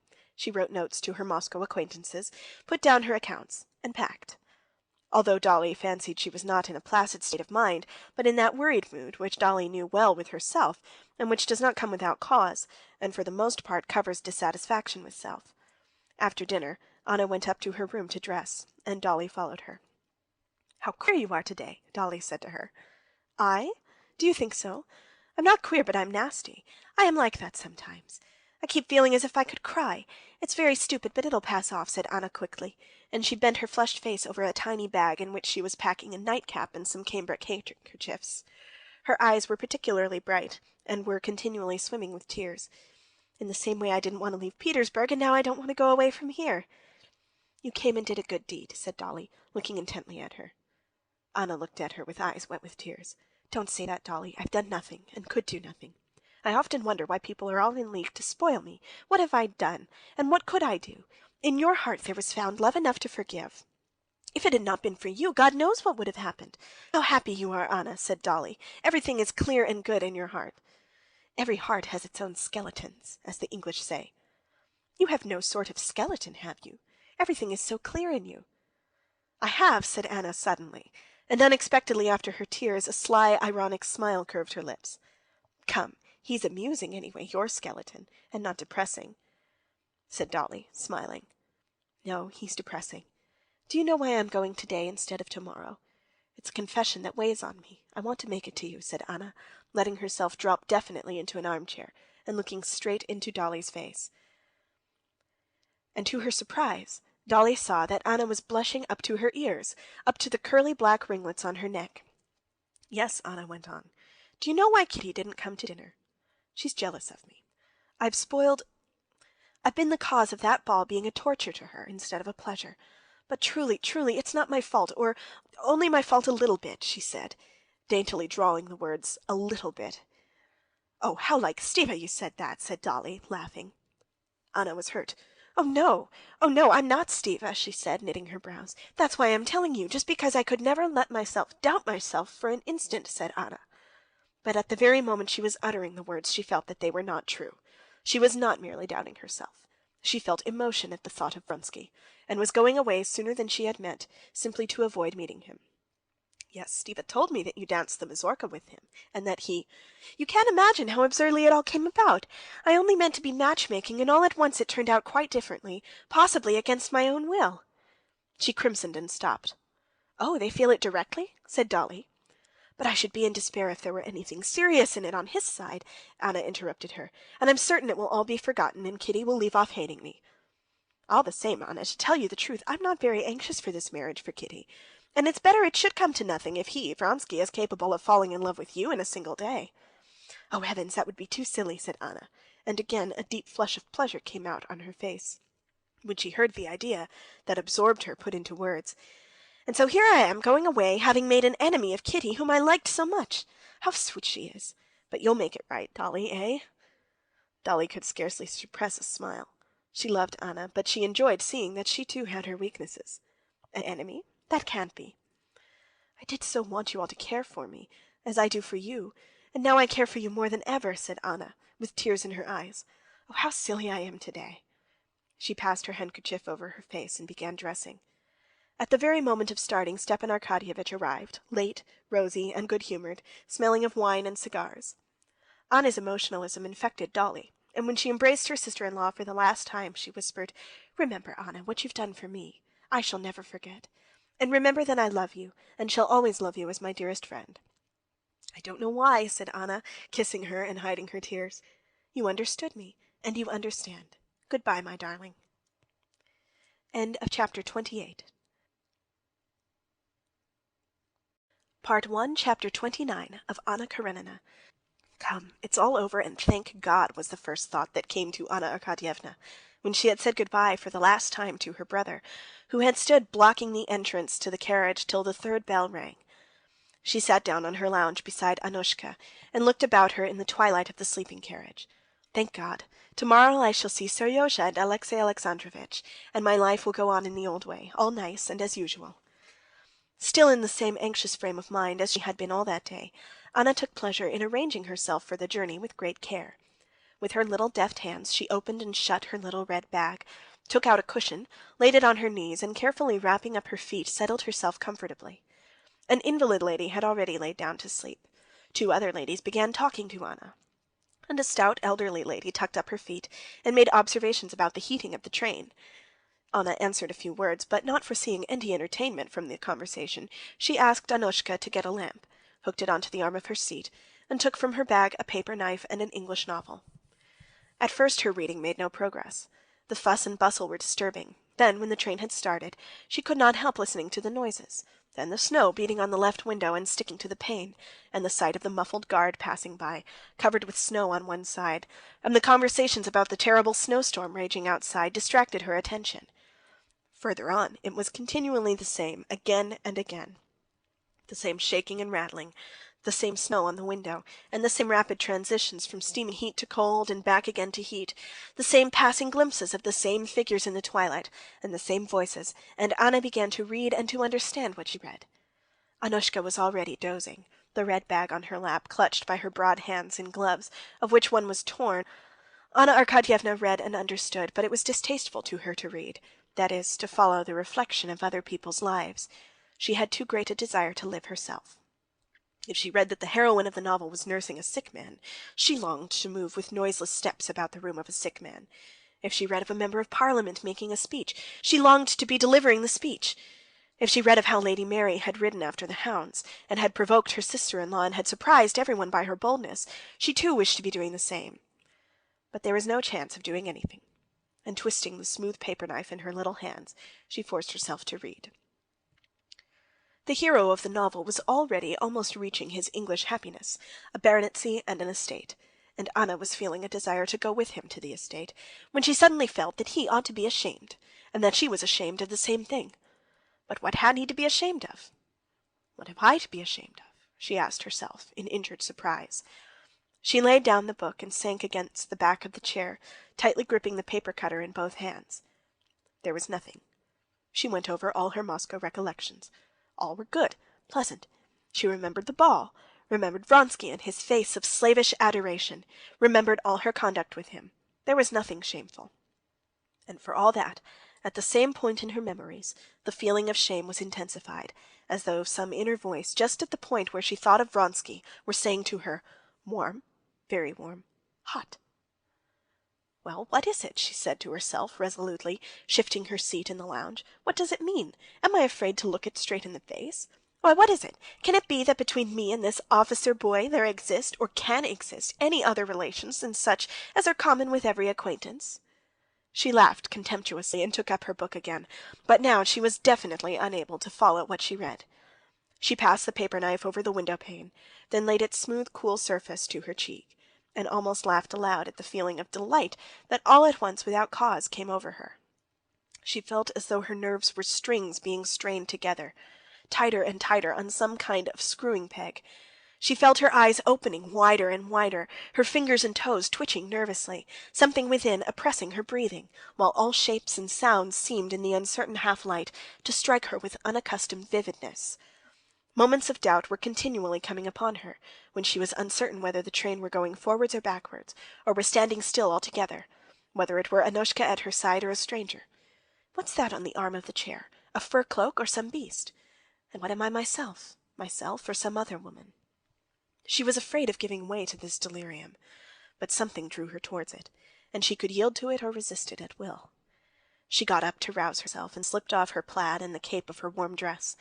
For a moment she regained her self-possession, and realized that the thin peasant who had come in wearing a long overcoat with buttons missing from it was the stove-heater, that he was looking at the thermometer, that it was the wind and snow bursting in after him at the door. But then everything grew blurred again. That peasant with the long waist seemed to be gnawing something on the wall. The old lady began stretching her legs the whole length of the carriage and filling it with a black cloud. Then there was a fearful shrieking and banging as though someone were being torn to pieces. Then a blinding dazzle of red fire before her eyes, and a wall seemed to rise up and hide everything. Anna felt as though she were sinking down. But it was not terrible, but delightful. The voice of a man muffled up and covered with snow shouted something in her ear. She got up and pulled herself together. She realized that they had reached a station, and that this was the guard. She asked Annushka to hand her the cape she had taken off and her shawl, put them on, and moved towards the door. "Do you wish to get out?" asked Annushka. "Yes, I want a little air. It's very hot in here." And she opened the door. The driving snow and the wind rushed to meet her and struggled with her over the door. But she enjoyed the struggle. She opened the door and went out. The wind seemed as though lying in wait for her. With gleeful whistle it tried to snatch her up and bear her off, but she clung to the cold door-post, and holding her skirt, got down onto the platform and under the shelter of the carriages. The wind had been powerful on the steps, but on the platform, under the lee of the carriages, there was a lull. With enjoyment she drew deep breaths of the frozen, snowy air, and standing near the carriage, looked about the platform and the lighted station. End of chapter 29. Part 1, Chapter 30. The raging tempest rushed whistling between the wheels of the carriages, about the scaffolding, and round the corner of the station. The carriages, posts, people, everything that was to be seen was covered with snow on one side, and was getting more and more thickly covered. For a moment there would come a lull in the storm, but then it would swoop down again with such onslaughts that it seemed impossible to stand against it. Meanwhile men ran to and fro, talking merrily together, their steps crackling on the platform as they continually opened and closed the big doors. The bent shadow of a man glided by at her feet, and she heard sounds of a hammer upon iron. "Hand over that telegram," came an angry voice out of the stormy darkness on the other side. "This way, number 28," several different voices shouted again, and muffled figures ran by covered with snow. Two gentlemen with lighted cigarettes passed by her. She drew one more deep breath of the fresh air, and had just put her hand out of her muff to take hold of the door-post and get back into the carriage, when another man in a military overcoat, quite close beside her, stepped between her and the flickering light of the lamp-post. She looked round, and the same instant recognized Vronsky's face. Putting his hand to the peak of his cap, he bowed to her and asked, was there anything she wanted? Could he be of any service to her?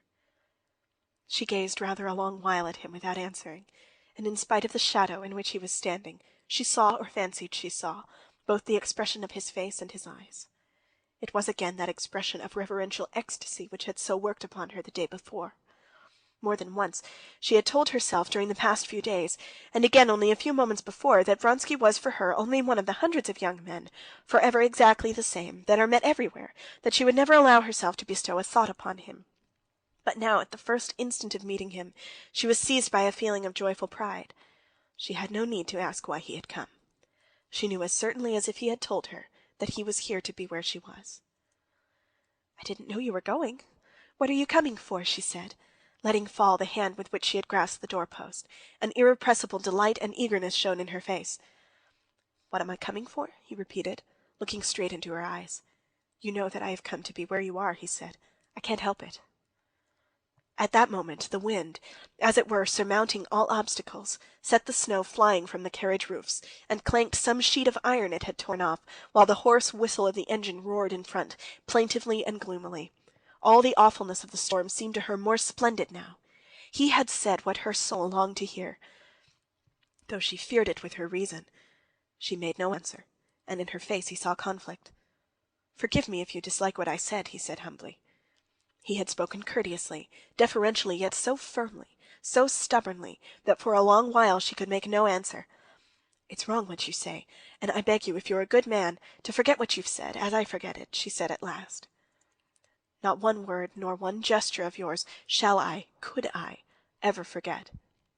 "Enough, enough!" she cried, trying assiduously to give a stern expression to her face, into which he was gazing greedily. And clutching at the cold door-post, she clambered up the steps and got rapidly into the corridor of the carriage.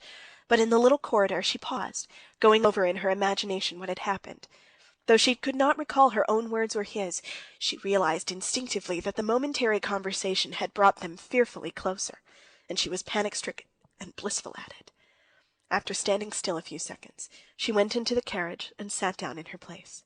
The overstrained condition which had tormented her before did not only come back, but was intensified, and reached such a pitch that she was afraid every minute that something would snap within her from the excessive tension. She did not sleep all night, but in that nervous tension, and in the visions that filled her imagination, there was nothing disagreeable or gloomy. On the contrary, there was something blissful, glowing, and exhilarating. Towards morning Anna sank into a doze, sitting in her place, and when she waked it was daylight, and the train was near Petersburg. At once thoughts of home, of husband, and of son, and the details of that day and the following came upon her. At Petersburg, as soon as the train stopped and she got out, the first person that attracted her attention was her husband. "Oh, mercy, why do his ears look like that?" she thought, looking at his frigid and imposing figure, and especially the ears that struck her at the moment as propping up the brim of his round hat.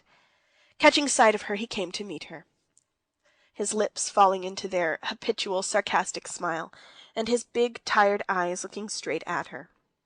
An unpleasant sensation gripped at her heart when she met his obstinate and weary glance, as though she had expected to see him different. She was especially struck by that feeling of dissatisfaction with herself that she experienced on meeting him. That feeling was an intimate, familiar feeling, like a consciousness of hypocrisy, which she experienced in her relations with her husband. But hitherto she had not taken note of the feeling. Now she was clearly and painfully aware of it. "Yes, as you see, your tender spouse, as devoted as the first year after marriage, burned with impatience to see you," he said in his deliberate, high-pitched voice, and in that tone which he almost always took at her, a tone of jeering at anyone who should say in earnest what he said. "Is Seryozha quite well?" she asked. "And this is all the reward," said he, "for my ardor. He's quite well." End of chapter 30. Part 1, Chapter 31 of Anna Karenina. Vronsky had not even tried to sleep all that night. He sat in his armchair, looking straight out before him or scanning the people who got in and out. If he had indeed on previous occasions struck and impressed people who did not know him by his air of unhesitating composure, he seemed now more haughty and self-possessed than ever. He looked at people as if they were things. A nervous young man, a clerk in a law court sitting opposite him, hated him for that look. The young man asked him for a light and entered into a conversation with him, and even pushed against him, to make him feel that he was not a thing but a person. But Vronsky gazed at him exactly as he did at the lamp, and the young man made a wry face, feeling that he was losing his self-possession under the oppression of this refusal to recognize him as a person. Vronsky saw nothing and no one. He felt himself a king, not because he believed that he had made an impression on Anna, he did not yet believe that, but because the impression she had made on him gave him happiness and pride. What would come of it all he did not know, he did not even think. He felt that all his forces, hitherto dissipated, wasted, were centered on one thing, and bent with fearful energy on one blissful goal, and he was happy at it. He knew only that he had told her the truth, that he had come where she was, that all the happiness of his life, the only meaning in life for him now lay in hearing and seeing her. And when he got out of the carriage at Bologova to get some seltzer water, and caught sight of Anna, involuntarily his first word had told her just what he thought. And he was glad he had told her it, that she knew it now and was thinking of it. He did not sleep all night. When he was back in the carriage, he kept unceasingly going over every position in which he had seen her, every word she had uttered, and before his fancy, making his heart faint with emotion, floated pictures of a possible future. When he got out of the train at Petersburg, he felt, after his sleepless night, as keen and fresh as after a cold bath. He paused near his compartment, waiting for her to get out. "Once more," he said to himself, smiling unconsciously, "once more I shall see her walk, her face. She will say something, turn her head, glance, smile maybe." But before he caught sight of her, he saw her husband, whom the station master was deferentially escorting through the crowd. Ah, yes, the husband, Only now, for the first time, did Vronsky clearly realize the fact that there was a person attached to her, a husband. He knew that she had a husband, but had hardly believed in his existence, and only now fully believed in him, with his head and shoulders and his legs clad in black trousers, especially when he saw this husband calmly take her arm with a sense of property. Seeing Alexei Alexandrovitch, with his Petersburg face and severely self-confident figure, in his round hat with his rather prominent spine, he believed in him and was aware of a disagreeable sensation, such as a man might feel tortured by thirst, who, on reaching a spring, should find a dog, a sheep, or a pig who has drunk of it and muddied the water. Alexei Alexandrovitch's manner of walking, with a swing of the hips and flat feet, particularly annoyed Vronsky. He could recognize in no one but himself an indubitable right to love her. But she was still the same, and the sight of her affected him the same way, physically reviving him, stirring him, and filling his soul with rapture. He told his German valet, who ran up to him from the second class, to take his things and go on, and he himself went up to her. He saw the first meeting between the husband and wife, and noted with a lover's insight the signs of slight reserve with which she spoke to her husband. No, she does not love him and cannot love him, he decided to himself. At the moment when he was approaching Anna Arkadyevna, he noticed, too, with joy, that she was conscious of his being near, and looked round, and seeing him, turned again to her husband. "Have you passed a good night?" he asked, bowing to her and her husband together, and leaving it up to Alexei Alexandrovitch to accept the bow on his own account, and to recognize it or not, as he might see fit. "Thank you, very good," she answered. Her face looked weary, and there was not that play of eagerness in it, peeping out in her smile and her eyes, but for a single instant, as she glanced at him, there was a flash of something in her eyes, and although the flash died away at once, he was happy for that moment. She glanced at her husband to find out whether he knew Vronsky.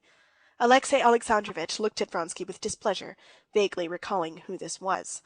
Vronsky's composure and self-confidence here struck like a scythe against a stone upon the cold self-confidence of Alexei Alexandrovitch. "Count Vronsky," said Anna. "Ah, we're acquainted, I believe," said Alexei Alexandrovitch indifferently, giving his hand. "You set off with the mother and you return with the son," he said, articulating each syllable as though each were a separate favor he was bestowing. "You're back from leave, I suppose," he said, and without waiting for a reply, he turned to his wife in his jesting tone. "Well, were a great many tears shed at Moscow at parting?" By addressing his wife like this, he gave Vronsky to understand that he wished to be left alone, and turning slightly towards him, he touched his hat, but Vronsky turned to Anna Arkadyevna. "I hope I may have the honor of calling on you," he said. Alexei Alexandrovitch glanced with his weary eyes at Vronsky. "Delighted," he said coldly. "On Mondays we're at home." "Most fortunate," he said to his wife, dismissing Vronsky altogether, "that I should have just half an hour to meet you, so I can prove my devotion," he went on in the same jesting tone.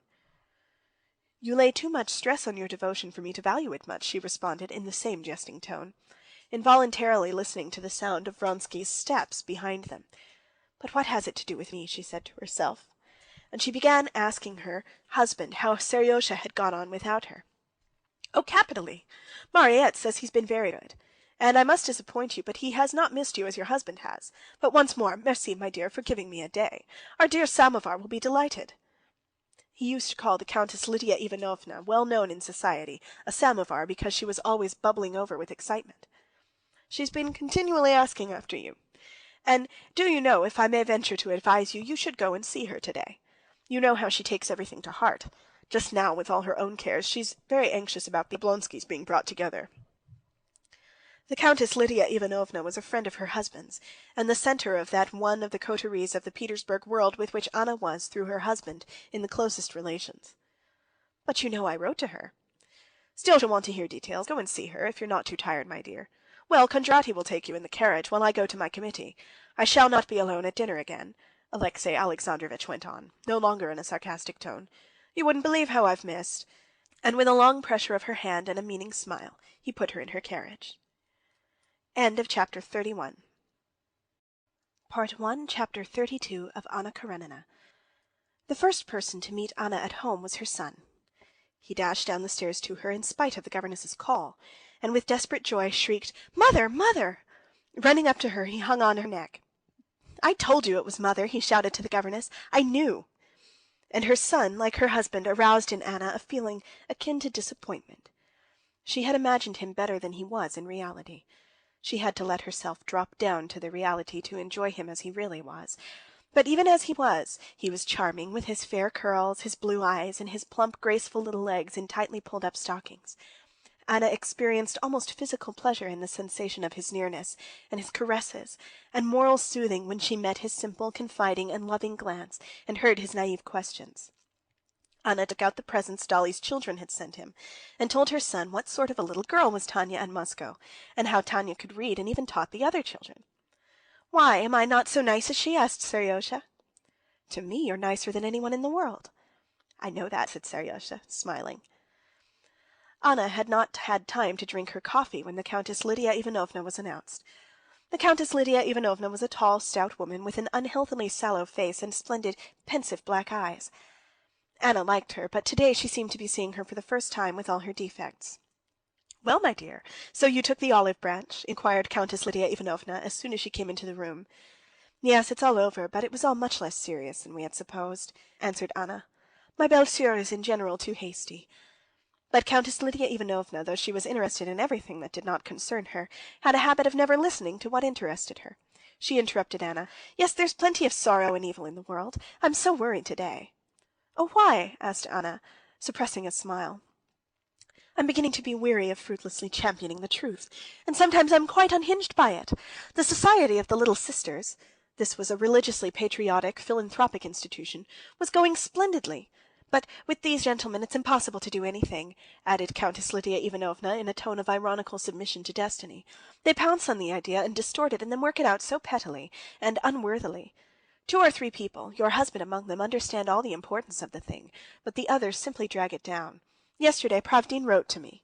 Pravdin was a well-known Panslavist abroad, and Countess Lidia Ivanovna described the purport of his letter. Then the countess told her of more disagreements and intrigues against the work of the unification of the churches, and departed in haste, as she had that day to be at the meeting of some society and also at the Slavonic Committee. "It was all the same before, of course, but why was it I didn't notice it before?" Anna asked herself. "Or has she been very much irritated today? It's really ludicrous. Her object is doing good. She's a Christian, yet she's always angry, and she always has enemies, and always enemies in the name of Christianity and doing good." After Countess Lidia Ivanovna, another friend came, the wife of a chief secretary, who told her all the news of the town. At 3 o'clock she too went away, promising to come to dinner. Alexey Alexandrovitch was at the ministry. Anna, left alone, spent the time till dinner in assisting at her son's dinner (he dined apart from his parents), and in putting her things in order, and in reading and answering the notes and letters which had accumulated on her table. The feeling of causeless shame which she had felt on the journey, and her excitement too, had completely vanished. In the habitual conditions of her life she felt again resolute and irreproachable. She recalled with wonder her state of mind on the previous day. What was it? Nothing. Vronsky said something silly, which it was easy to put a stop to, and I answered as I ought to have done. To speak of it to my husband would be unnecessary and out of the question. To speak of it would be to attach importance to what has no importance.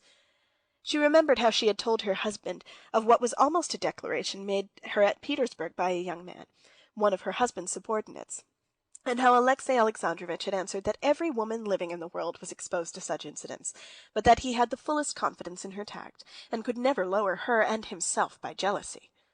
So then there's no reason to speak of it, and indeed, thank God, there is nothing to speak of, she told herself.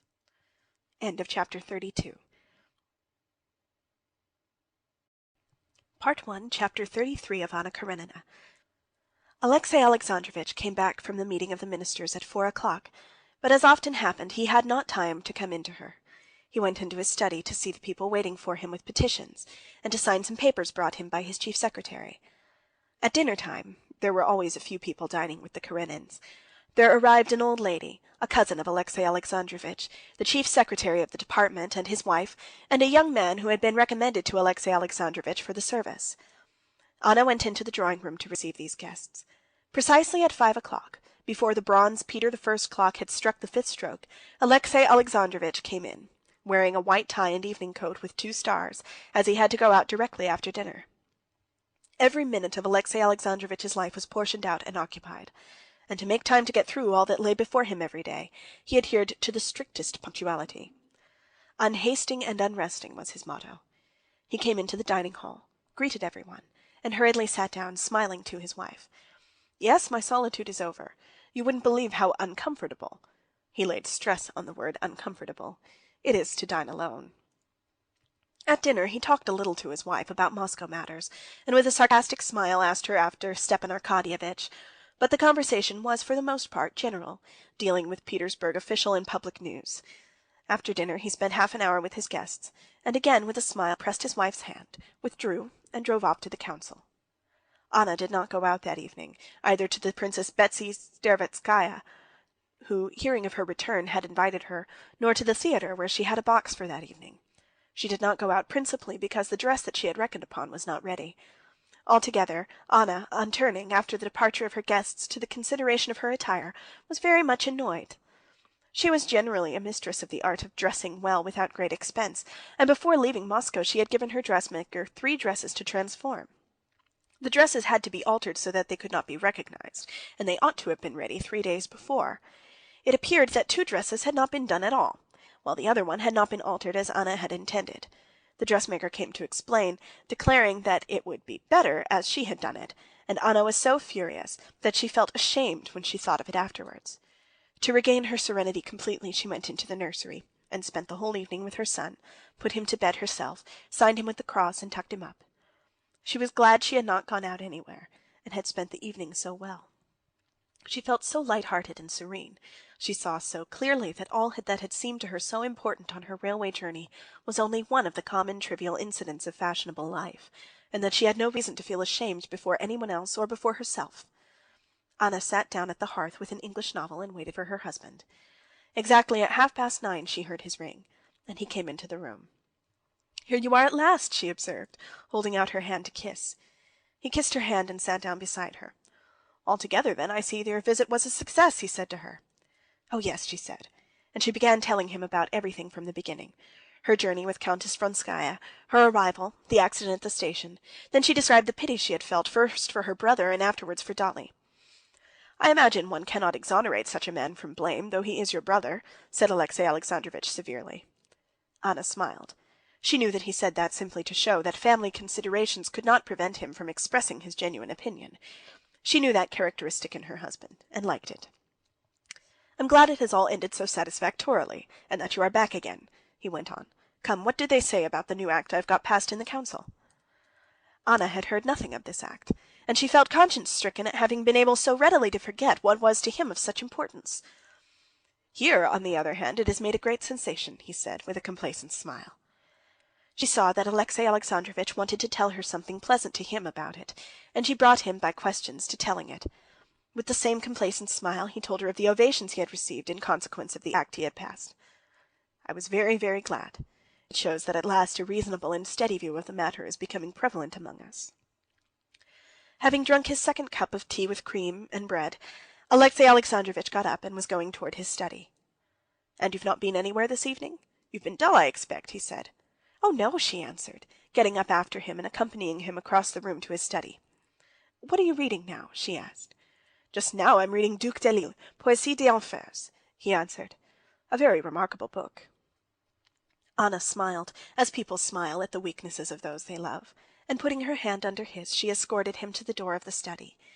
She knew his habit, that had grown into necessity, of reading in the evening. She knew, too, that in spite of his official duties, which swallowed up almost the whole of his time, he considered it his duty to keep up with everything of note that appeared in the intellectual world.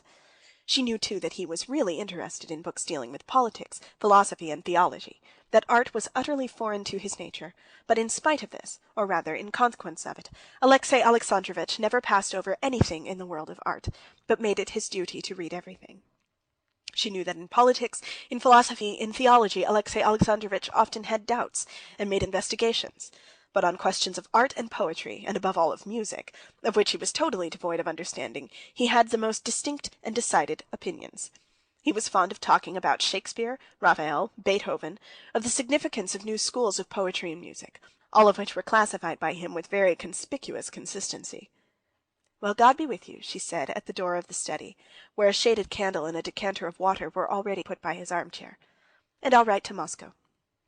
He pressed her hand and again kissed it.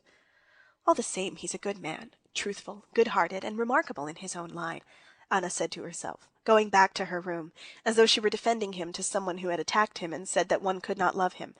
But why is it his ears stick out so strangely? Or has he had his hair cut? Precisely at 12 o'clock, when Anna was still sitting at her writing table, finishing a letter to Dolly, she heard the sound of measured steps in slippers, and Alexey Alexandrovitch, freshly washed and combed, with a book under his arm, came in to her. It's time, said he with a meaning smile, and he went into their bedroom.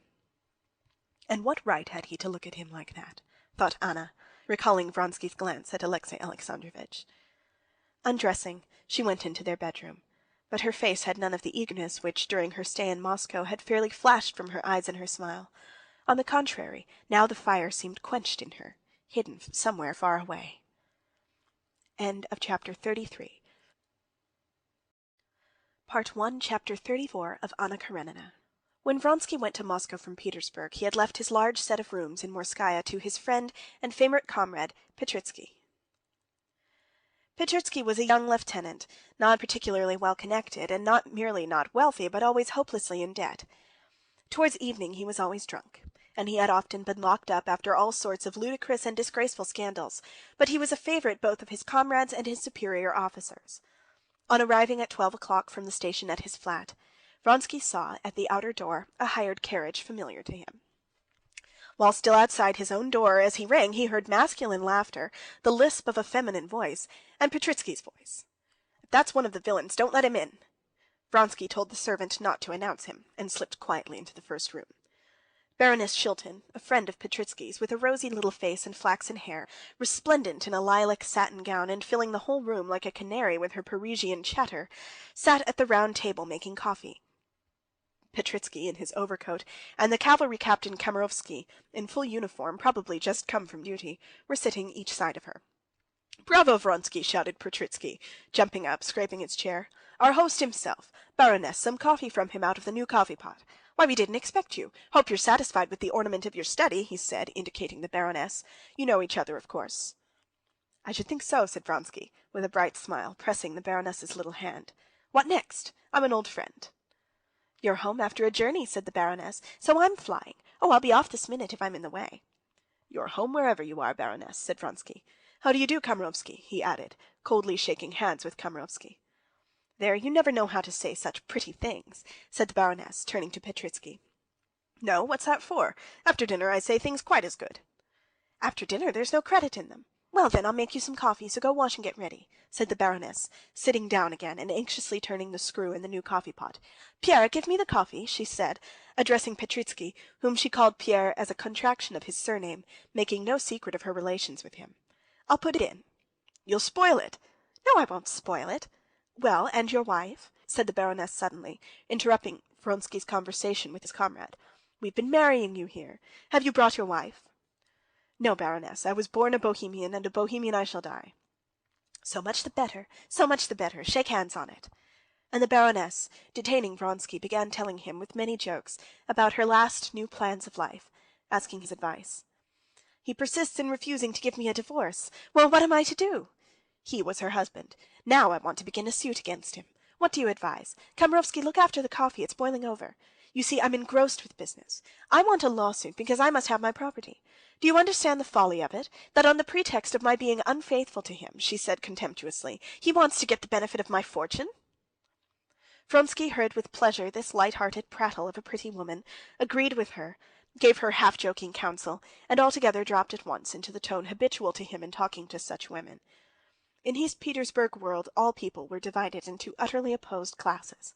One, the lower class, vulgar, stupid, and above all ridiculous people, who believe that one husband ought to live with the one wife whom he has lawfully married, that a girl should be innocent, a woman modest, and a man manly, self-controlled, and strong, that one ought to bring up one's children, earn one's bread, and pay one's debts, and various similar absurdities. This was the class of old-fashioned and ridiculous people. But there was another class of people, the real people. To this class they all belonged. And in it the greatest thing was to be elegant, generous, plucky, gay, to abandon oneself without a blush to every passion, and to laugh at everything else.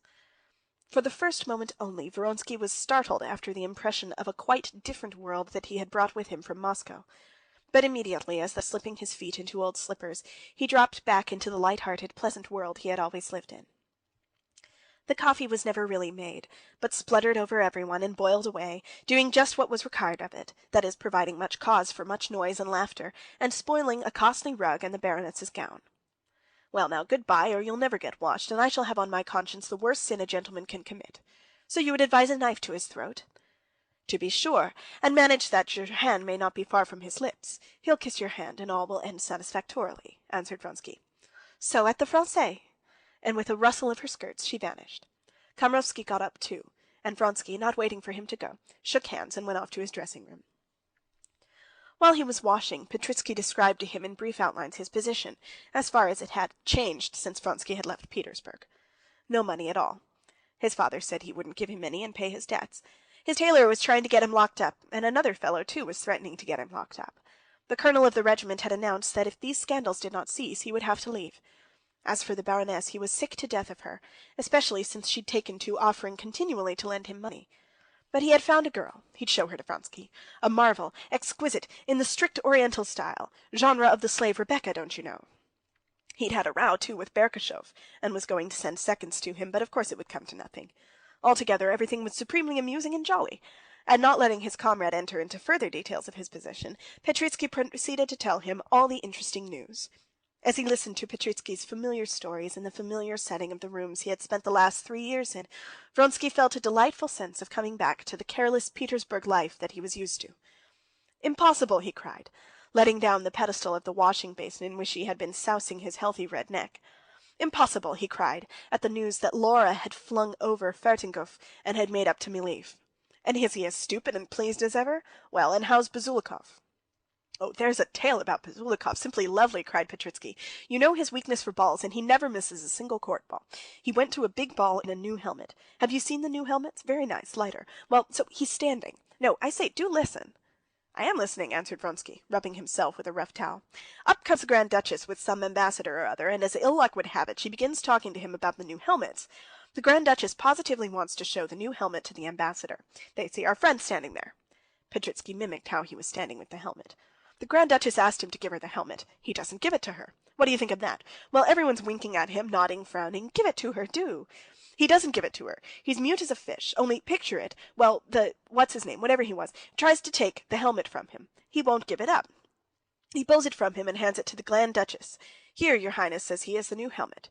She turned the helmet the other side up, and just picture it, plop went a pear and sweetmeats out of it, 2 pounds of sweetmeats. He'd been storing them up, the darling." Vronsky burst into roars of laughter, and long afterwards, when he was talking of other things, he broke out into his healthy laugh, showing his strong, close rows of teeth when he thought of the helmet. Having heard all the news, Vronsky, with the assistance of his valet, got into his uniform and went off to report himself. He intended, when he had done that, to drive to his brother's and to Betsy's, and to pay several visits, with a view to beginning to go into that society where he might meet Madame Karenina. As he always did in Petersburg, he left home not meaning to return till late at night. End of chapter 34. End of part 1 of Anna Karenina.